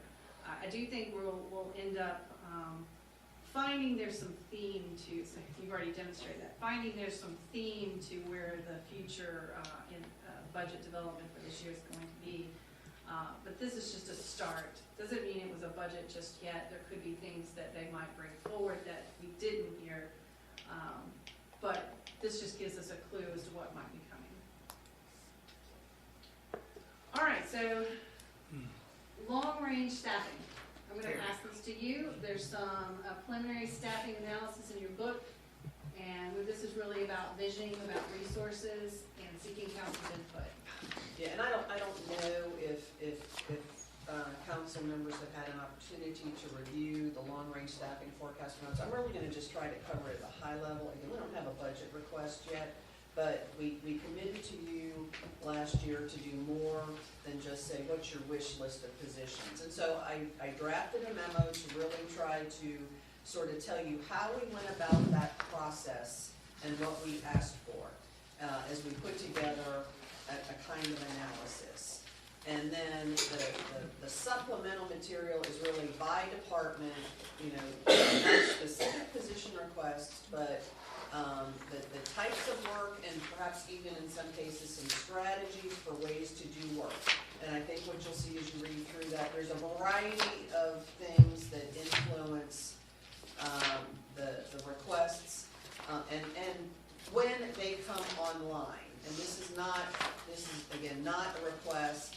They've done some projections, but it's really based on current workload, future workload, expansion of what we already have in our pipeline, what we expect to come on, a variety of factors. We've really tried to illustrate by department because there are different factors that influence the work of different departments of what is driving those needs and some impacts related to if those needs are not met, and then in some cases any other relevant data that we would use to evaluate those positions. For thinking about our 24 budget and future budgets, the high level quantification that you really need to think about in the mix of everything else you have to think about is that over the next 5 years, those projections are $4 million of increased regular ongoing personnel costs. And I'm gonna come back to the one-time costs. But then what I'll further try to define for you, in the earlier years, more defined needs, that's not unusual. We're talking, let's say, average about $1.5 million in the first 2 years, each of the first 2 years. So what I'm saying to you is $1.5 million of increased personnel costs not related to merits, which is another cost, not related to healthcare insurance. This would be, let's just call it new people. That's not exactly accurate, but for the purpose of this conversation, it is. Then if we came to 25 and there's another $1.5 million, you gotta add the 2 years together. So by 25, you've got $3 million of additional costs. So by year 5, it would be $4 million annually that you're spending to support the people that have been preliminarily identified for our operations. As we've talked about before, and that cost does, I do want to indicate 2 things. That's a total compensation type cost that I'm giving you. So that does include all the things we have to pay for, taxes and 401ks and all that kind of stuff, and health insurance. And we have applied at least a 5% inflation factor to future years beyond 24, just to try to capture it a little bit more closer than just in real dollars. So just 2 components we tried to apply to that. And then recognizing that there are just one-time onboarding costs, the most significant of which in most cases is vehicles. And if a position needs a vehicle to function, that's a significant one-time cost. And in particular, I'd say police and public works, and then to some extent probably parks and recreation. That's where those increased vehicle needs also come into play. That we have to take that in. And then often with police and fire, you also are staffing in groups of people to meet shift or patrol type of things. So it's not an apples to apples for every position is really what I'm trying to indicate there. I'm happy to answer any questions, really trying to keep you out of the details of what this department wants versus the big picture. Again, we haven't asked for position requests yet, we haven't vetted position requests for 24, but they've done some forecasting as we put together this list. I'll just tell you, there wasn't anything that, again, I saw that was not a legitimate consideration, I'll say. I won't say request, but a consideration that was based in some analysis and timing considerations as I bring that forward to you. I'd say the best thing at this point for that is again, allow you to read it and continue your conversation versus start picking this information apart. But that's your decision to make at this point in time. I got a chance to read it last night. If we each take a minute, did everyone get a chance to? Yeah. I read it. I slept, Yeah, I read it. sorry. Yeah, no, I get it. You know, Now's the time to go ahead and take a quick, just take Yeah. 5 minutes and just sort of look through. We the got next few this pages. Thursday night. Yeah, I get it. I worked Friday. I had dinner Friday. I had no time. So this is a good, short, concise memo, so thanks for providing it. So let's take 5 minutes and take a look through. So I have a question while they're reading. Do we have, I know last time we asked during the budget time, do we have a policy of vehicles, like, because in my analysis, like, we rotate them 5 years or 8 years or depending on, especially, yes, but we also allow the police to take their cars home and back. Have you done any analysis of how much those miles are versus like in city? Because I feel like if that is taking more miles, say suppose after 80,000 miles, we say, okay, this is out of service, like, take it out? Is the 50,000 coming from to and fro, or, or 30% in the town? And how can we work on that? I'm just, So it's been done in the past. Mhm. It probably hasn't been updated, and I won't call it sacred cow, I won't. But the reality is, it is probably our single biggest recruitment tool for our police to officers. take their cars. Yes, now, and again, then broadly, we've done the fleet utilization study that does take some of that into account. And again, that's something that it would never hurt to refresh that, so there is technically a policy, I'm sorry. Yeah, I think that's another one that we would want the time to really put that together. So the policy is, yes, we give our officers take-home vehicles. And then we've got the fleet utilization study that we're doing to drive some of our other fleet policies. But the analysis of where our officers live and how much, we have not updated that. And That was the only thing. that's a deliverable that again, informs you, informs staff. If we could park it to allow it to come through in a different way. Absolutely. I'd be interested in talking about that as a retention rather than a recruitment tool. If after 3 years on the force, an agreed. officer gets their own Oh, car. I see. I mean, I think Well, that's fairly reasonable. I mean, I We get won't- it, that, We won't get the officers to come to stay. I mean, It's just an idea. It's just I a good think, thing. I think the police car needs to go with the officer. I think that is a huge retention and recruitment tool, and it's a standard practice in many cities. So that's why we want affordable housing, so our officers don't have to travel so far. I have one, I'm just curious, I just felt like asking it, but as we look at vehicles, when, like, recently, the mayor and I were at the State of Cary address in Cary, and they're doing a lot in Cary, which is a much larger town, on electric vehicles, moving their fleets for fire and police. I'm just curious, is that more of a decision that they're making for their impact on lowering carbon emissions and their sustainability initiatives, or is there a benefit, for, I mean, it must cost a lot of money to buy a I don't vehicle. know what Cary does, but we are putting that electric vehicles into our study. Jeff mentioned it. No, here, She said. that we're doing that as a part of our replacement Yeah, strategy. I'm just curious as to the when we make those kinds of decisions, what are the different factors? All right, I'm gonna move us forward. We're at 218.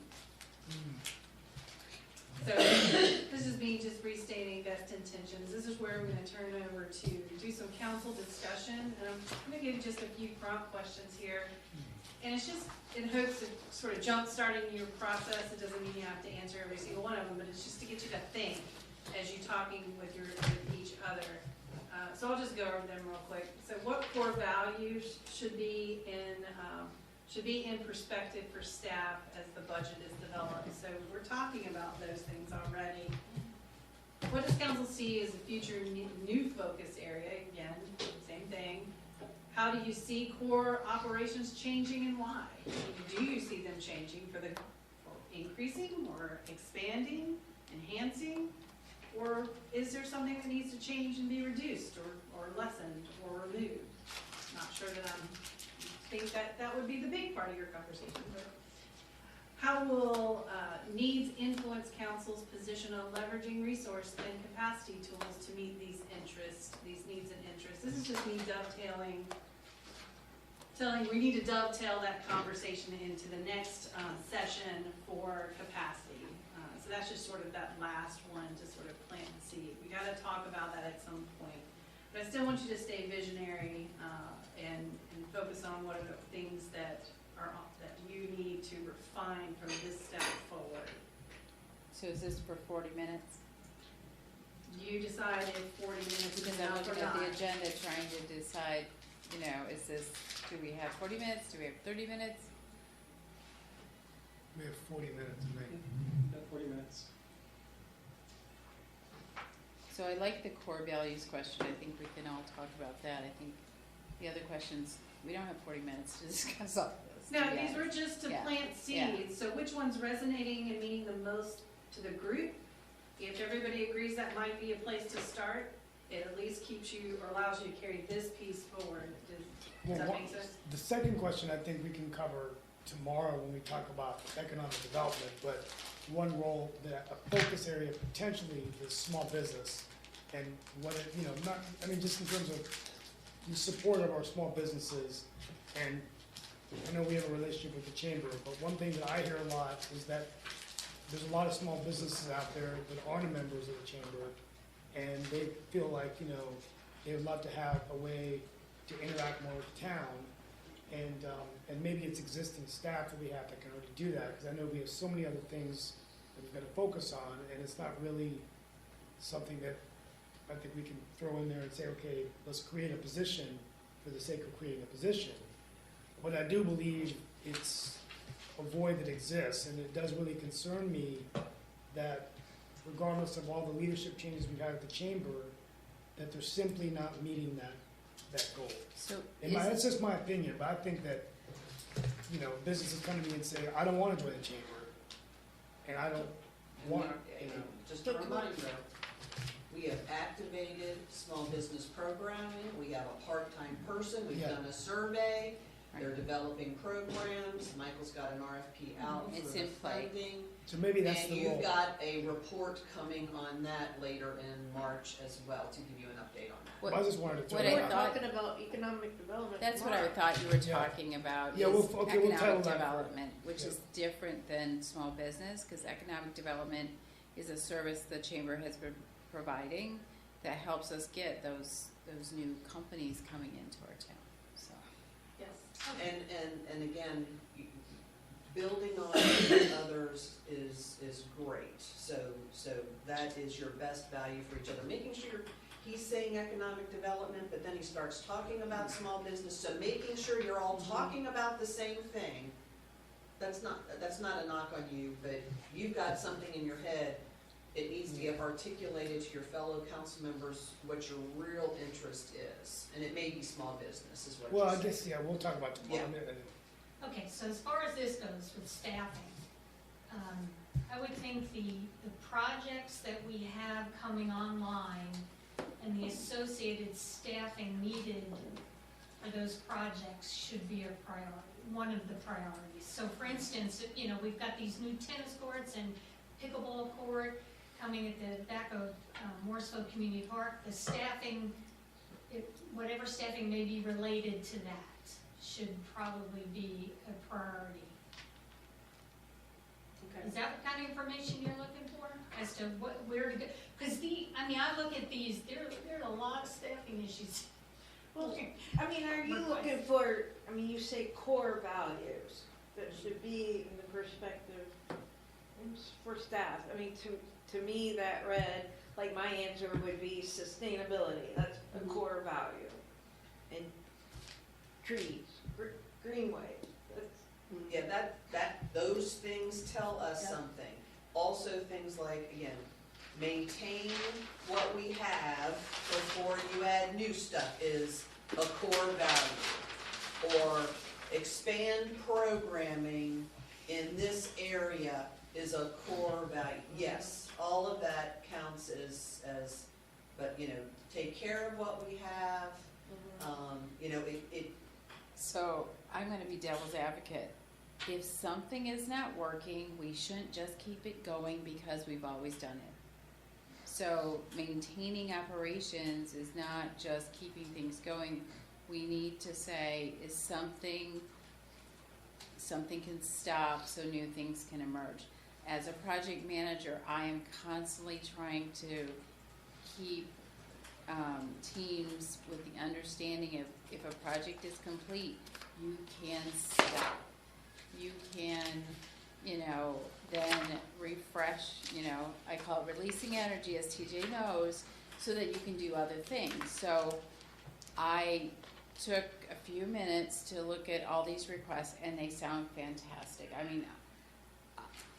Everyone makes sense to me. I've talked about this, but in the back of my mind, if we are to evolve as a community, what are we not doing that, you know, today that we used to be doing that we can repurpose for the future too? So there's more to just adding. There's also evaluating and, you know, trying to leverage new ideas and so forth. And there's also understanding and tapping into operational efficiencies.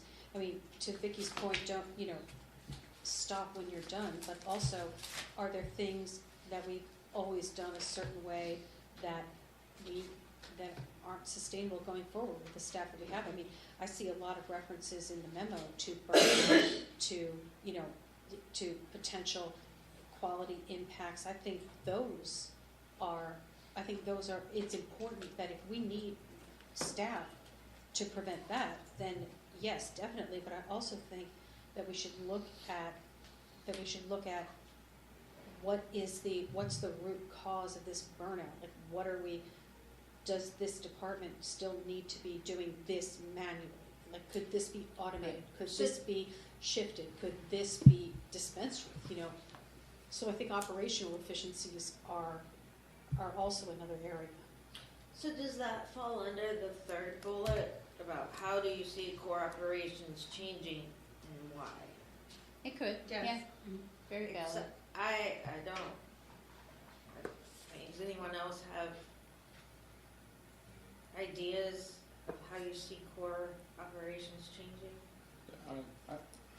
I can say for sure, like when I started, most of the permitting was every department had different softwares. Yep, So there was yep. no streamlining of it. And then they started using, you know, from planning to engineering to permitting, they were like a streamlining. And it was a straight impact to the customers from outside, that they could see the flow and there was no using different softwares. I saw that was a Huge excellent improvement. that permits were given yesterday when Shandy was saying within 12 hours they respond to that. That is operational efficiency, you know, like I have seen on that Are there kind of future areas. opportunities That's to what do I'm efficiencies, thinking. Yeah, right? are there any other examples like Yeah. that we haven't addressed? That we could invest in? And I've got to, again, you know, sort of speak up for staff. You know, we internally challenge staff daily with finding better ways to do things. In fact, that's one of the, you know, don't ask for new positions. We've evaluated all the other options that may exist. You know, the tough core hard question is what would you want us to stop? I mean, none of what I said is. I am so glad but- you asked that. But none I of mean, what I said tell us what, because I'm gonna give you a really bold example, and you'll probably wanna throw me out the room. If temporary dog park participation was a data indicator to illustrate interest by our community, we wouldn't be talking about a dog park. But it's a value that we want to fulfill, and we think it'll grow, so we've made a different decision. And that's the kind of decisions you make all the time. It's not just financial, it's values. Historic preservation will not do anything but create workload and cost and maintenance. It's still a value. But what do we do? My challenge, what do we do that you want us to stop? Okay, but Martha, when I said that, it wasn't. I'm not arguing with you. It wasn't personally, but you Nope. are, because it wasn't, I wasn't personally knocking staff, like, you guys are obviously wasting a ton of time. That's not at all And I what didn't I'm saying. take it that way. I'm saying that, you know, that like, for example, the IT refresh that brought all the departments into alignment, that probably, I mean, I wasn't here for most of that, but I'm guessing that it created a certain amount of capital expenditure. Did. But maybe we realized some efficiency there that allows us to do more work where maybe we don't have to add 2 positions this year. So I'm just kind of saying, like, technology is growing every day. Is there more stuff like that? Is there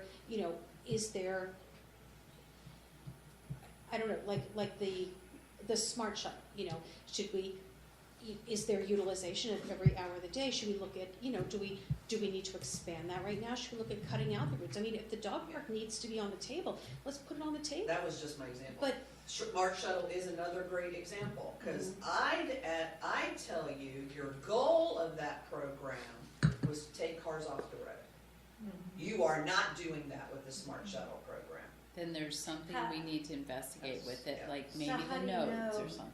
How do you, I mean, The data. like what did you see, like how do you know that it's not taking cars? Because you don't have multiple people in a vehicle going to places because they're being caught up. Oh. And I actually think that routing is some of the issue. And again, and we're bringing through that evaluation, we're not here to talk about Smart Shuttle. But those are examples of, it's not all about finances, there's still values and time to grow programs and mature, all of those things are actually part of it. I see hands. I've become the facilitator and I didn't mean to be. I did not.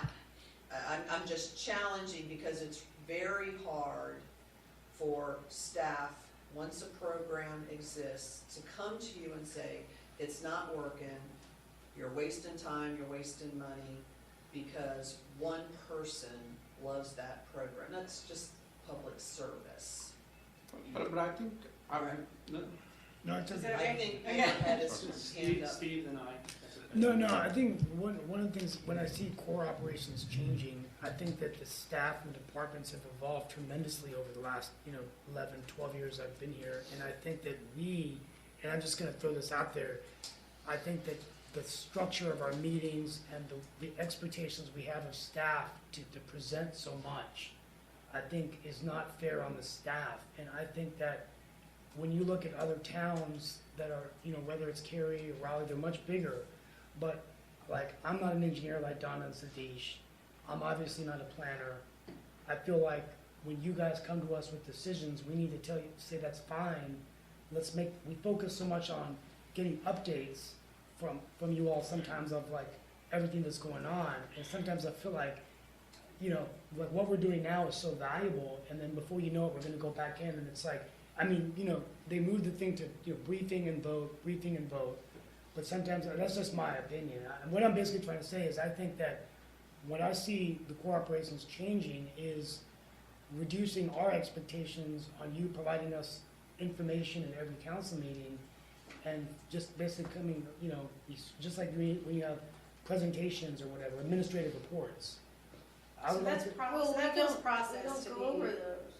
Well, yeah, but still, a lot of our meetings, and it's just my style. I don't want to be in a council meeting at 10 o'clock talking about, like the mulch we use in the dog park or the kind of trees that we're using.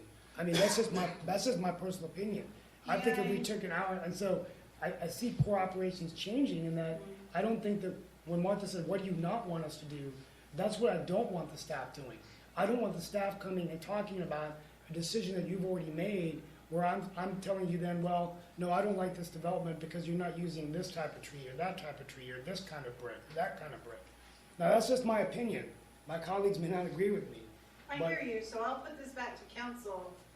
I'm hearing as you're talking, this is process.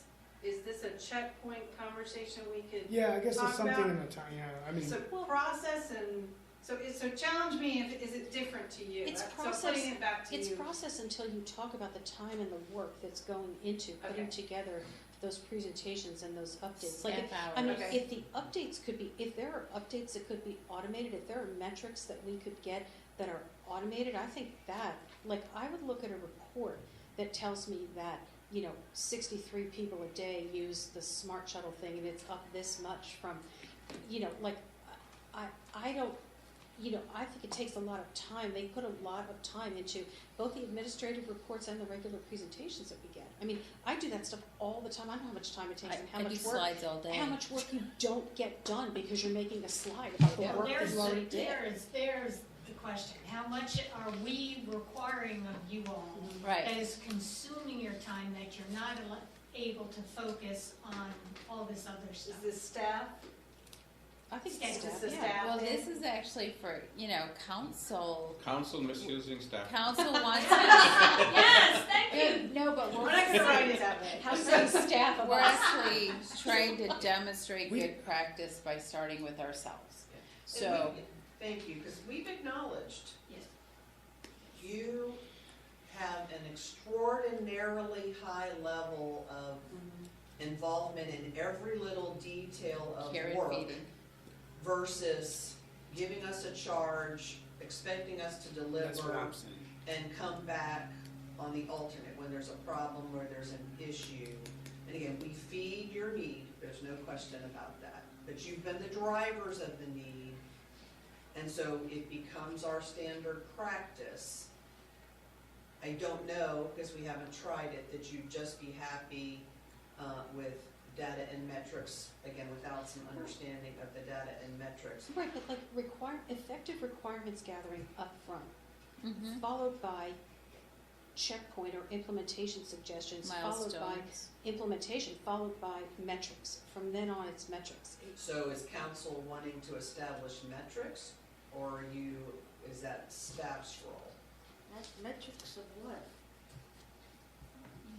What do we, What are we measuring, right? Right, so, it all but, depends. yeah, I mean, I think there are things that, there are probably programs that we need, maybe that the outputs of have to be presented, but Utilization of the smart shuttle would be easy to, if we picked one or two things we wanted to monitor. There's way too many, but if we picked a couple things that we wanted to monitor, and then if we had questions, we could ask for a briefing or we Well, could ask yeah, for an and update. also, if you guys are putting together presentations and thinking, God, I could have said all this in an email, for me, that's helpful information. I don't want to sit in an email, sometimes the public needs to know stuff, I get that, but, Yeah, I'm gonna suggest that this is probably a whole big conversation on its own. Yeah, I mean, let's just talk about, and again, there was value in the process, and I don't wanna skip over that. Placement and what your values are up front versus talking about where you want a bicycle rack or a Yeah. park bench. Or the mulch But tank. that's what we spent our time talking about. yes, we did. Morrisville veterans, again, I think you were responding to some information, but we spent 20 minutes Yes. on benches. So what level do you wanna operate at? That's the discussion for council to guide staff's work. That's all I was trying to say, is that we have 22 meetings left this year on top of work sessions, and we have all these things we want to do. So we have to decide how we're going to use our time in the council chambers to get, even if it's a quarter, 2 or 3 new things done, forget. Otherwise, before we know it, it's going to be November, cut the turkeys and light the Christmas tree. Thank you, Steve, for the accounting. Did you put that on our follow-up? I'm asking permission to go to the press. We need time to explore I that. gotta go to the bathroom, sorry. I And dropped the again, I ball. think staff, we have department head meetings, I think getting some guidance and thoughts and inputs from them would be helpful to council's conversation before we have it again. So I'd like to offer that to help facilitate a future conversation. I wanna go back to make sure the mayor, and then it was, Councilmember Garamella. Yeah, I was just trying to get us back to the slide, I'm trying. what staff was trying to hear from us. Let me move this over, so can I get permission to move this to the check slide? So this has to do with at what level does council want to operate at, balance of detail versus overview, efficiency of process is what I really captured from that. Is that okay? Yeah. All right, let's move, Mayor. So I think the value of staff is always scrubbing their operations and seeking efficiencies. Want to say that we value the level of staff necessary to execute the things that we're asking them to do and their job satisfaction, so they don't get burned out. I think that's an important value that will lead to more retention, to be really intentional about making sure that there is enough staff for them to do the work, execute it in a timeline that they can say, we're gonna try to get it by this date, and then if they don't meet that, they can explain why. If they can meet it, great. It's job satisfaction. We hear about Some of the department heads talked about, they're really excited about all the projects that are going on. Mark Spanioli talked about from 17 projects last year, there's like 27 capital projects ongoing now. If we add another project, we just don't have the staff to do it, no Right. matter how great or important a project is. Can I build on what you said, because you just kind of, And then we come back to need- me, please. right, we need to add more career path items for our staff. I think that's caused turnover issues as someone wanted to advance in their career, and because we're smaller town, smaller organization, we didn't have the either ability or, you know, the paths created to allow them to advance. The positions, and I think we're doing, a core value is supporting their career development. I think there's lots of training that we support. That's Martha's decision, but I think that we are always happy to hear and see in the news and notes how everyone's passing these things and growing in their careers. Like I mentioned, we want to train people enough that they can leave, but treat them well enough that they don't want to. So whatever we can do to make sure that we're treating them well enough. Completing what we start, I think that's an important value. That being said, there's something that I'd like to take off CIP. But generally, we don't want to start something, give staff direction, and then turn around and change it. So let's make good decisions and stick with it. Unless it's bad, and we should Yeah, stop. I mean, there is that. Yeah, So- but I agree. It should be done with a great deal of thought. Yeah. A great Right. deal of It's So not should a, starting stuff in the first place, which I thought. think we do. Totally, I totally agree should we with that. really Yes, do yes. this, right? You, hopefully you I made hear it. that's why you're doing it, because you made the right decision the first time. Can you repeat what you just said, because I actually didn't hear it. I must have been in the Me, I bulky didn't say way. anything, she said something. Oh, okay. It was an exchange of, Mayor said, we should finish what we start. Vicki said, unless it's bad. Then Councilman Rabadi said, Yeah. we need to think about that at the front. Mayor Pro Tem Johnson said, you need to really be careful and deliberate if you change direction, and she agreed that those kinds of things should really be evaluated probably better up front. You're a genius. Read back that You text. should be a She's got a good memory. Jeez. You think I know She gets 10 points. Yes. And again, I've got again, Ugh. this is the best retreat ever.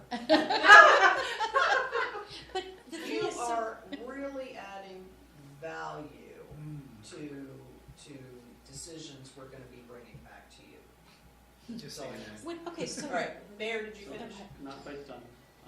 So building off what we've done there, I think our core operation is going to change a bit in that we're going to be creating more placemaking with the town center. So you aren't describing values, you're trying to set a stage, in my You're opinion. doing solutioning. You're also speaking on behalf of council, and I haven't heard any council member say, yes, this is our value. So I think, are you illustrating your values? I think you just speak and then the group can react to it. So I'm not sure Is that what that council's what doing? that interaction No, was. that's not what So I'm doing. Okay. I think a core Not value taking is to turns. support the ideas that we just put forth with resources. But see, that's the question. What does council see as future new focus areas to consider? I'm reading the department reports and I'm seeing that people are at capacity already, so what are we talking, like, I mean. Exactly. like, see, I'm not trying to these be a are, jerk, like, I'm not trying to bring the whole thing down, but, I mean, you're asking about like new focus areas. We don't have enough people to focus on what we Well, already have, so, exactly. so what do we what- do? That brought to mind for me, what, just from all of this discussion, was a new focus area is art. Mm-hmm. Yeah. Yeah. And how do we Well, pull it then, in? and We're then our really role, cheap. is to Find tell you, resources. okay, this is what we need to make that Yeah, happen. that And is then you gonna be make a more choice. Yeah, that's right. Yeah. So And where it balances in with everything else you've said, capacity, the long-range planning, yes. Okay. So, Art. it comes back to staffing. We've had this discussion before. We talk about roundtable items. Why are we even talking about roundtable? We don't have staff capacity to do those things. So it's chicken and egg. Staff is now telling us that there may be needs in order to meet current needs to keep them from degrading. I think one of our values is to keep our current operations from degrading. But because also that's to something we'll finish just say. projects so Finish that we can projects, do new but- things. But make sure that we don't lose ground in customer service. So that was a lot of what I read in these by department. We don't want, it's one of my values I'd like to see us support, that we don't lose any ground and we don't decline any of our services. We'd like to preserve and enhance the quality of life. And I think we've all probably said that in the past. So I think we have what's called the base budget, and it's costing more. It's going to take more resources, more commitment to it. And if we want to do more new things, it's going to cost more than that. So I think staff's trying to let us know that it's going to take some commitment to make this happen. And I'll make a staff report. Yes. I've got to interject again. That is not our message. Okay, that's not true. I apologize. That's how my perspective is that we have an opportunity to do more for our community. And this budget is a great place to start. The beginning is always now. So that's what I wanted to just share. Respectfully, Yes. you always say that before you try to Are add 2 you- cents to the budget, like. Whatever you wanna write down. I put needs first and then whatever, Absolutely. then staff tells us what needs to happen to have that happen. Yeah. And I'll just throw in that last year, $2 million of just pure staff cost increase was absorbed into the budget. So that's just something to keep in mind as they talk about 1.5 million in this next year. So that's 3.5, that's absorbed into the budget. We talk about growth paying for itself. The growth is happening, and we're not benefiting as much because we're not accounting for inflation in our revenue sources. We're keeping our revenue sources flat while everything else costs more. So that's just my perspective. So So that's a capacity capacity is conversation. on the Yes. schedule All that for for tomorrow. capacity. So I think I need to try to help You left Councilmember Councilmember Garrell, Garamella. and then I want to try to help the group a little bit. I think a lot has been already talked, but for me, the core values, the messaging is the key, for me. Because if we are increasing any staffing or any perspective, Couldn't hear you. if we are increasing any staffing or, what are the core values, is what is the direct benefit to a citizen? I take myself as a citizen, like you say, more parks, more, like services that we provide. How can, we benefit them? Because that is a easy sell compared to like the sexy versus non-sexy projects kind of a thing. Putting into transportation, putting into those kind of things. Those are my core values, like,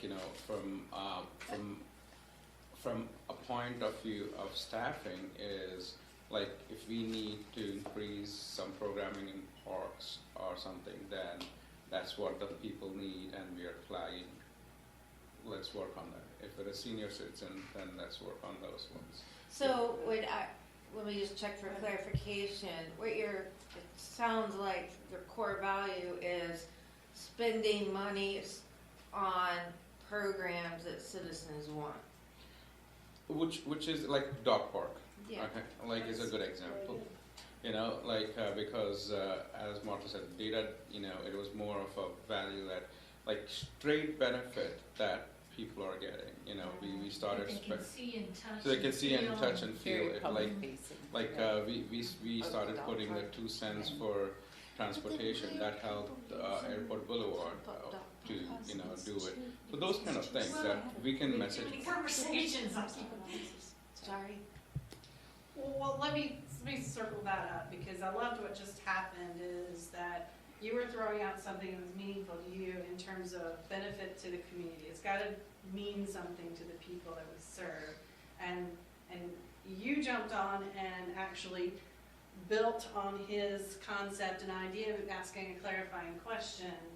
And you said programs that residents want. And I think I saw nods actually occurring in the room.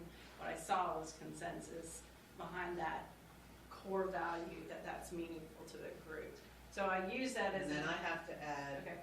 and there's non-direct staff that is essential to support those staff. And those are the critical things that we Yes. have to message. That's the reason I started with messaging, because when public works will never be on the forefront. The guy who's cutting the grass will never be on the forefront. But his services show how good our lawns are, or our cricket fields are. So it's just a matter of messaging, how we go about the core values, because it's to provide better service and efficient and not overwhelm them.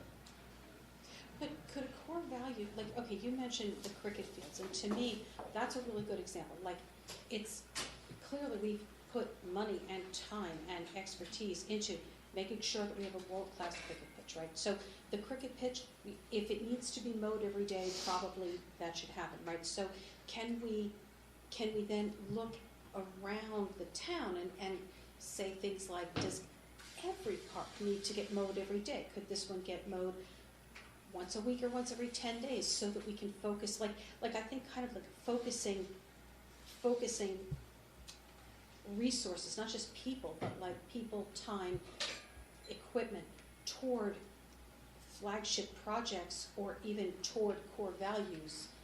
And, you know, like, I know this is Redirect. sacrilege, but like, does everything have to be world-class just because the cricket pitch has to be world-class? Like, could, you know, can we recognize some economies if we, you know, It's almost like a It's like phased magnet approach. school. So you're talking about levels of service. I am, yes.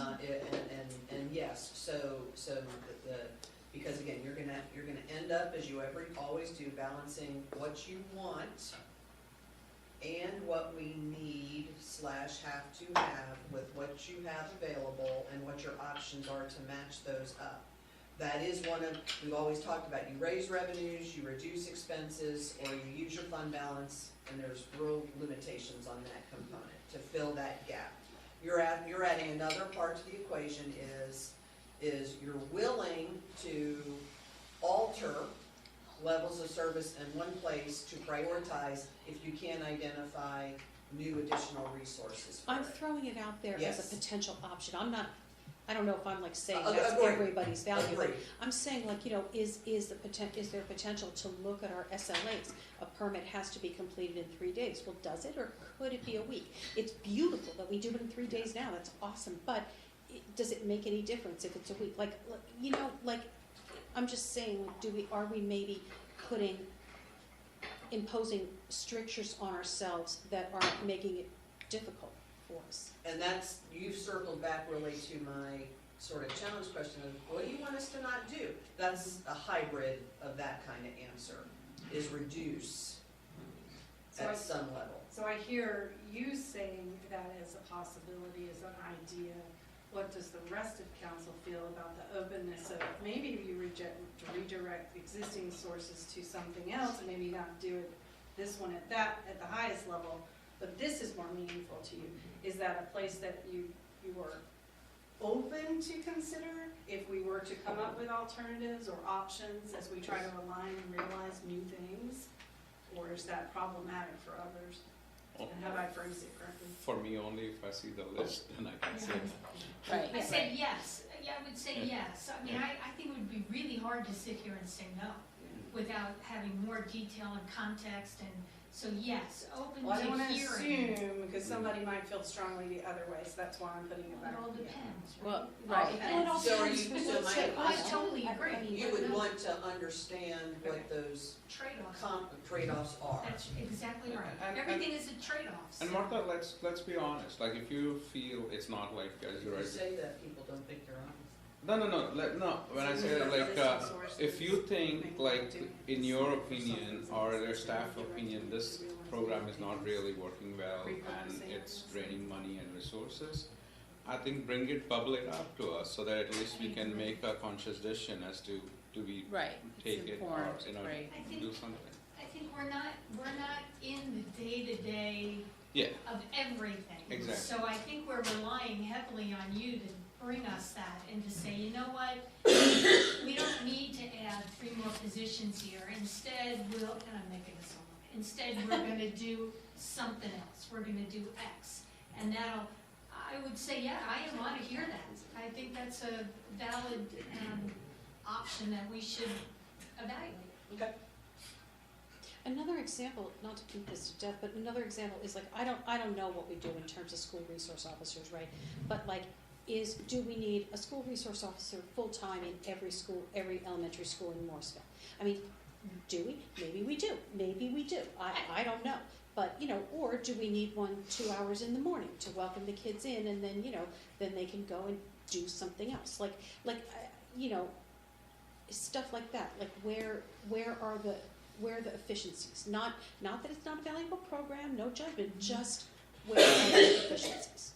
They don't do that in the elementary schools, do they? I don't know, Don, I'm just saying. But we pay for the crossing guards, the town pays for the crossing guards. Yeah, we do, Right. and those are needed. Yeah, I don't think that's we one should- of those, I'm like, I'm no, not- not I'm not advocating against crossing guards. So I've got danger wheel Robinson right there going on in the back there, he's making Yeah. faces at me. So let me make sure I captured this, this particular concept that's sort of at play here right now, and check on what I think it might connect to. Open ideas to repurpose maybe, or assess existing service levels to see if there's something that we may want to repurpose or shift existing resources to enhance or bring in new things. There's really just a self-check of where are we today, what are the programs doing for us or not doing for us, because we have this relationship to benefit to the community. And what it folds in is doing this is going to fold into really aligning resources in terms of staff. What are we really changing in existing or adding to in new items? So it really folds in all three facets if you do this work and seeing what capacity we can shift around. Does that make, am I speaking for clear? Is that clear? Is that your words, your voice, and how it connects? Okay, Martha.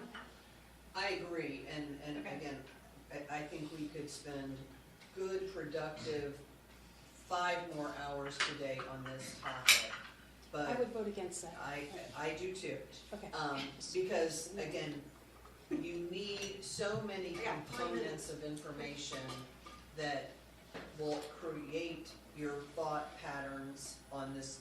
Again, you're gonna come back to these as you continue to get more components of factors for budgeting.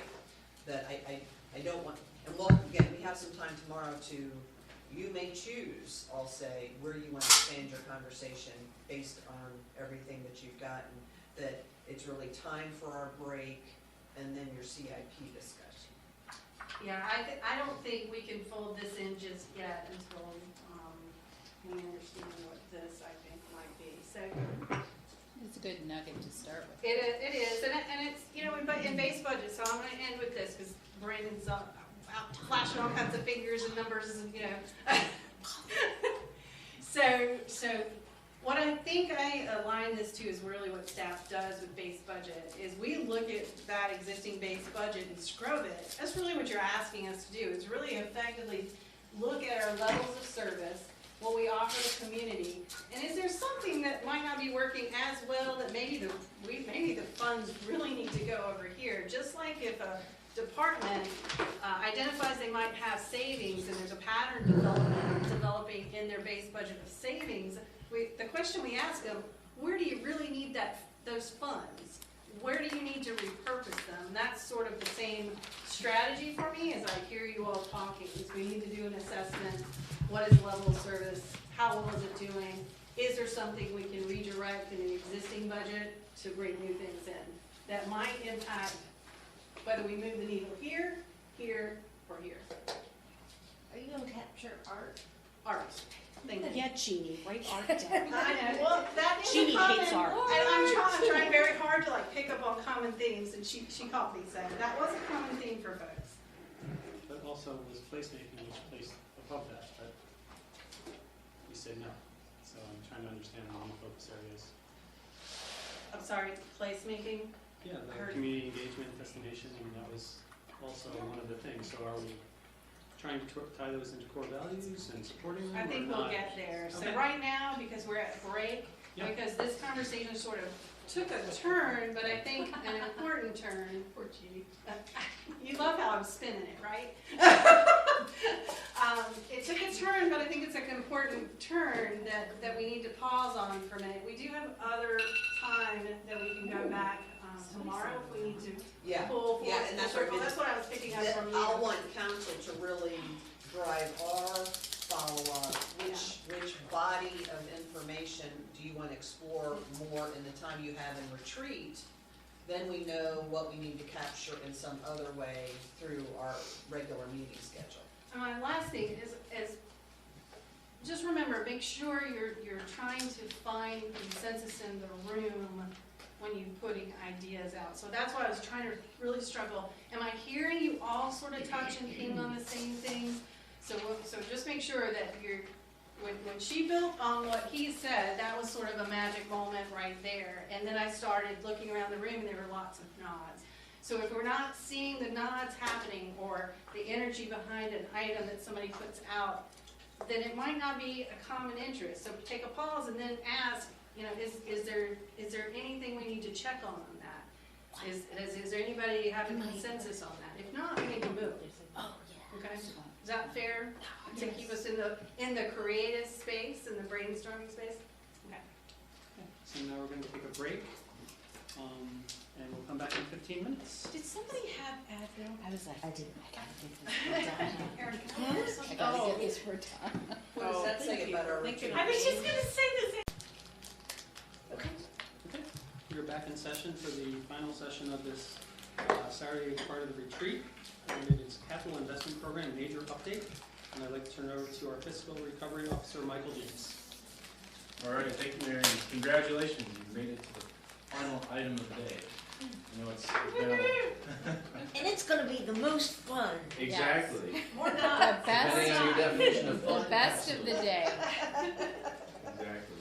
Yeah, I know it's been a long day, a lot of great discussion. I do think this is an exciting item to end on. I think you'll enjoy it. And I do have some presentation content at the beginning, but we will quickly get to your discussion and your capital project prioritization, and you'll be moving around the room, so hopefully that helps you out late in the day. And just a couple of administrative notes before I get going. Like I said, I want this to be mostly your discussion. I do have some presentations at the beginning. I will try to pause probably every 4 or 5 slides or so, just in case you have any questions. But just want to get through that piece efficiently. And then, as we're talking through the capital projects, I just want to bring to your attention that in your packet, I think this is item 5. So towards the end of that, after the presentation, you do have project scope descriptions, so all the project details and cost estimates for most of the projects are there for your reference as you go along, if you have any questions about this. And just the other thing to note, I'm going to be sharing the CIP team's project prioritization results. I'm going to go through those at a high level during the presentation, but there's an appendix to the presentation that includes some more detailed notes about the team's work by category, so I just wanted to point your attention to that. So kind of the roadmap for the last session today, I'm going to start by doing a quick recap on your CIP process, which we discussed some back in November and December, so I think you're pretty familiar with that. Before we get into talking about new projects, I think it's important to talk about some of the existing projects we have going on right now, and the market escalation that you all are very familiar with and heard a lot about, but it's worth a reminder of that before we get into the bulk of the discussion today. Then I'll share kind of a recap of the team's work, our approach to ranking all the projects based on your adopted policy, and then we'll get into your discussion and exercises. And just as a reminder, this is going to be kind of your first round of prioritization for CIP Day. I have a couple of short exercises for you, but you'll obviously continue that throughout the budget process. So basically what we're asking of you today is just, I'm going to go through in a few minutes some projects that the team has proposed to pull out of your CIP or remove. So if you're looking for your agreement and consensus on that, and then your participation in discussion questions that we'll be posing, and in the exercise. So as a reminder, we are going through a major CIP update this year, which happens every 4 years. I shared a lot of this when we talked earlier this fall, but the CIP team started our work in the fall, which includes reviewing all the projects, creating some new project concepts, updating those projects, review of the policy, which we brought to you some changes that you all ultimately adopted in December. That really kicked off the CIP team's prioritization work that we all did in December, kind of bringing us to today. And then you can see there, in the green at the bottom, kind of your outlook for February, and then heading into the spring budget development process. I will point out that we're targeting to do more an offline prioritization exercise with you all in February. That'll be some more detailed prioritization to kind of help us put today's results in context and continue to work with you on budget development and CIP development.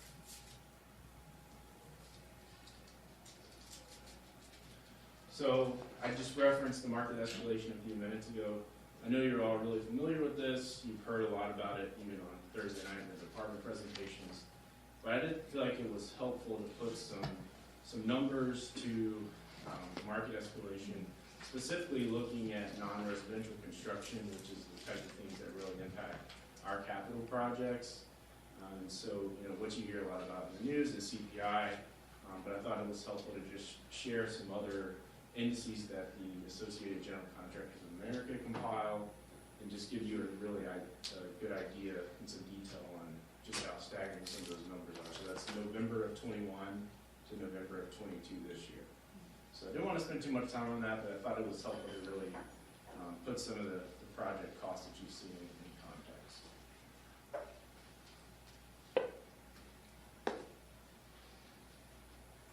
And before, in a few minutes, when we start talking about new projects, it's definitely worth a reminder that we have a lot of larger scale projects that are in various phases of development right now. And we do not have final costs for any of these projects. So I think you're all familiar with these, know that they're large scale projects, and we just don't have final numbers. Just based on what's happening in the market, we would expect that this could significantly impact what we might have available for new projects. Just something to keep in mind as we kind of head into the budget process.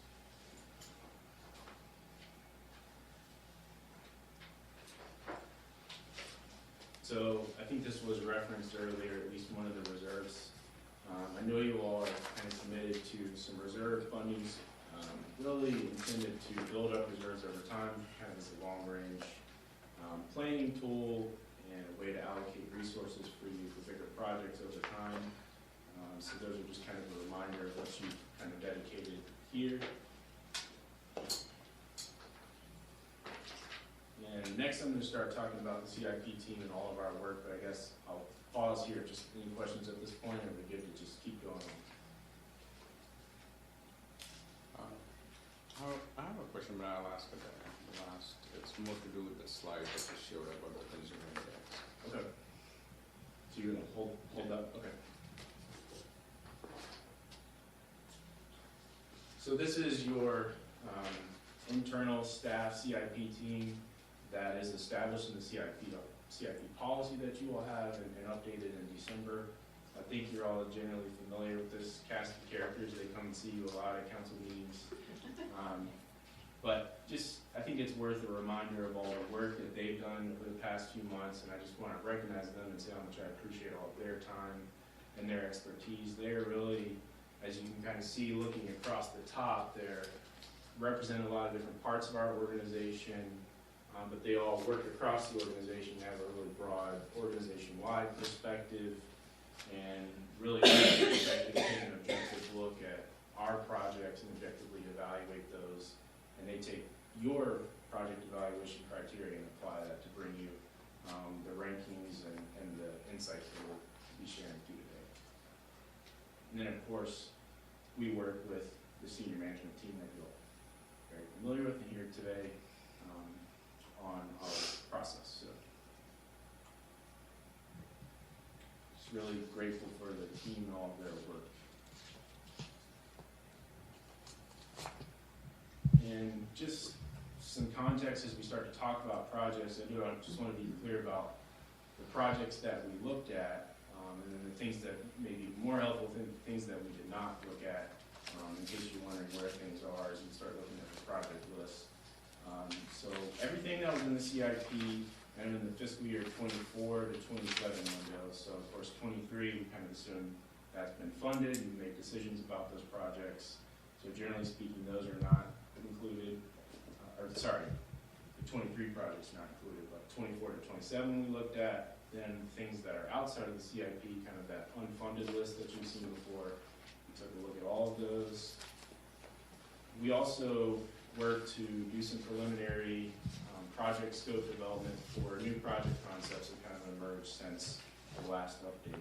So example, that would be some of the recently acquired parkland, trying to put together some initial concepts for you all to consider, and then other things that you have brought up or expressed interest in. So kind of related to that, not taking a look at things that we would consider active projects, you kind of made those decisions. We have projects that are already in construction or in active design and are moving forward. An example of that would be the dog park, kind of in progress. There are some projects that we'll talk about in just a minute that the CIP team reviewed and is proposing that we remove.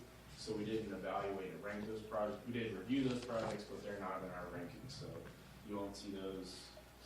Another thing that you might be asking about is the sidewalk connectivity projects. So there was some initial funding in '23, so we're assuming that's kind of has gotten going, and that wasn't in our ranking. And then maybe a little more obviously, things like the stormwater CIP, fire, Gable subdivision, things with dedicated funding sources are not included. Because they don't really have to compete with the general town council. Hopefully that makes sense. And I'm not gonna read through all of this, but just kind of quickly a reminder of the criteria that you all adopted in the policy in December. And a reminder that these are listed in order of the weights. So safety carrying the heaviest weight. And you do have the project evaluation criteria at your desk, or you should if you don't. I think Jeannie has some copies in the back. So you can take a look at how those were kind of applied in the evaluation process if you have questions about that. And it's probably worth just, a reminder that safety mandates, continuity of service, those are some of the top three.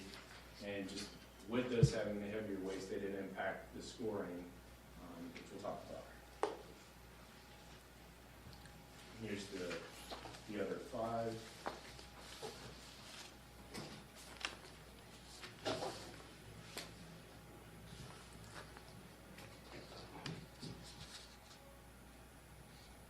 So kind of continuing the discussion about the evaluation criteria, I did think it was helpful to just point out how the team applied some of the categories, because it will impact the results you see. So in the safety category, it's the top weighted factor. I did just want to point out that there are several projects that scored well in safety and mandates, because they may reduce or prevent future hazards, for example, or they have safety components as part of those projects. Just because they were scored well and scored higher in the rankings does not mean we're saying that these have immediate safety problems that need to be addressed all the time. Not saying that at all, so just wanted to be clear about that. And then on mandates, just want to be clear that we evaluate and consider local mandates in addition to just maybe something that would be required by the state or federal government. So, and really where that manifested itself in the scoring is looking at previously adopted town council plans like the CTP and the Parks and Recreation Master Plan, when we were scoring that category. Another important thing is timing. We do have the shovel readiness as part of the criteria, so in some of the projects like the widening betterments are pretty far along in terms of it being at like 90% design. But other than that, we're not factoring in timing otherwise. So for example, the Aviation Parkway widening betterments scored well, but that's not going to be a reality until several years down the road just because of the DOT project timing for the widening. So, and then just finally a reminder that you all did remove costs from the prioritization criteria. So there's certainly some high scoring projects that are big, that are big costs that we'll just have to compete, and not necessarily just because they score well doesn't mean that they can be funded. So, and then another thing I do want to emphasize as far as how the team approaches scoring is it's a consensus scoring. So we did not each submit individual scores and take an average. It's a facilitated discussion amongst the entire team and an agreement upon not just the overall score, but on each category. So I just wanted to share that. I'll just mention, while Michael's there, I think that's really important to recognize that this was not a sit around the table for an hour and go, oh, I like that one, I like that one, I like this one. So there's a lot of work and detail that has gone into this with our subject matter experts from across the town. So I think that's important to recognize as you sort of look at what these next steps are. And again, it sort of goes back to that workload you were talking about a little while ago, which is this was workload on them, but it's also critically important workload so that we are moving forward, intelligently to plan projects and to understand how to spend those taxpayer dollars and those bond dollars as you move forward. So through this, that's this next step then is logically to involve you in somewhat that level of detail as well to make sure that you are all on the same page. Again, and last thing I'll mention is, as Michael pointed out with cost, this doesn't really consider that. So even though you may rank them 1 to 22, I think, when we're done, that doesn't mean they're going to get built or done 1 to 22, of course, because some of those are going to have some hefty price tags. But it does give you that ability to compare a little bit apples and oranges as you look at some of these bigger, and helps us as staff understand, what should we be looking to prioritize, or as Michael mentioned, get things shovel ready over time. Very helpful from our end. So. Yeah, thanks. Any questions on team scoring approach? So, related to like council values and insights, were you scoring with that information as like an overall guiding principle, or? And I'm gonna address the removal of projects in the later slide for a specific reason. So just, the scoring was probably low for one of the items that you're gonna propose to remove, but I think that's because of lack of awareness, Yeah, and I guess to answer your question, just as a reminder, so the team is taking your adopted policy criteria. Now, of course, we're interpreting that and we're applying that, and that's Right. part of the reason that we're coming to you today is Right. for you to have your chance to give your prioritization and your input on what the projects mean to you. So it is your criteria. We're trying as best we can to right, systematically apply that across all the projects. But I think we're considering your input in terms of what you put in the policy. right. But Okay. we Just obviously want to not considering re-baseline, so, everything. yeah, we'll Yeah. cover it in the next slide. And I would just say, as we go through this, I think it's important for you all to try and focus on, more so on what the team considered, what, important facts around the projects, not necessarily getting hung up on why this ranked a 10 and why this was a 9 necessarily, because I don't know that that's going to be productive for you all, because really, ultimately, today's really about your discussion and your prioritization, what you think, so that's why we're here. So, happy to answer questions, but I just want to keep that top of mind for you.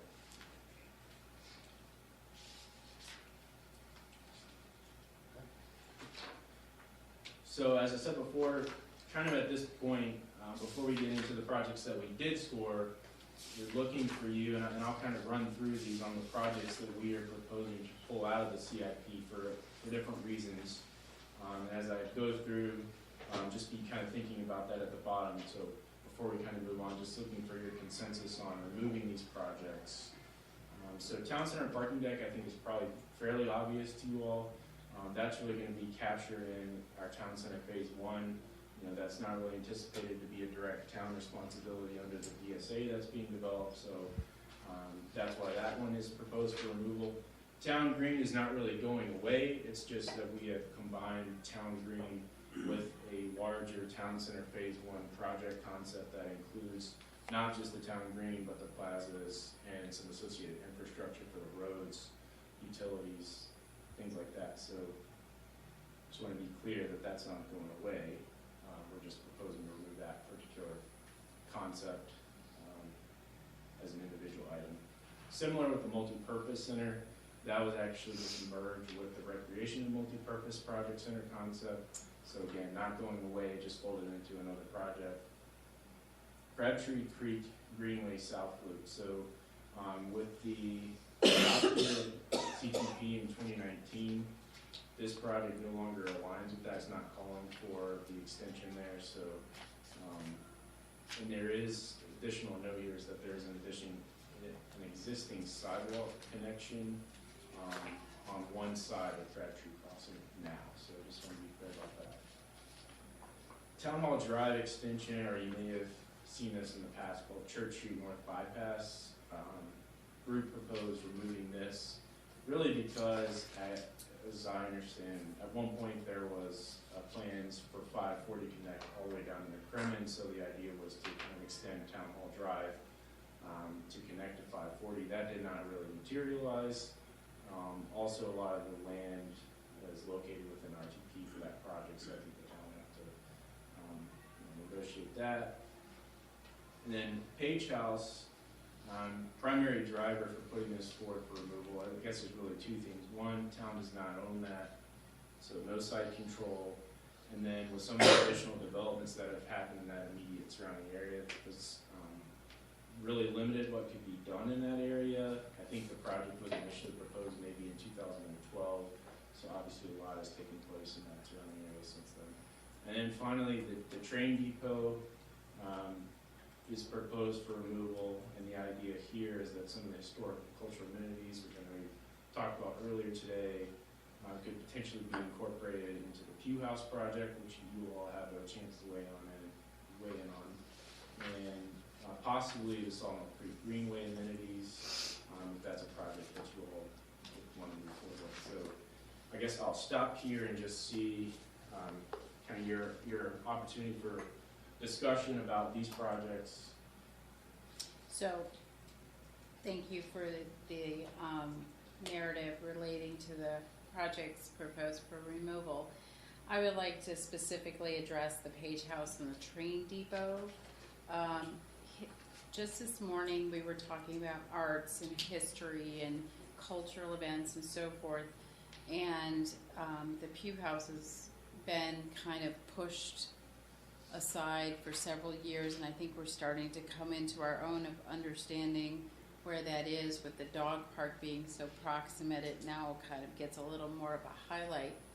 What several members of the council might not appreciate is the Page House is also a very significant part of Morrisville's history and story. It goes back to the beginnings of the town. They've had battles near that,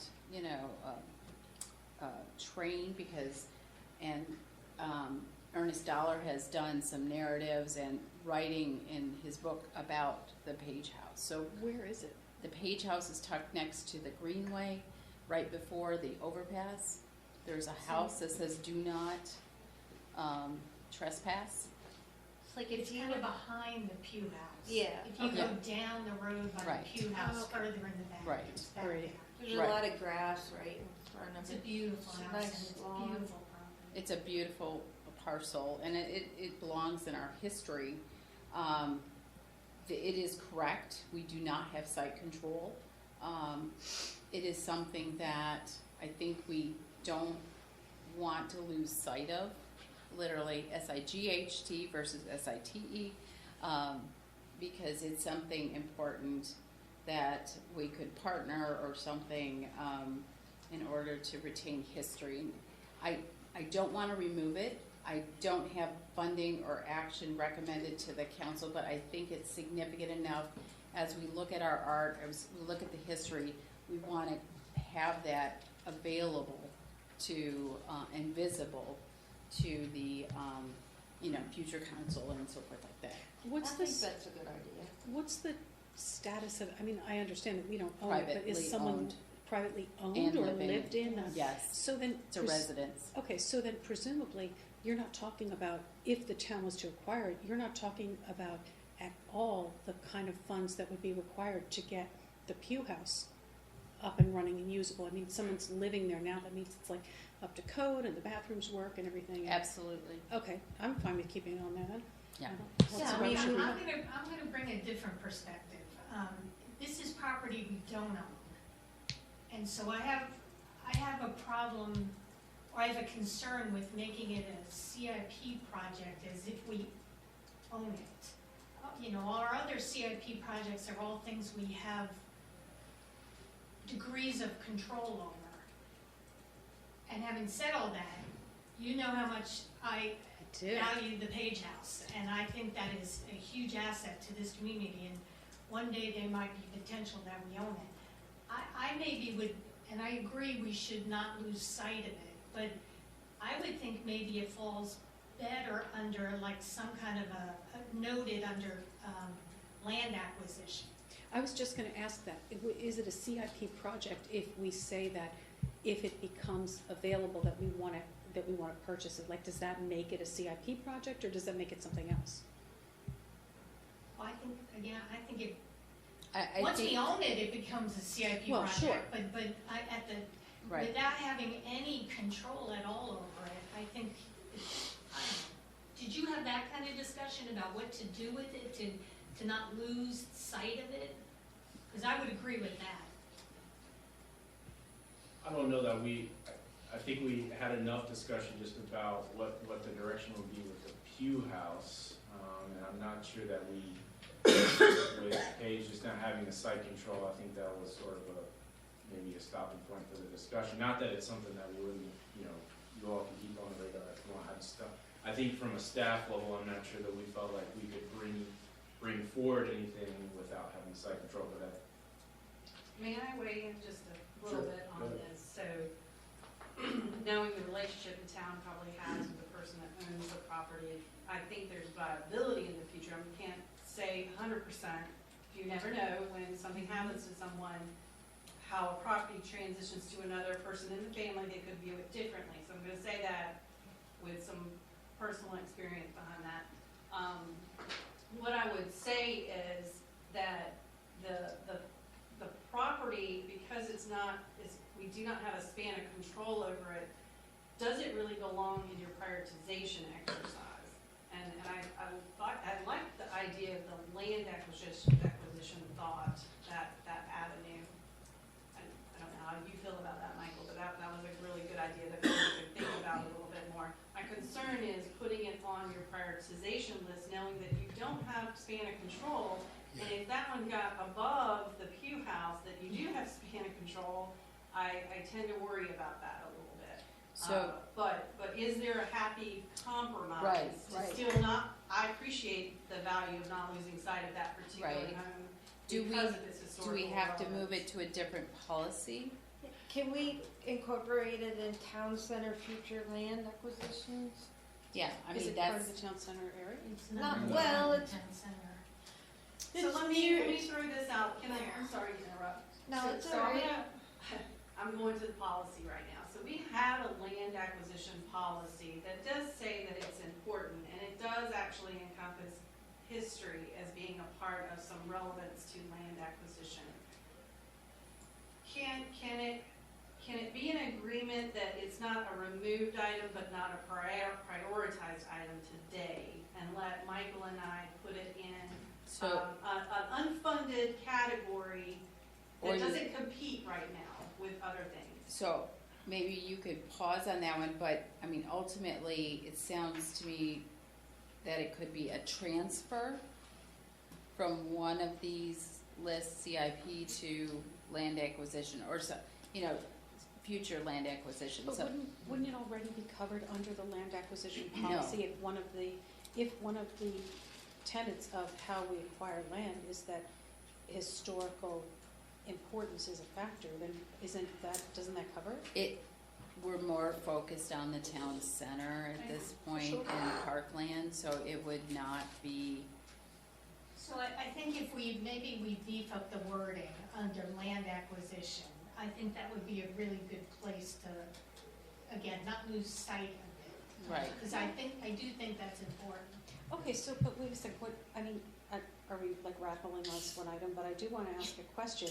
If, let's say that we do that, then what are we actually saying there? Are we saying that if the Page House became available, that we would want to prioritize that over, say, town center acquisition or something else, or parkland acquisition, is that what we would be saying? Because if not, then I don't know that there's I any don't- point in moving anything. I don't know that we're saying anything, because maybe, I think it all depends, right? I mean, at the time when it As it becomes always does, available, yeah. we weigh everything, and we see how far along we are over here, we see how far, and I would love to own that piece of property one day. Yeah. I would love for the town to own it, but Right, I think it's. to lessen the disruption to the meeting, I think if you would just pause on the Page House until we kind of work out, Yeah, that's what Some I of was the gonna details. suggest. I think we don't, there's really no issue with us keeping it. Right, we as a won't talk project about it concept, today. It's- Unfunded, and we can bring back Right. additional information. it's not in Yeah. play. But I wanted to talk about the train depot before you And continue. just, so you know, Aaron is adding Page House to the checkpoint as well, so we can circle back. Thank you. The train depot, even though we've been pushing that one a lot, there's been 2 significant train wrecks in the town of Morrisville history, and the train depot could kind of visualize some of that information. So connecting it to the Pew House or the Sawmill Creek Greenway, I think is great. And to be a little bit more fine-tuned as well, but I don't think we should abandon that historical thing. We do have control of the train depot, I believe. It's somewhere along 54. It exists, but it's not like in a So I state. don't know that we have control. No, it's in the, like It's in the 100 right foot, of way. 100 foot Yeah. right of No way one up has there. that. Okay, but I mean, it's, Close enough, maybe with the Pew House and or right, another piece of property Right. behind, but right. proximity based, I Right. guess. So would we be moving it? Is that? So let's doesn't be exist. clear, Doesn't it doesn't exist. exist. Oh, There is okay, no got train it. depot. Oh, all right, It's a- okay it's a then. concept. Never It's a mind. concept, that Right. is They would have correct. to But be a- there's parts of it, I think, in existence No. Where? No, there's. Where? Did they like? at a greenhouse What? along 54, yes. Build your own. All right. Man, I'm gonna have to What do it it. is, Okay, so here's what, this was a concept this has been talked about for years, and it was this concept about maybe we get like a caboose one day and we put it there, or a piece of a train, Yeah. that was a Like concept. like a at one- gateway for Morrisville. Right, thing. right, Okay, and all then, right. and it was always just this kind of concept of how do we keep the history of the fact that there used to be a train station right in the vicinity of the Pew House, there used to be. There's an old picture that we have it. Yes, we somewhere. have an old picture, Yeah. yes. I think something to consider is that's, I think, why the project team, the priority team has suggested making it part of Pew House, particularly given there is no structure today. To move. So if it's included in the Pew House, you know, that ensures that it gets consideration. In all candor, that may be more effective for you than having it as a standalone, because you know, it's pushed, it's never really risen up to that priority. Whereas if you're having more serious, I think, conversations about the Pew House, that may be your chance to get something done, just realistically, rather than having it sit there until you think it can become a priority. And when you see the 22 projects that you know are on the list today, I just legitimately don't know when you would be able to prioritize that Right, to get something it'd done. be an orphan, yeah, thank It you. has never risen to the top. Hey, where are we on this slide? We are starting to get ready for slide Oh, 14, wait, I still have one more. but we are not done with this. Wrapping up. Sorry. We're ready to, we're not done, we're getting ready Sorry. to. Sorry, no, I got one But quick we got one. questions. I am good with the list, I'm also good with the Town Hall Drive extension, but, or N, yes, N. Don't we have plans for doing some kind of backdoor connection to a Town Hall Drive connection? I'm not worried about the 540 connection, that can go away, I'm okay with that. But didn't we have plans for some backdoor connection behind some of the neighborhoods off of Church Street? And how is that I know what you're affected? talking about, and I don't think that opportunity exists anymore based on development that has occurred back there. It's Now, I fine. can check on it. No, I agree with that, so the issue, so Michael and I have talked about this a bit, issue is the most of the land is not within our control because it's in RTP. That's the bigger issue.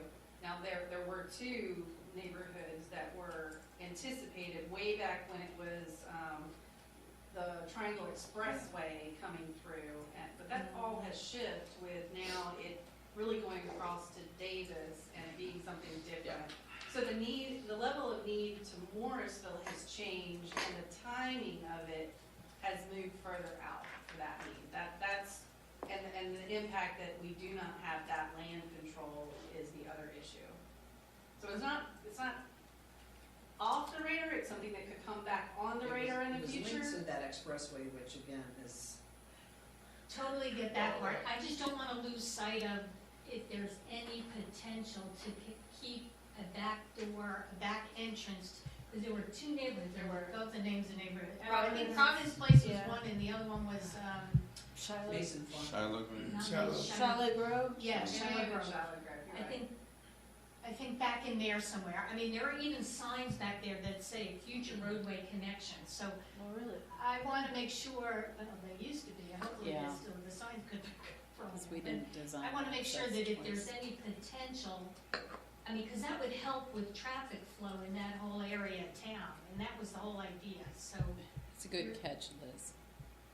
it can come off, but I would love to make sure that we're not forgetting. So I'm hearing, and again, that could be an outcome of this conversation, because I think you're gonna find that there's concepts that have been added that have been generated by your work, activities, discussion already. So we've created new concepts.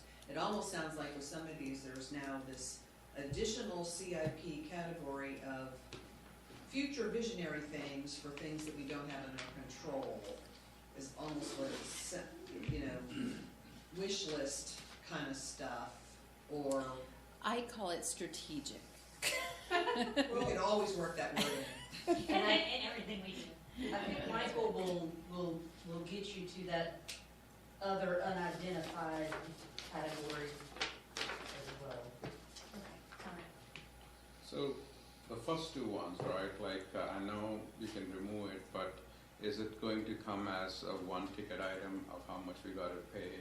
Yes, that'll all be in the phase one town Phase center, one. that will come back to you. Okay, and then,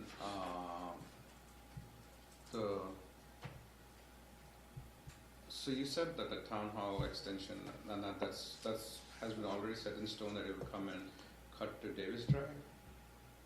Well, I think that I don't think anything's set. yeah, I in mean, the stone. Triangle Expressway has already sort of shifted, but then there's conversation about a future connection, but we don't know that that's really gonna I happen. think the options have eliminated it connecting to Mhm. Town To Hall actually Drive, Town which is Hall. Yeah. what this one. That's Oh. All right, and what is this multi-purpose center? I'm not able to put my thoughts So together. there were two projects that have been on the CIP for a while. One was a community center, Mhm, and one was a multi-purpose sort of recreational center. mhm. And so in our mind, that's one building. That is one building, potentially in a future town center phase or somewhere in that perhaps area that would address, community space, it would address recreation space, it could include Parks and Rec admin, that could be the permanent home of the senior center. A lot of opportunities there, depending on, what you wanna do with the scope of the building. But we don't see it's realistic to have two separate concepts there. So bottom line, you're just rewording that, in concept, something will be there, but not this. It's still on the CIP, it's just, Okay. it's just Yeah. described as one project rather than two separate ones. All right, makes sense. Okay. All right. Sorry to hijack. No problem, so just wanna make sure I'm set here, so I'm here keeping the Page House as a project concept, Train Depot could be folded in more general into historical and cultural. Of course, we heard you today earlier about, the value you place on that, just as a general category, so that, good? Has everybody weighed in with a nod or something? Yeah, I'm good, yeah, Well, I'm I okay think with it's, all of thank you those. for doing this. I mean, I've always wanted to eliminate projects in the CIP, we could get more things done, so this is great. You finish them. and Look then around you the room, do you it. can have your shakes. No, what I meant was, No, Steve, That's what I I'm meant. teasing you. I'm Sorry, teasing. sorry. I apologize. I've been eliminating, it's been a long day. All right, let's go. All right, so I'm gonna kinda get to sharing the Let's share. scoring results from the CIP. And I've kind of divided them Drum roll. into 3 tiers, and I'll just make some general comments about each tier as I go through, and kind of what pushed those projects to the top, for example, in tier 1, and then why some of the other ones fell to the lower tiers. So just 22 overall projects, so they almost fit perfectly into 3 tiers. So just kind of why that's set up that way. So here's tier 1, and I just want to start, of course, I'm sure you're going to immediately look at McCrimmon. I'm sure Town Center Phase 1 is probably not a surprise that it rose to the top. I do just want to point out with the McCrimmon widening betterments, availability of funding is something that the team considers. There is almost $700,000 of streets paved in blue, which is a very restricted revenue source that could be used to support that project. That's really what pushed that up to number 1, looking in comparison to some of these other projects. Can you remind me what betterments include? So, I forget. yeah, generally speaking, so for all 3 of these, it's either adding sidewalk or adding sidewalk width. A lot of them include streetlight conduits, could be, Fancy brick. There's also some median improvements, Yes. some landscaping that DOT would not normally do that we would pick up to meet sort of your standards for that sort of work. Okay. So, my question is, we had a presentation from DOT saying that as part of the McCrimmon widening, Davis Drive will be a 7-lane road. Is that still in plan for the McCrimmon widening? Yes, that's the current plan, is a significant change to the McCrimmon and Davis intersection. Okay. And there was talk about like an overbridge or something, or because crossing 7 lanes for any pedestrian is almost impossible. So, does that betterment include any costs on the part? the aesthetic portions for the flyover, is that what you're talking about? Not on the flyover there, because what they said for McCrimmon and Davis, they said it's going to be a 7-lane road, and the questions were asked during that, okay, how would a person move from here to there, and they said either you can have a bridge on top of it, or you can have some Series of stop crosswalk kind of a thing. Safe haven. Safe, yeah. So does that betterment here, the cost of this betterment included those ones or no? No, I don't think so. So this would be, for McCrimmon, this would be increased sidewalk width on the north side, streetlight conduit, then the Davis Drive and Parkside Valley Drive intersection improvements that I think you all recently discussed, and then the flyover aesthetic improvements that you talked about. So then this is a most critical that we're ignoring it, because the 7-lane intersection at Davis and McCrimmon was a big So piece of we're not ignoring it. No. We don't have- We yeah, did not that factor information to into address it. it, because But that yes, is. that would yeah. come into this if we had betterments related to Yes, so because that is a critical piece, whenever I talk to anyone, say it's a 7-lane road, I said, wow, how would Yeah. It's wider than 7 lanes. Yeah. Yes, and on the record again, I don't like it. I have a question about this McCrimmon flyover, and the bikeway that's being proposed with Wake County connecting, is that near this flyover, or where does the bikeway You're go? talking about the triangle bikeway? Yes, yes. Run along Forty. airport beach. It's closer, so it's okay that we just have a car flyover, we don't need a bike lane that's protected?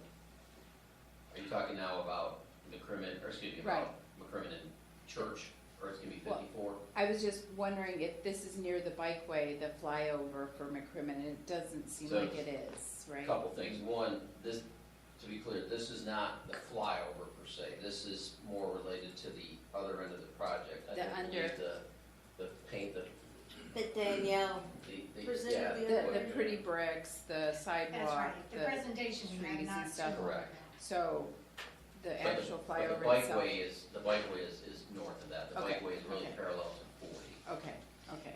But I Thank you. do agree with Satish that I don't think that we can, I don't see how we undertake a McCrimmon and Davis intersection improvement without some plan for pedestrian. I mean, if it's not a walk over, which I think honestly would be the safest option, But if it's not gonna be that, then at least like safe haven, I don't see how we don't put that into the whole project.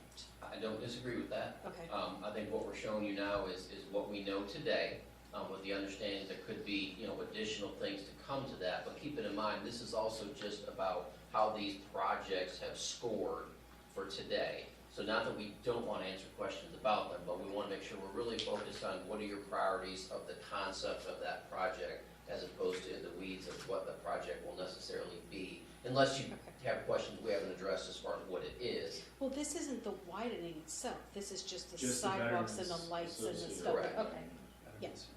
And I'll go ahead and add, let's put, just getting additional clarification on the Davis Drive McCrimmon pedestrian enhancements and where it fits in on our list. Yes, thank you. And the timing, yeah.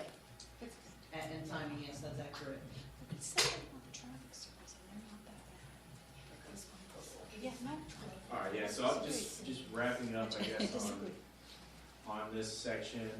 One thing that the team considered with aviation, and one reason why it's up here as well, again, I already talked about timing, this is down the road.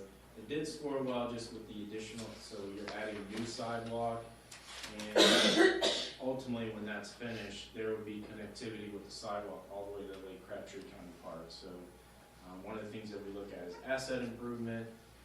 Even though that's a county park, not in Morrisville, we kind of evaluate that as a community, an asset to the community, that connectivity being important, connectivity to Cedar Fork District Park. So just wanted to share that. I think the public works facility, continuity of service, and then really just the impact of aviation widening sort of being viewed as a mandate, really push that to the top. And then some of these betterments, so McCrimmon and 54, the betterment portions, those are both at 90% design. So just wanted to show that. Where is aviation right now as far as, The timing. that was Timing put is on They pushed hold? back, right? I think so. Keeps DOT getting postponed. construction will be like fiscal year 28, 29, and then town funding of the betterments wouldn't be needed until 30. 30. Yeah, so, I don't know. So I again, wouldn't- timing is not something that we were evaluating the project scope, not necessarily. Right. We're not deprioritizing it I because like the it's fact that later. everything's not next year. No, but aviation is a pain point when Morrisville Carpenter Road opens up fully. So that's why I'm raising it. So why wouldn't you include timing when you're evaluating that? It's not something that's in the policy criteria, but I would also say that's part of what staff does when we actually start putting together the CIP. That's where we kind of factor in timing. So yes, we understand it could be a high priority. It doesn't mean that we're plugging it in fiscal year 24. It's not a high priority today. It's Right, like- and that's part of what this exercise Priority really versus is. urgency. And, Exactly. and also, like, more than priority, I would see it's an opportunity that we use when they're doing their widening or betterment costs will, help our people, like, more than anything else. Like, it could be 2029, it could be 2035, but whenever they do it, we tag along with it. to Yeah, do I'm it. not saying we don't do it. I'm just saying it's so far down the road, why even worry about it? I think we're looking at it because it's potentially in that 5-year window, where it could be funded in the 5 years. But again, I get it, right, because it's all over the place, but that's also why we don't necessarily factor the timing, because some of these are out of our control, so that really can change. So part of that is, it's in the 5-year window, and then the other piece of it is, look at it as, if 2 of these were ready to go today, and you knew you had the money, this tells us which one's more important in your opinion. Okay. I have one question. So I know we're gonna talk about town center a little bit tomorrow, but would there ever be a possibility of taking certain projects in the tiers as our town center project evolves? For example, many years ago, we talked about, a community center, and we're gonna be talking about, the recreational multipurpose center, a senior expansion, and a basketball court. I mean, if you had a large community center in the town hall, like what Cary has with, Bond Park Center, where you could combine these things, right? Would that be a possibility if it's on our CIP plan, working with Sing Development, that, we came to them with, as our town center start, and Brandon, you're the most involved in that, so. You could consider something like that in a future phase of town center. But again, we're making a lot of assumptions there about who we'd be working with, when that's gonna happen, how that's gonna happen. But yes, you'll get to the point where you'll see the community center on here, and it could potentially include a lot of the things you talked about. Yeah, because you could combine those different things. We need more courts. Seniors, I was out there just a couple days ago, I don't think we're there yet they're not maximizing the use of the Correct, we're facility, not. so there's, I think I'm actually Well, that's- happy it's in tier 3. We're Yeah. thinking about it, but there's no immediate need for that. But down the road, combining an expanded senior center and a community center where you could have multiple basketball courts, all that stuff. Yep. would be nice. Let's let Michael get there, and you'll hear some more of that as we get to that item on the list.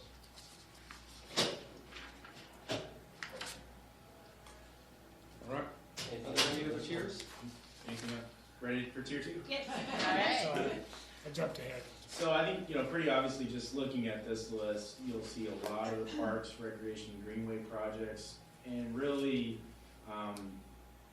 probably the primary reason that you don't see them necessarily in the top tier is just some of those in the top tier had, they were more shovel ready, they had some funding sources to go with them, and they had more safety components, or they were CTP, projects specifically in the CTP. So that's really the reason why some of these fall. And I would say Sawmill Creek, also a CTP included project, so that's part of the reason that that's rising to the top here.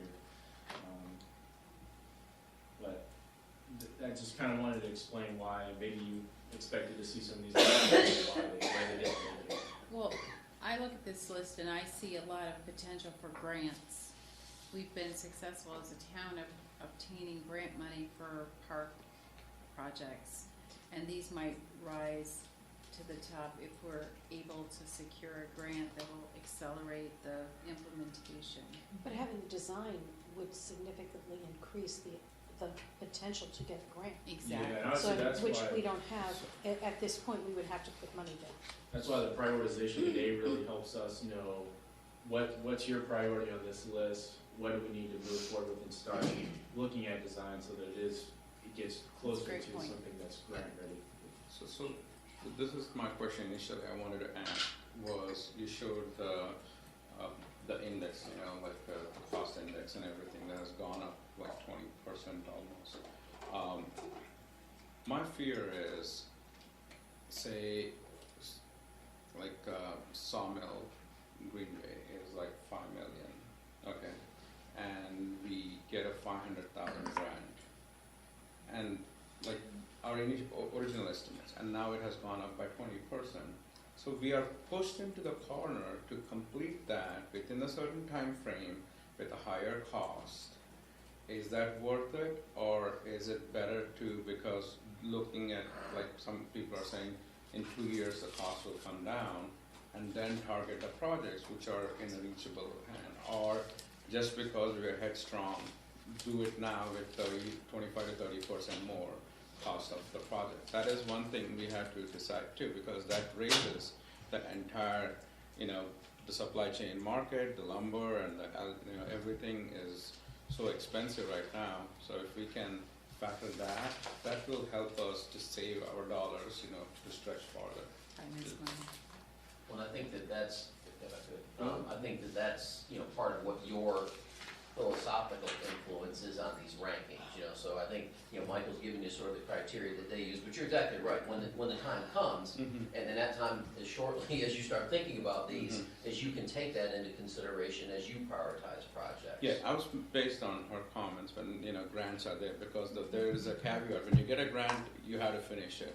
And The then timer starts, The timer right? starts, Yeah. then the cost has gone up 500,000, what's the worth of, it kind of washes out. Right. And I'll quickly say, I hear exactly what you're saying about shovel ready, and we are working on that. So for example, with the Markham Drive Parkland concept, and for clarification, we've talked about all those properties on the dead end, essentially, all the family properties. We do not yet control all the family properties, but we do control 3 properties, and at least one of those, we are working on a design right now where we partner with Wake County, because again, keeping in mind, they own the property behind us with the flood control structure, so there's an opportunity there to do something, so that's being designed, or at least pre-designed, conceptually designed.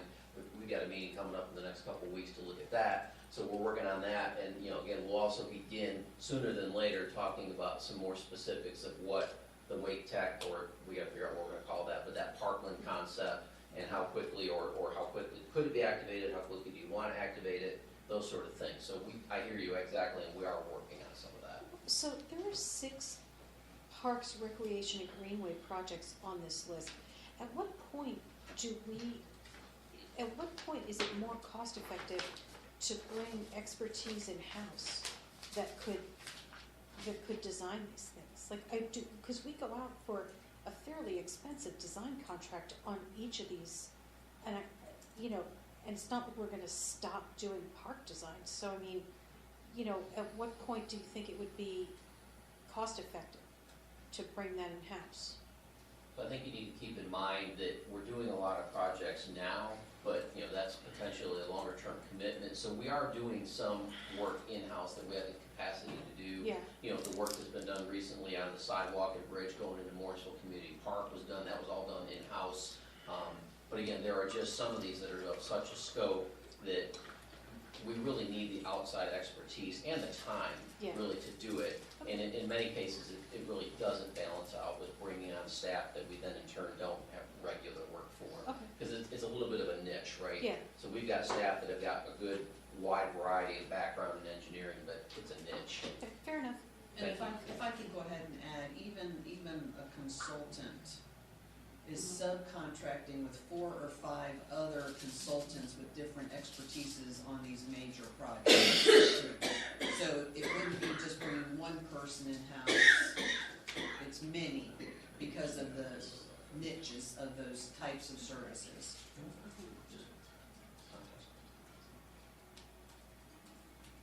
So if you're not watching the clock, we're 1 hour in, so we're gonna keep, not that's a bad thing, we're making good progress, just to let you know where we are. Brandon is shining on his job, isn't he? Tell you, man. He's just glowing. He's done it for future town. He's glowing. He's so happy.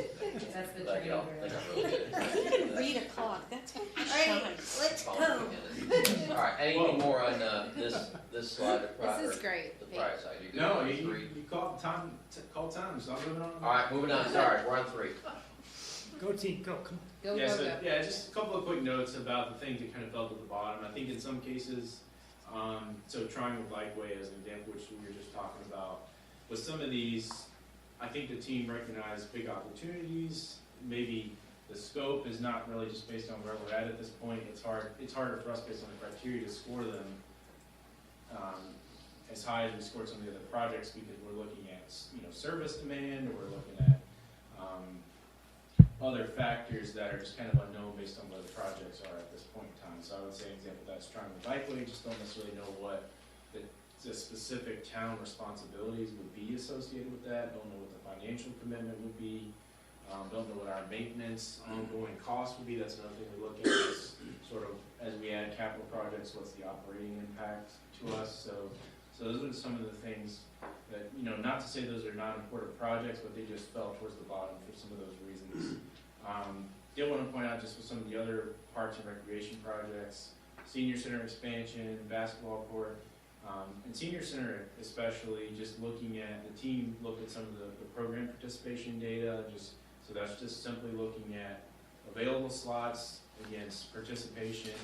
And so that was tracked around 55, 60% in calendar year 22. So just looking at demand, which is one of the factors that we consider in the criteria, just didn't feel like there was a strong case from that standpoint for that particular project. And then the basketball court is really just, obviously we understand, aware of all the public input that you've heard about basketball courts recently, kind of accounting for some of the projects that are happening right now. So I just wanted to be clear about that. And then, the Fire Station 2 widening impacts, that's a new project concept that was added this year, relatively low cost compared to some of these other larger scale projects, but that's really just addressing the impacts of the 54 widening, and just, it's more kind of compliance with our UDO for parking driven, so I would say lower impact projects, and why that kind of dropped to the bottom.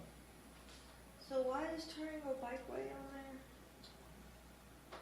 Why did the team look at that project concept? Yeah, why is it on our list? I think it's something that just we heard as an area of interest for you, on something that to put on the radar. I would say it's not, we don't have a, you know, a full detailed project scope at this point. It's something that, we. It is town money possibly going to be allocated to build the connections. Right, but That's- see, if anything, I would take that off the list before I take some of the other things off the list, because that project is, it's not even really scoped out. I feel like we're gonna get It'll be like 5 to 10 years of lead time before we have to put any money, like, to me, that's that not bike even, way will probably it's not be even a 10, project 20 right now, years out. it's vaporware, you know? Like, I think it just takes up a space that, Well, it could be in you an know, unknown pile. yeah, So- I'd so move that over there before I What do is, some other stuff. what is the status of Campo, because it's coming to Campo, So, right? so it is, so the concept was worked on in coordination with Campo as well as Triangle J. Mhm. And, you know, I remember Sig Hutchinson launching it a couple years ago. He was so excited. And it is a concept to connect, but the funding is pending and the concept I model is fully. From my recollection, like, it was initially scoped that endpoint would be Morrisville, but then they extended to Chapel Hill. Yep. And then It's Benjamin grown. came and gave a presentation that it is just like our section to, you know, get Right.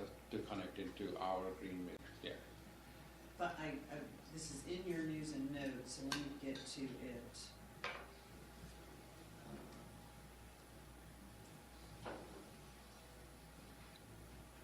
And while she's looking, I'll just say, for all of these projects, there will be a remove option for you to indicate. So as you go through your prioritization, if it's something that you would like to remove, even of the ones that we scored, that would be something you can share your feedback in that way too. Yeah, but like even there, like I don't think we should take the Triangle Bikeway up. Like I wouldn't say never, which is right under the word remove. But I mean, at least until there's, like at least until they have a plan for, Yeah, they are exploring 3 funding strategies. Yeah, I mean- Slow road, accelerated. yeah. Our cost estimate was $5 million. So the rationale is if you prioritize that high, you would need years to plan for that kind of money, which is why it's a concept here. But I guess, We could put a bond. I mean, it's only one project, all right, I get that, but like, you know, our share of it is $5 million. Once they design it, once they fund it, once they build it, then yeah, we do need to come up with $5 million if we decide that our community should connect to it, you know, but, I mean, it just doesn't seem, some of the other things, it seems like are more concrete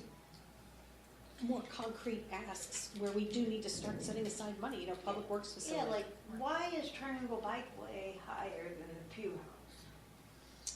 Yeah, get them done. Why? But Well, obviously, it's not going to be after today. So let me ask about this $5 million, Martha. What is that? It's for the building of the section that comes through Yeah, it's Morrisville? the Linear percentage footage. share that's going through Morrisville of the whole route.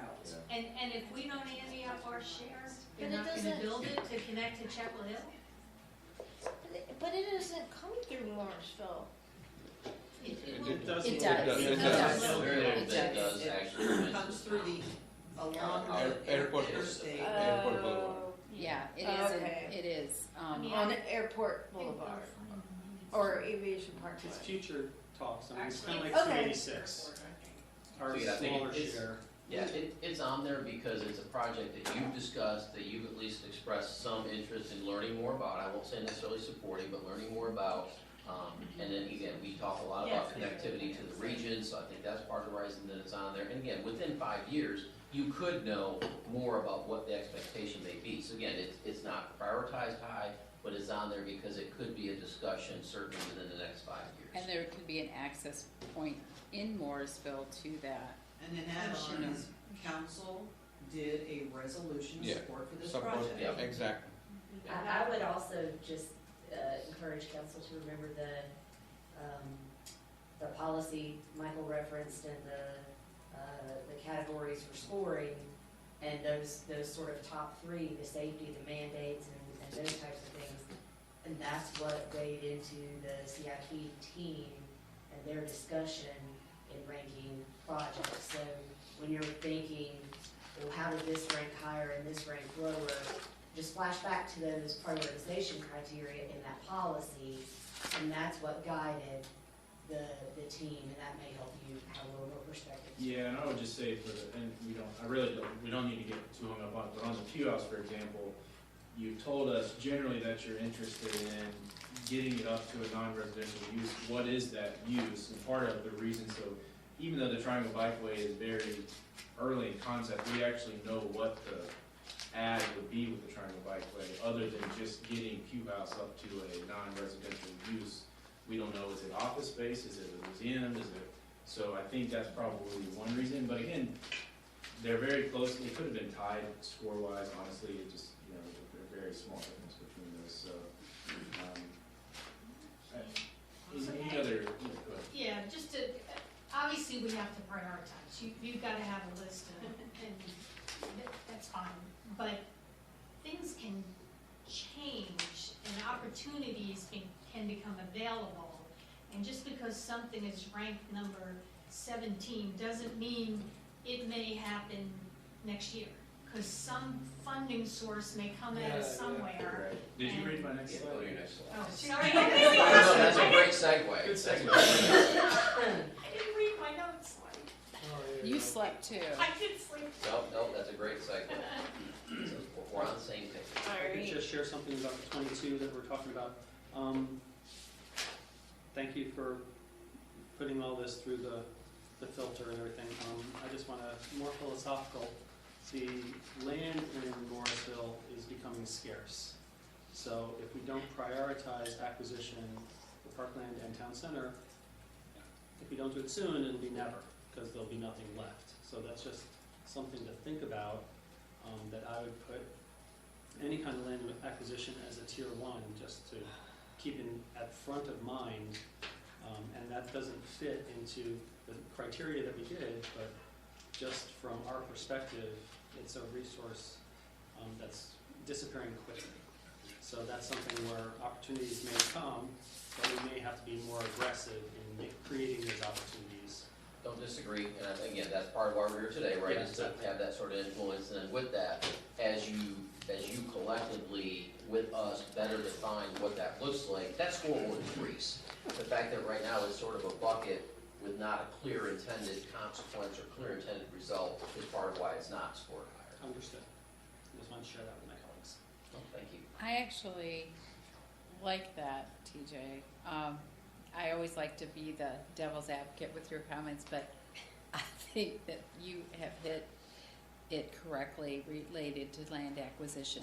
Land acquisition is a very delicate, legally sensitive topic, and that's why we don't have details, and that's possibly why it inherently scored less. But it is a priority of mine, is to secure land that for future use now before it goes to be unattainable. I agree with that. It needs to be a higher priority. Yeah. We gotta, need to move fast. Okay, else? So you want to talk to the last slide? Yeah, just briefly, I think, which we already have a good segue anyways, but I think we talked about the first item here, just with our scoring, what's kind of taken into consideration there, the timing of the project. Another good example there with the Cedar Fork Elementary athletics facility, just coordinating with the school system, for example, on that one. But merging opportunities, that's kind of what you were just saying. Yeah, obviously, things come up, and we're not necessarily scoring with all the facts that may come across in the future. So, we don't necessarily have that information. And then really, what we're kind of asking of you today is to help us with this third item, and really what the exercise is all about, is what is your input, what do you hear from the community? You all are best positioned to really provide that, more so than the CIP team in terms of community interest and priorities. So with that, we're kind of transition into your discussion now. So we have some special topics discussions that I think will take up a good chunk of your time. And then if you're able, we'll get to prioritization exercise. So we have, what, 45 minutes? Yes, Okay, so we may. 47. And if I could add, we'll get the prioritization done if it's not done today. So you won't lose that opportunity. It would just rise to one of our highest priorities for tomorrow. And I don't think you'll get to it today. Yeah, that's what I'm thinking too, like, you need Yeah, I more think time we'll- to think through the whole thing. We need to digest, right. So let's use this fabulous 45 minutes effectively. Yeah, and I think the discussion topics will really help you. It'll give you a lot to think about as you get ready to start your exercise, whether it's, if that's tomorrow, you can sleep on it. So first item, kind of special topic we wanted to bring to you is the Airport Boulevard Extension Phase 1 project. And really trying to just get a sense of your commitment to this project. I think initially construction was supposed to start in June. I think we just heard of another potential delay.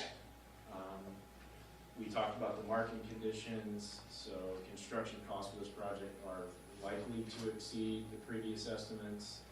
And then just, the second note there, obviously, phase 1 being likely essential to the future airport boulevard improvements as well. So I'll just turn it over to you all now for your discussion on this, and we'll try to support us. So you said it was delayed, did they say how long, were they I forecasting think we it do now? have that information. I Yeah, think I've got it right here. yeah, do you have it handy? It's Hold maybe from June until the fall, I'm maybe? gonna say it went to the fall. So again, this is, your new update, which you will see in your news and notes, the project is now expected to be let for construction in November, December, Mm. instead of the most recent June estimate, so 6 months, 6 more When they months. say let for construction, what is that? They put it out Go out to for bid. bid. To So they're bid. just, So that would that's still impact- putting out for Do they, bid. do they It would still cost. want that pile of money? That's And ahead exactly of what I was time? gonna ask. So Where's the cash? we adopted we executed the agreement Mhm. in early January, I think, or late Right, December. right. Yeah. That, in the last that 30 had days. a dollar figure in it that was over what we had appropriated, but had been anticipated at the time in our CIP. That cost has gone up $3 million.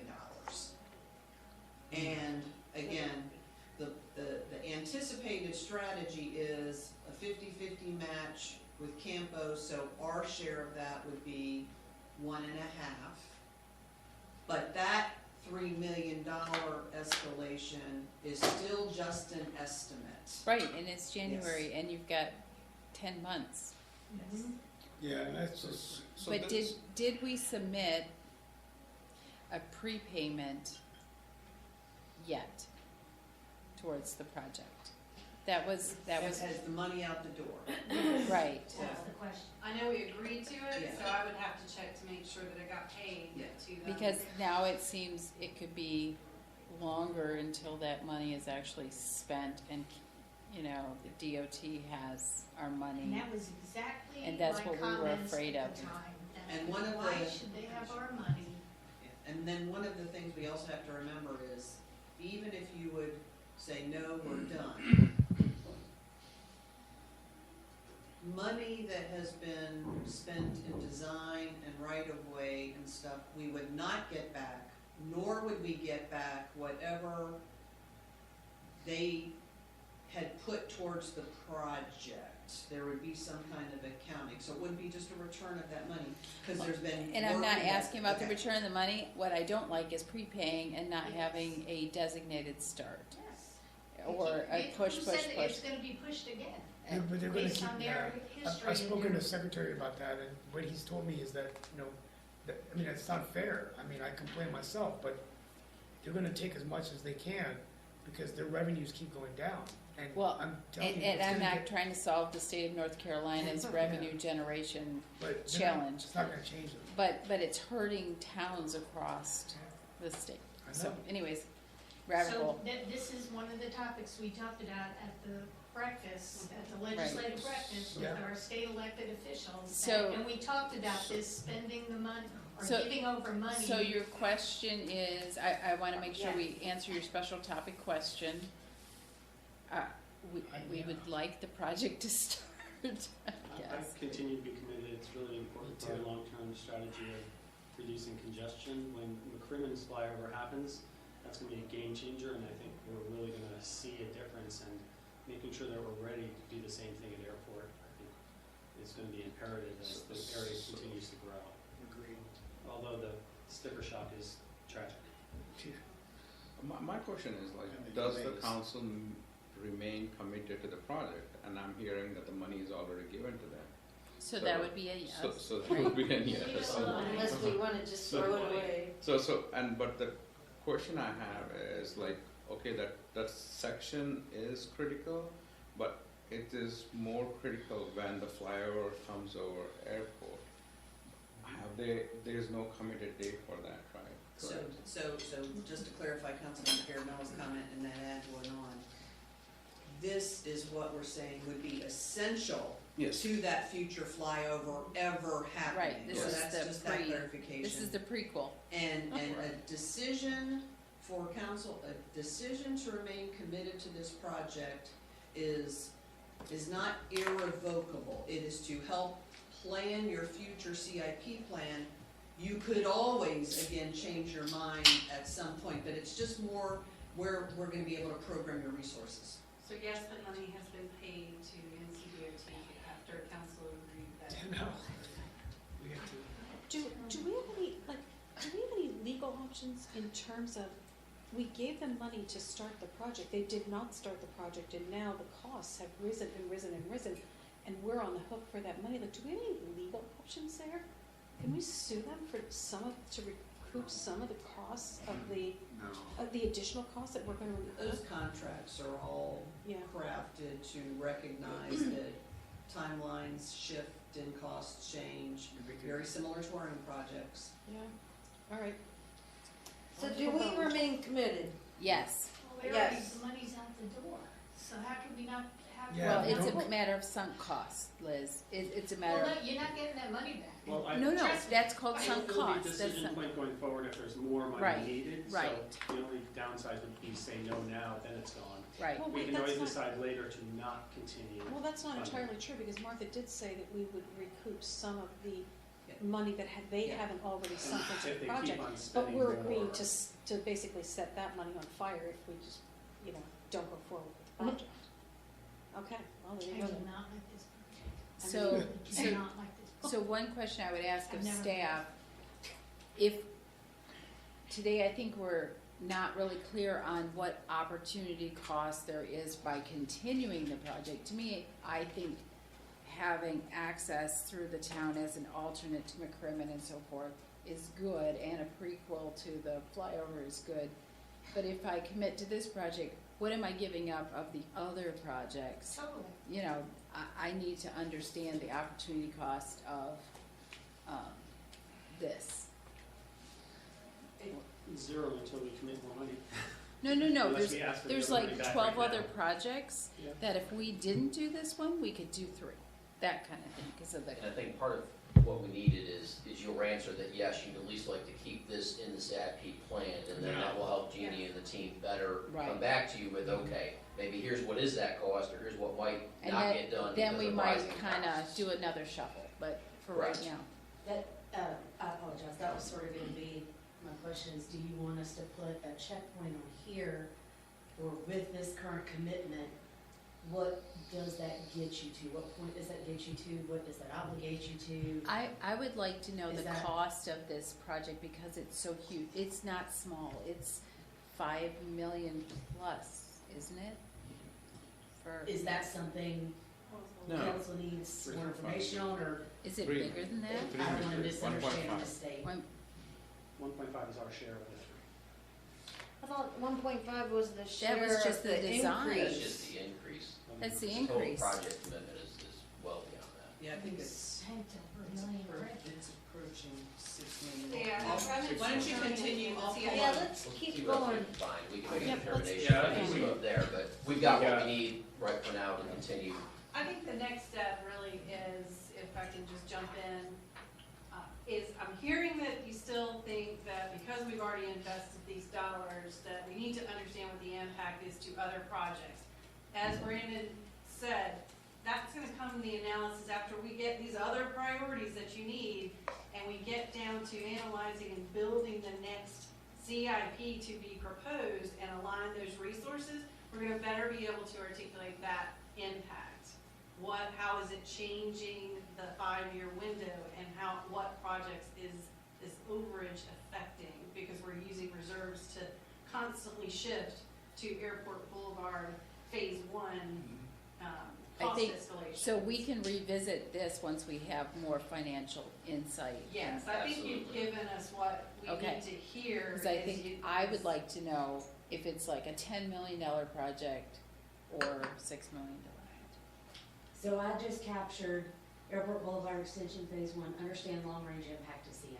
Yeah, Very good. that's very good. Very good, Erin. Erin Very gets 10 succinct, points. Erin. 10? I'm Oh, for that's it. Erin. There. All right. There you go. All right, so next special topic is staff space needs, which we sort of touched on a little bit earlier today. So just, I'm not gonna read off all of the considerations here. You can see those. I guess at this point, I don't know if Brandon or Martha, if you want to speak specifically to any of these before we sort of kick it off to their discussion on some of these space needs items. Anything specific you want to share, ask them.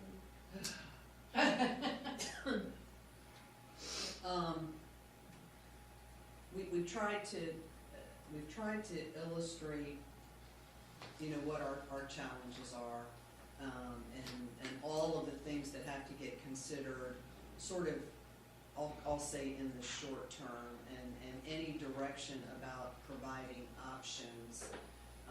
We do know that the Q House is not a viable staff office option. And I think council may have preferred choices that'll work better for that as well. Over time, I think that staff thought potentially the chamber building might be a good option. I don't know that we would tell you that anymore. It's not a really functional, usable building for the investment it would take. We continue to, I'll say, move and shuffle staff around. We've got some pretty important needs, in particular our police department, that would influence, again, why we moved fire out in engineering and stuff. We have two outsourced departments, one in the chamber, Parks and Rec. That lease will end, so there's no question that the connectivity of all staff is important and valuable.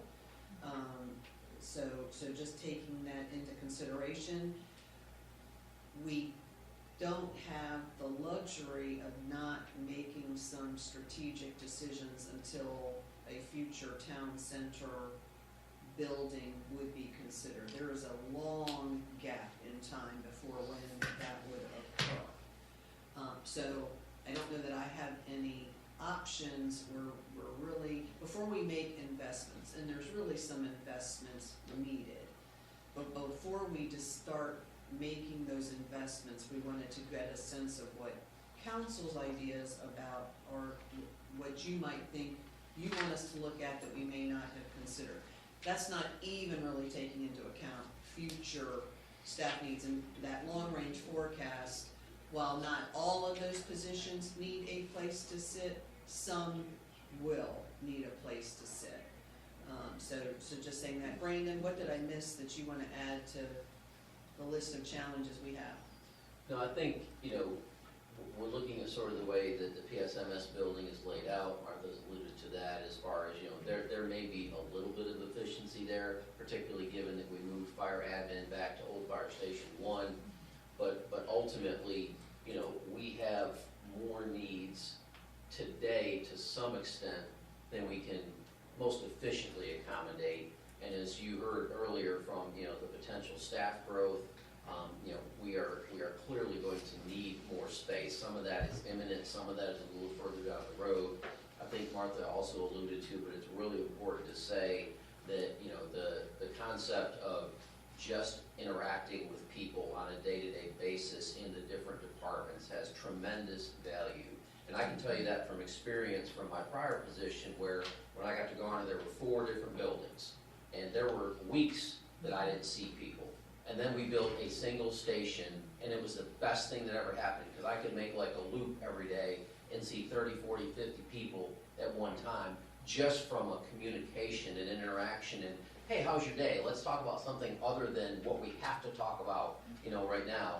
And, you know, it makes in-person meetings that much better. It's more efficient, certainly. We're not driving to meetings or getting on Teams all the time to meetings. So that's a little more philosophical, but there are today needs, there are clearly future needs.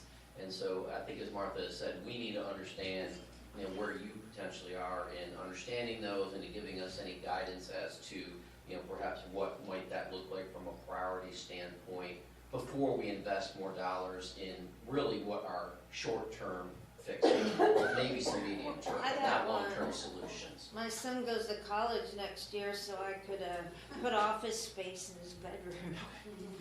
So, We got one covered. So I'm sorry. You have a- so is it time to consider multi-story buildings for town offices? We have a 1-story building for town hall. We have a 1-story building for, you know, safety and the chamber. I really think it might be time to consider multi-story buildings or redevelopment in some way for our town offices in order to have that co-location and maximize, you know, our efficiencies. Can they We have put, evaluated, the buildings are not structurally, And I don't think Right. we can save the buildings the way they're, I truly mean, start from scratch. Well, what are the options for, like, when we went on that retreat 2 years ago, Concord, they Yeah, had done a public-private partnership to build themselves new offices and public offices amenities. and you know, like a new public, but, I mean, because we have, I mean, it's not that we don't necessarily have land. I mean, we've been acquiring land. I know we didn't necessarily acquire it for this purpose, but, you know, we have, I mean, we talked about that there's some space over by the, Like in a phase 2. like, you know, there may be, I mean, town center obviously is one way, but like, in the Wake Tech area where we're building the firehouse, there's gonna be room over there. Like, could we build if we had the land, is there an option to build the building in some way that we could either rent it back or buy it back on, like, where we wouldn't have to outlay the whole cost of the building right this second? I think we can do more research on that. We've not gone deep into that, just given that we didn't sort of have that direction yet and wanted to sort of get your feel for, you know, what perhaps should be next. So I that can definitely don't certainly have be the looked authority at. to give you that direction by myself, but I'm just saying I think that's- that, you know, and just want to caution that when we talk about, we have acquired a decent amount of property, but not a lot of that is going to be practical. The most practical opportunity that we have is somewhere around the existing campus in the town center area. You know, in part because that's, you know, there's something to be said that that's where people are used to going. There's something to be said that that's relatively centrally located. But, you know, I do think that there's an opportunity at some point in the future for a 2-story, minimally a 2-story that would 2 to accommodate 3. the Yeah. majority, perhaps not all, but the majority of our departments.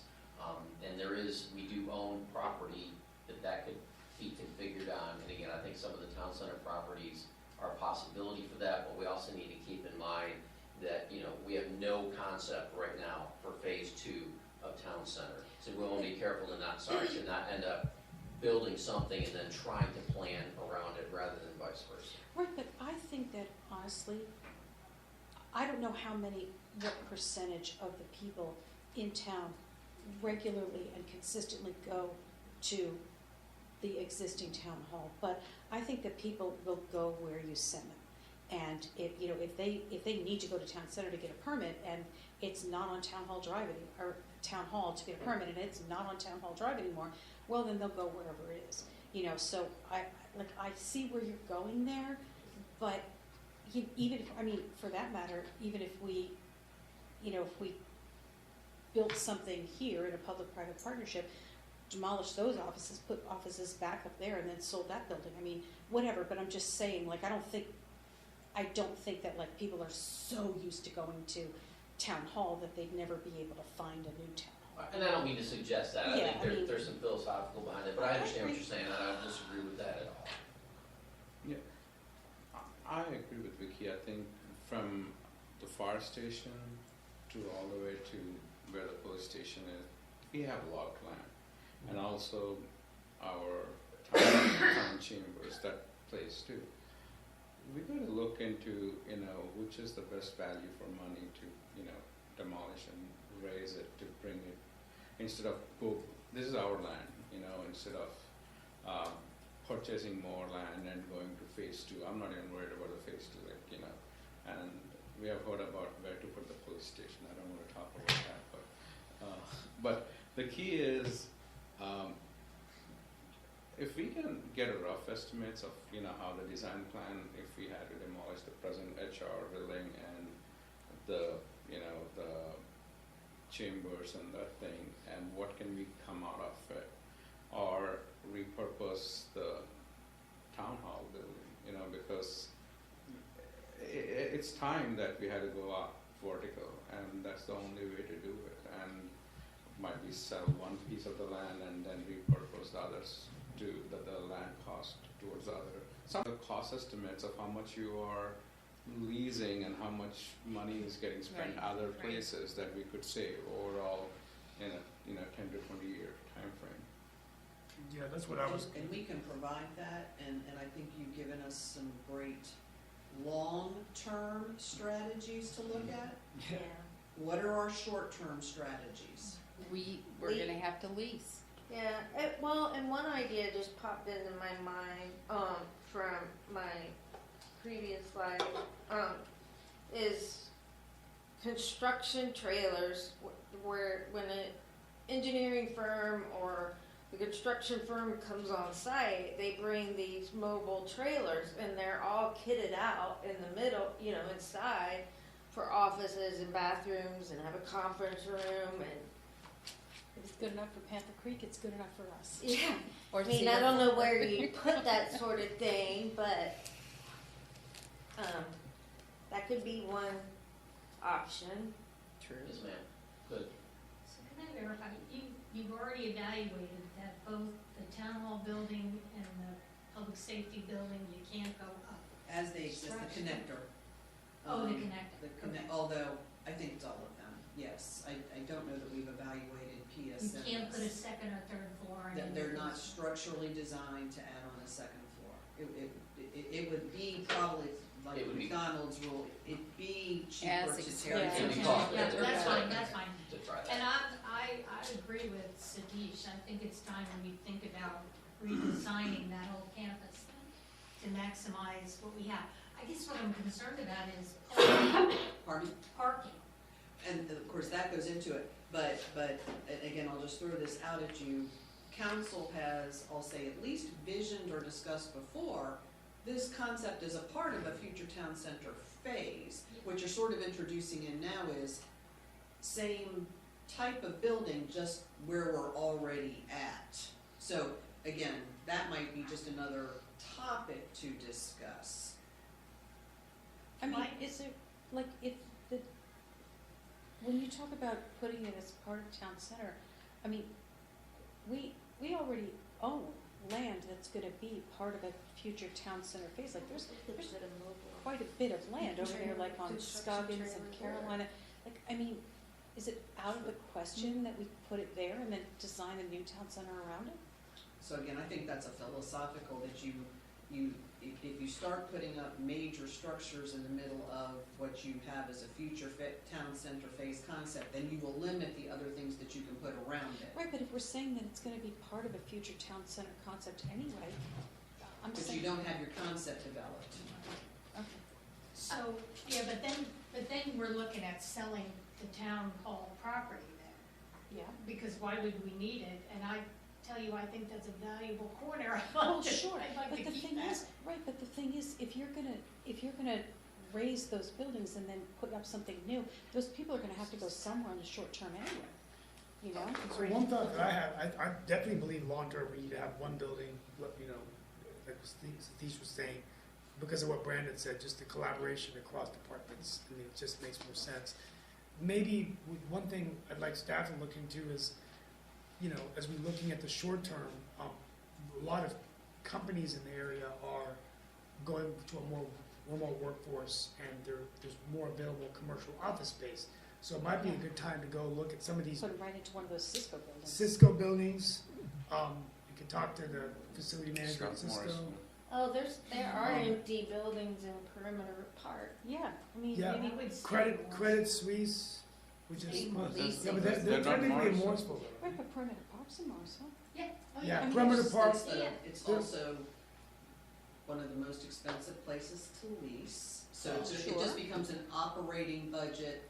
That's sort of where we're going. It becomes a significant operating budget expenditure. I hear you, Put Martha. it, sorry. I was just gonna say, I hear you, Martha, but it's possible that they might, in the current climate where businesses aren't necessarily as set on having brick and mortar buildings, I mean, they may be willing to negotiate in order not to have empty buildings aren't bringing in anything. Right. So, you know, I mean, maybe there's, and Brenda, you're the deal meister, go on over there.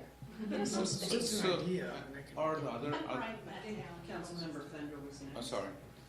Well, you guys probably would think this is a crazy idea, but going back to the construction trailer and put it on the land that we already own behind the library. And that would be an interim measure. Wait, what's crazy about that? I love It's that. not crazy.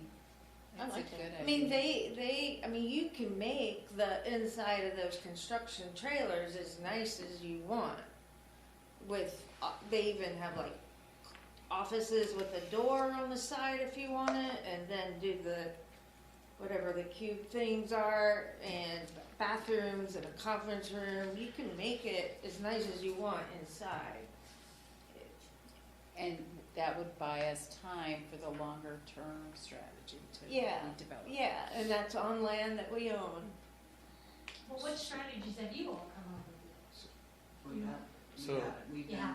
We've got, well, that's not totally accurate. We've done some exploratory concepts to, again, I'll just say, squeeze as many people in as we can while still, you know, recognizing that, you know, that there are some needs. So in our current, it's continuing to lease. It's more right now for us, how much we invest in all the modifications for the long-term strategy. I mean, do you do hot desking now? Like, so many companies do open plan where you bring your laptop, you sit here one day and then you sit somewhere else the next day, and not everybody comes in 5 days a week. We don't, That's and we had suggested, started too. exploring that until COVID hit, and employees in the sanitary did not want to, even when they weren't in all day, come in and sit where somebody else had sat. And then all the literature indicates that the hot desking decreases productivity, is the articles I've read at least. Decreases? I think that So- it so- decreases, oh, sorry, Steve. Councilmember Garamond. So one thing, like, you know, we have this public works building that is in the CIP. If we can, you know, modify it to have 2 more floors on top of it or something like that, Then we need that would another at fire least, you know, and push it Oh. further, because some departments can go into that. Because that is a project that has to happen at some point, and that would, I would say, I never asked this question, but they said the design is such that it could not take it, but I would still push the envelope if we can raise a couple of more floors on it and There's have parking parking capacity. capacity There's some real, with the green, with the wetlands. Yeah, there's I mean, parking that's capacity still- limitations. 2 or 3 years down the road. Isn't it? 2 years It down the is. road? well, it is, but I think anything if you're talking about a town hall facility, like, that's not gonna happen overnight. I mean, that's years down It's a the new road as bond, well. basically. You know, again, I think Martha's on point, Yeah, it's that's what I a was work thinking. facility, we are, Security of our equipment, Mm. you know, again, I think Brandon probably didn't say it out loud. And you're right, people will go to where you send them, but you really do want the fact that you are serving the public to be visible, not Yeah. tucked in some office. Exactly. and there's also something to be said for the visitors that we do get, keeping us close to town center, it just becomes that, it's another way to get It's people an there. I mean, I'm not saying that's game changing, right, but there's something to be said for that. Yeah, I just had a couple of thoughts. The Chamber of Commerce location, I know we're already using some of the second floor over there, but if we get them to go somewhere else, that would give us a little bit more room. I'm sorry, what did you say? they could The go somewhere current else chamber and give us place, more room. If they were to go somewhere else with their 2 people, we could probably put 5 or 6 in that space. And we've done that assessment, we could get 2 more people in there. Oh, really? The The layout chamber, of Yeah. they're not that the only building is people just in that horribly building. ineffective, and you also gotta keep in mind, they lease to another group, to the Hemophilia Society, so there is space in there, and I don't know if we wanna be the group that picked out the Hemophilia Society necessarily from a perspective standpoint. Yeah, that might look bad. That might make Yeah. a nice paper. We That can't building doesn't help us. We can't really touch on the large That's too public bad. meeting space, but as a Band-Aid, Briar Creek Retirement has some space that we could probably use. Who does, I'm sorry, Mayor? Briar Creek Retirement, Right. That's just a general, Abandonment we've, crane. it's, Yeah, okay. it's, just that we've identified Coming that in as a town. part of a big picture, not that we're trying to find some now. okay. And we wanna be where the people are. I know Park West Village is kind of expensive, but leasing there would be where the people are, if we wanted to do something like that. Even short term. We've Yeah, short actually term, it's all asked short term. that as well, and we're not We're not who they want. authorized to be there. We're not who they want. It's part of the POD. No government wow. office space allowed? Well, office in general is not their mission. But they have attorney office or something on the second floor, the leasing Yeah. office and all those things. Yeah. So- Writes a t-shirt. Aspen You is write them a strongly worded letter. What about Grace Park? Yeah. So I'm sure that you guys would keep an eye on other opportunities for small office space as Band-Aids. And also the town center, even in phase 1, not the cottage retail, might be an opportunity there to guarantee some leasing for them. Just be some Band-Aid thoughts, but, and also if we're gonna do trailers, maybe not in the town center area, but along Church Street where we own some land, might be good so that we don't have to move the trailers twice, when we actually do develop the town center. Yeah, I mean, As a temporary, wherever. wherever. I was just thinking that land behind the library is close to town hall. Yep, there is that. The proximity is nice, but also right at Church Street, right by fire, the new fire admin. There's some space there. How many can accommodate in that one? I know I know Green Hope, the class of 25 can sit there, but I don't, that's a different school, but as an office. So, I I think can't. we're getting a little slap at You it. Yeah, could so- get a lot in there, 20, 30. I think, I'm sorry, I don't wanna cut you off. Weeds. Is there anything? We asked the question, what have you learned and what do you still need? So I think we have some guidance on, what you're perhaps willing to consider, which is good. We're I gonna think vote, there's, but it we're not sounded gonna to me have like time there's to consensus that there is clearly a need for a town hall facility when possible / practical / affordable. Maybe that's So not the then word never- to use. Well, I mean, but there's also acknowledgement, I think, by council that we have staff needs and that you're open to us bringing you options as to how that might be addressed, understanding there's just gonna be cost associated with that, whether it's us renovating what we have, which is, again, a Band-Aid, or a slightly larger Band-Aid of finding some space to potentially lease. But it also sounds like we can potentially look a little bit more into what a town hall facility might look like, what a PPP might look like for that, like perhaps others have done, and come back the Public-private partnership. Public-private Public-private partnership. Okay. Too many acronyms. Similar to what you saw in. Public-private, Concord. it's a PPP. Correct, PPP, three Ps. I have one last question, like, have we explored, the land next to the town hall, that parking lot? If we can buy With the that. church. Church. That is on our radar. We've So not had if a we can, recent if we can conversation. buy that and start the construction on that one while we are doing this, that would be, less of a, like, Impact. impact. and- Like you build new, so nothing's disrupted, then you switch Yeah. over, then you renovate the one that you just did. Yeah, I if mean, they're that ready. land would be perfect for. One final Yeah, but thought they've is what always about, refused to sell maybe to they- us it's at not, all. maybe they're all, Maybe but more what about individual. the RTP frontier, like, they're doing so much Too far. activities, Too too far? They might be getting close. We Frontier. need to be in Also, the it's in town of Raleigh. Morrisville. We can't put town offices outside. Because it's straight, We're not going to. it's in RTP. It is Durham too. It's really not that Okay. It's on far. a parking lot. You have Wait a a few more second, special everybody's- topics to at least Yeah. knock out. If everybody is, It's not thank that you. far. But wait, everybody's laughing, but is there seriously a reason that we couldn't temporarily locate town, like, is it That's a why- law that they have to be That's why I within said, town limits? Like, is there a reason that we couldn't temporarily locate them somewhere cheap, right outside town?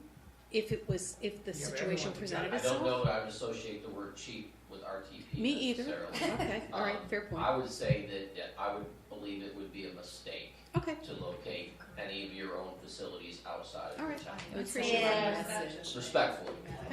I mean, okay, no, I appreciate that. For the same reason, when we have food at town hall for council, they should come from Morrisville restaurants. You mean like Right. Chick-fil-A? Our money Not should stay anymore. in our town. Right, right. Okay, any other, I don't wanna miss anybody, but I wanna give it back to Michael to perhaps push on to other topics. Poor Michael. See what we can get through before we hit time, yes, please. No, actually, he's a star because he's telling us all this great stuff. Right. It's a nice robust conversation there around space.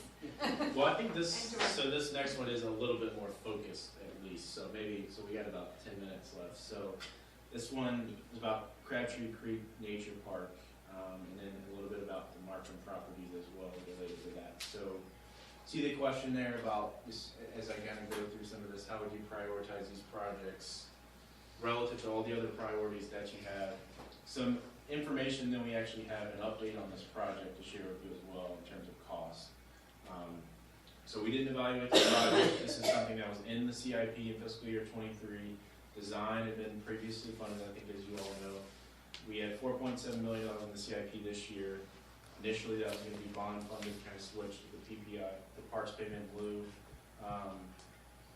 You all had that in the CIP this year, have not actually appropriated the funds though for that project.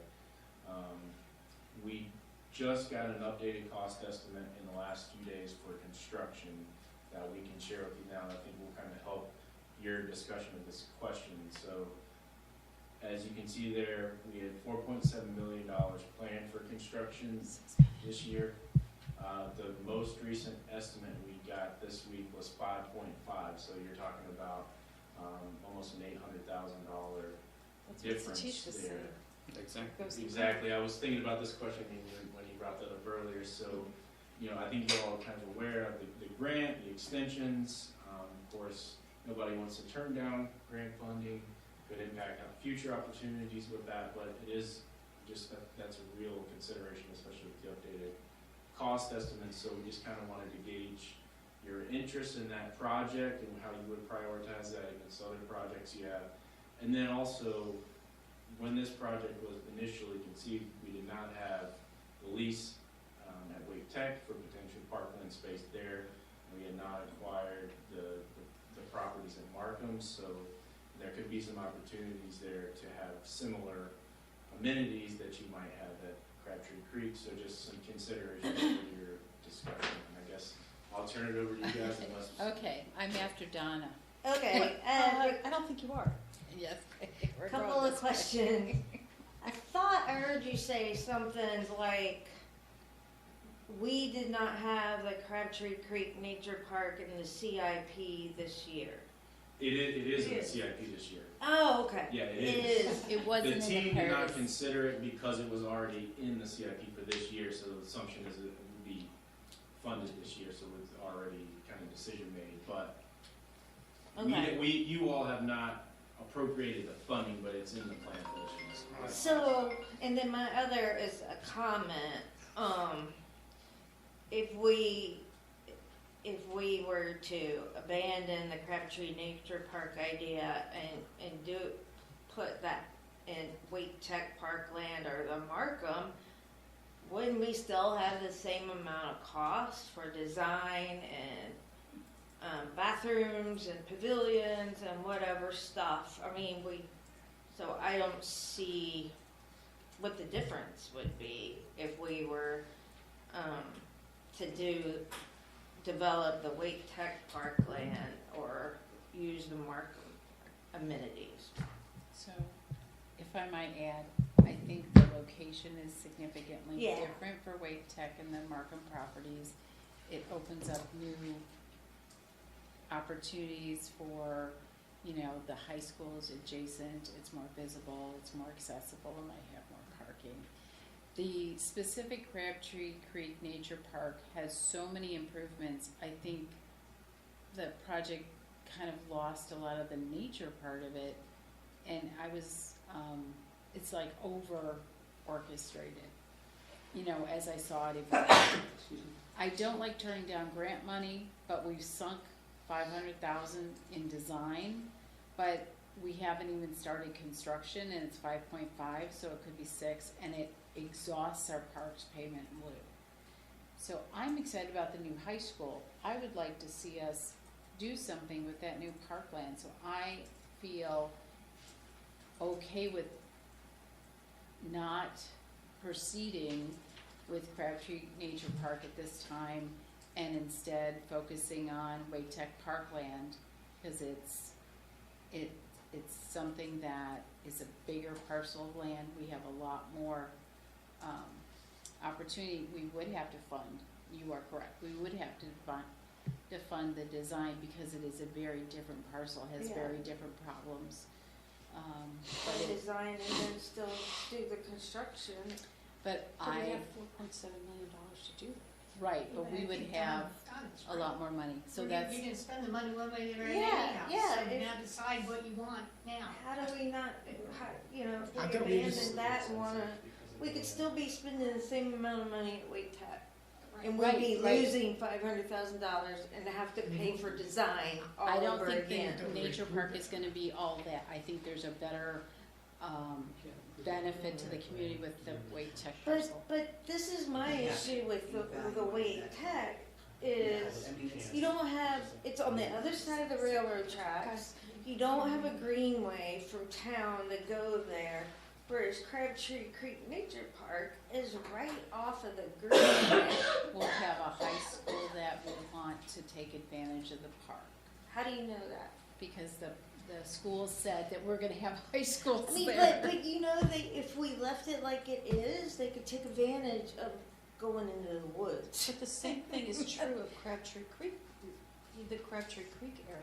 See, I don't, the problem for me is that the cost overrun before we've even broken ground has already eaten up the grant. And that to me is problematic. Like, I would like to understand more about, see, here's what I think that we could, all right, so we have $4.7 million that we were allocating from Parkland payment in lieu.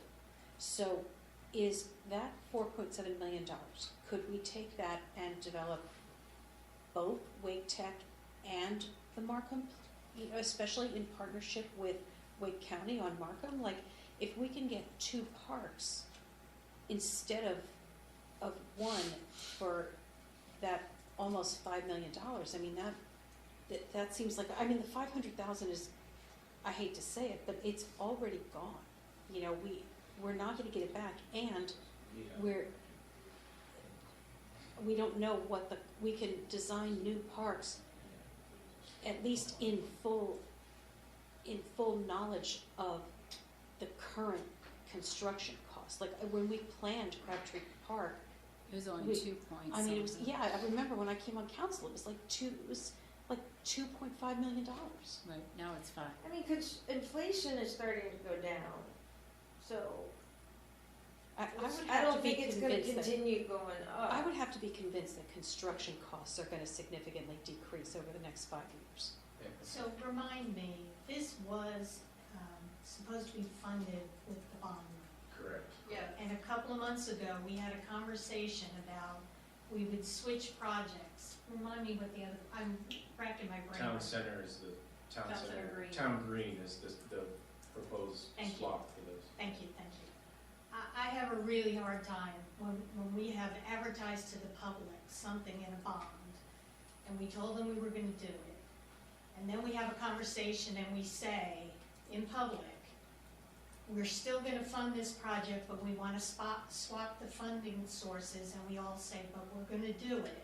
And now here we are a couple of months later saying, oh, never mind, we're not gonna do it. But I have a is really that what hard, I we're have a saying? problem with It's that. doubled in price, Liz. I mean, it really I have, is incredible. this is something we advertised to the public when we Is were it- asking is it them to gonna be look at paid On the bonds. bond that we will do it, I thought it was You're not general. obligated to do it, but It was Yeah, but we separate. talked about we it. advocate It for was that. talked about.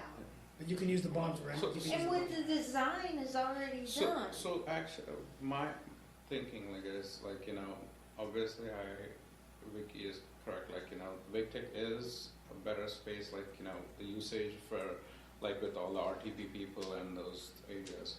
But can we do value engineering to bring it down to 4.7? Because instead of going through full blown, what we have already spent 500 for, to bring it under budget and do it. I bet you we can. I mean, we could reduce, Some get of rid of a this- couple of amenities. that Yeah, are- something like that, so that the cost, because this is my fear with this Part F thing, is this comes and catches us right there. It gives us 500 and our cost goes 800 up, so we're negative 500 or 300. So, But what are our residents gonna say when they find out that we threw $500,000 away? Aren't they gonna say, geez, I'm really glad that we didn't spend another 5 million? I think, No. I think that's what I would say. well, and I think in context of what you've said, Councilmember Garamella, is, there certainly is an opportunity to look at that. And I'm not saying pro or con, I'm just Mhm. offering things to Yeah. think about, one of which is that changing the scope could impact the park grant as well. Because they have funded us based on a design concept that was provided to them. So depending on what type of elements you might need or want to remove, that could impact the park grant as well. Just want you to think about that, as far as what's out there. So that's a piece of that. Could we look at value engineering it, potentially? There are certainly pieces of that. Also keep in mind, as you start to take things away, starts to take away I think the intended value of how that park was gonna be different from other parks in terms of being, a true nature park as opposed to just more open space. So, yeah, not a reason to do it, to not do it, but things to think about as you consider those decisions. Aaron? I'll add just a really quick comment as well. So, Michael, myself, Dawn, and Kyle Cooper in engineering spoke with TJ Cog, and Kyle also spoke with the Part F folks, and I believe also Matt Lever, the recreation superintendent. And if by chance we had to determine we could not use these Part F grants, it would heavily impact our ability to be granted at any point in time in the near future. Part F is a highly competitive parks funding grant source, but it is a very viable parks funding grant source. So we just wanted to bring you all the information we had so that you all can make the best decision.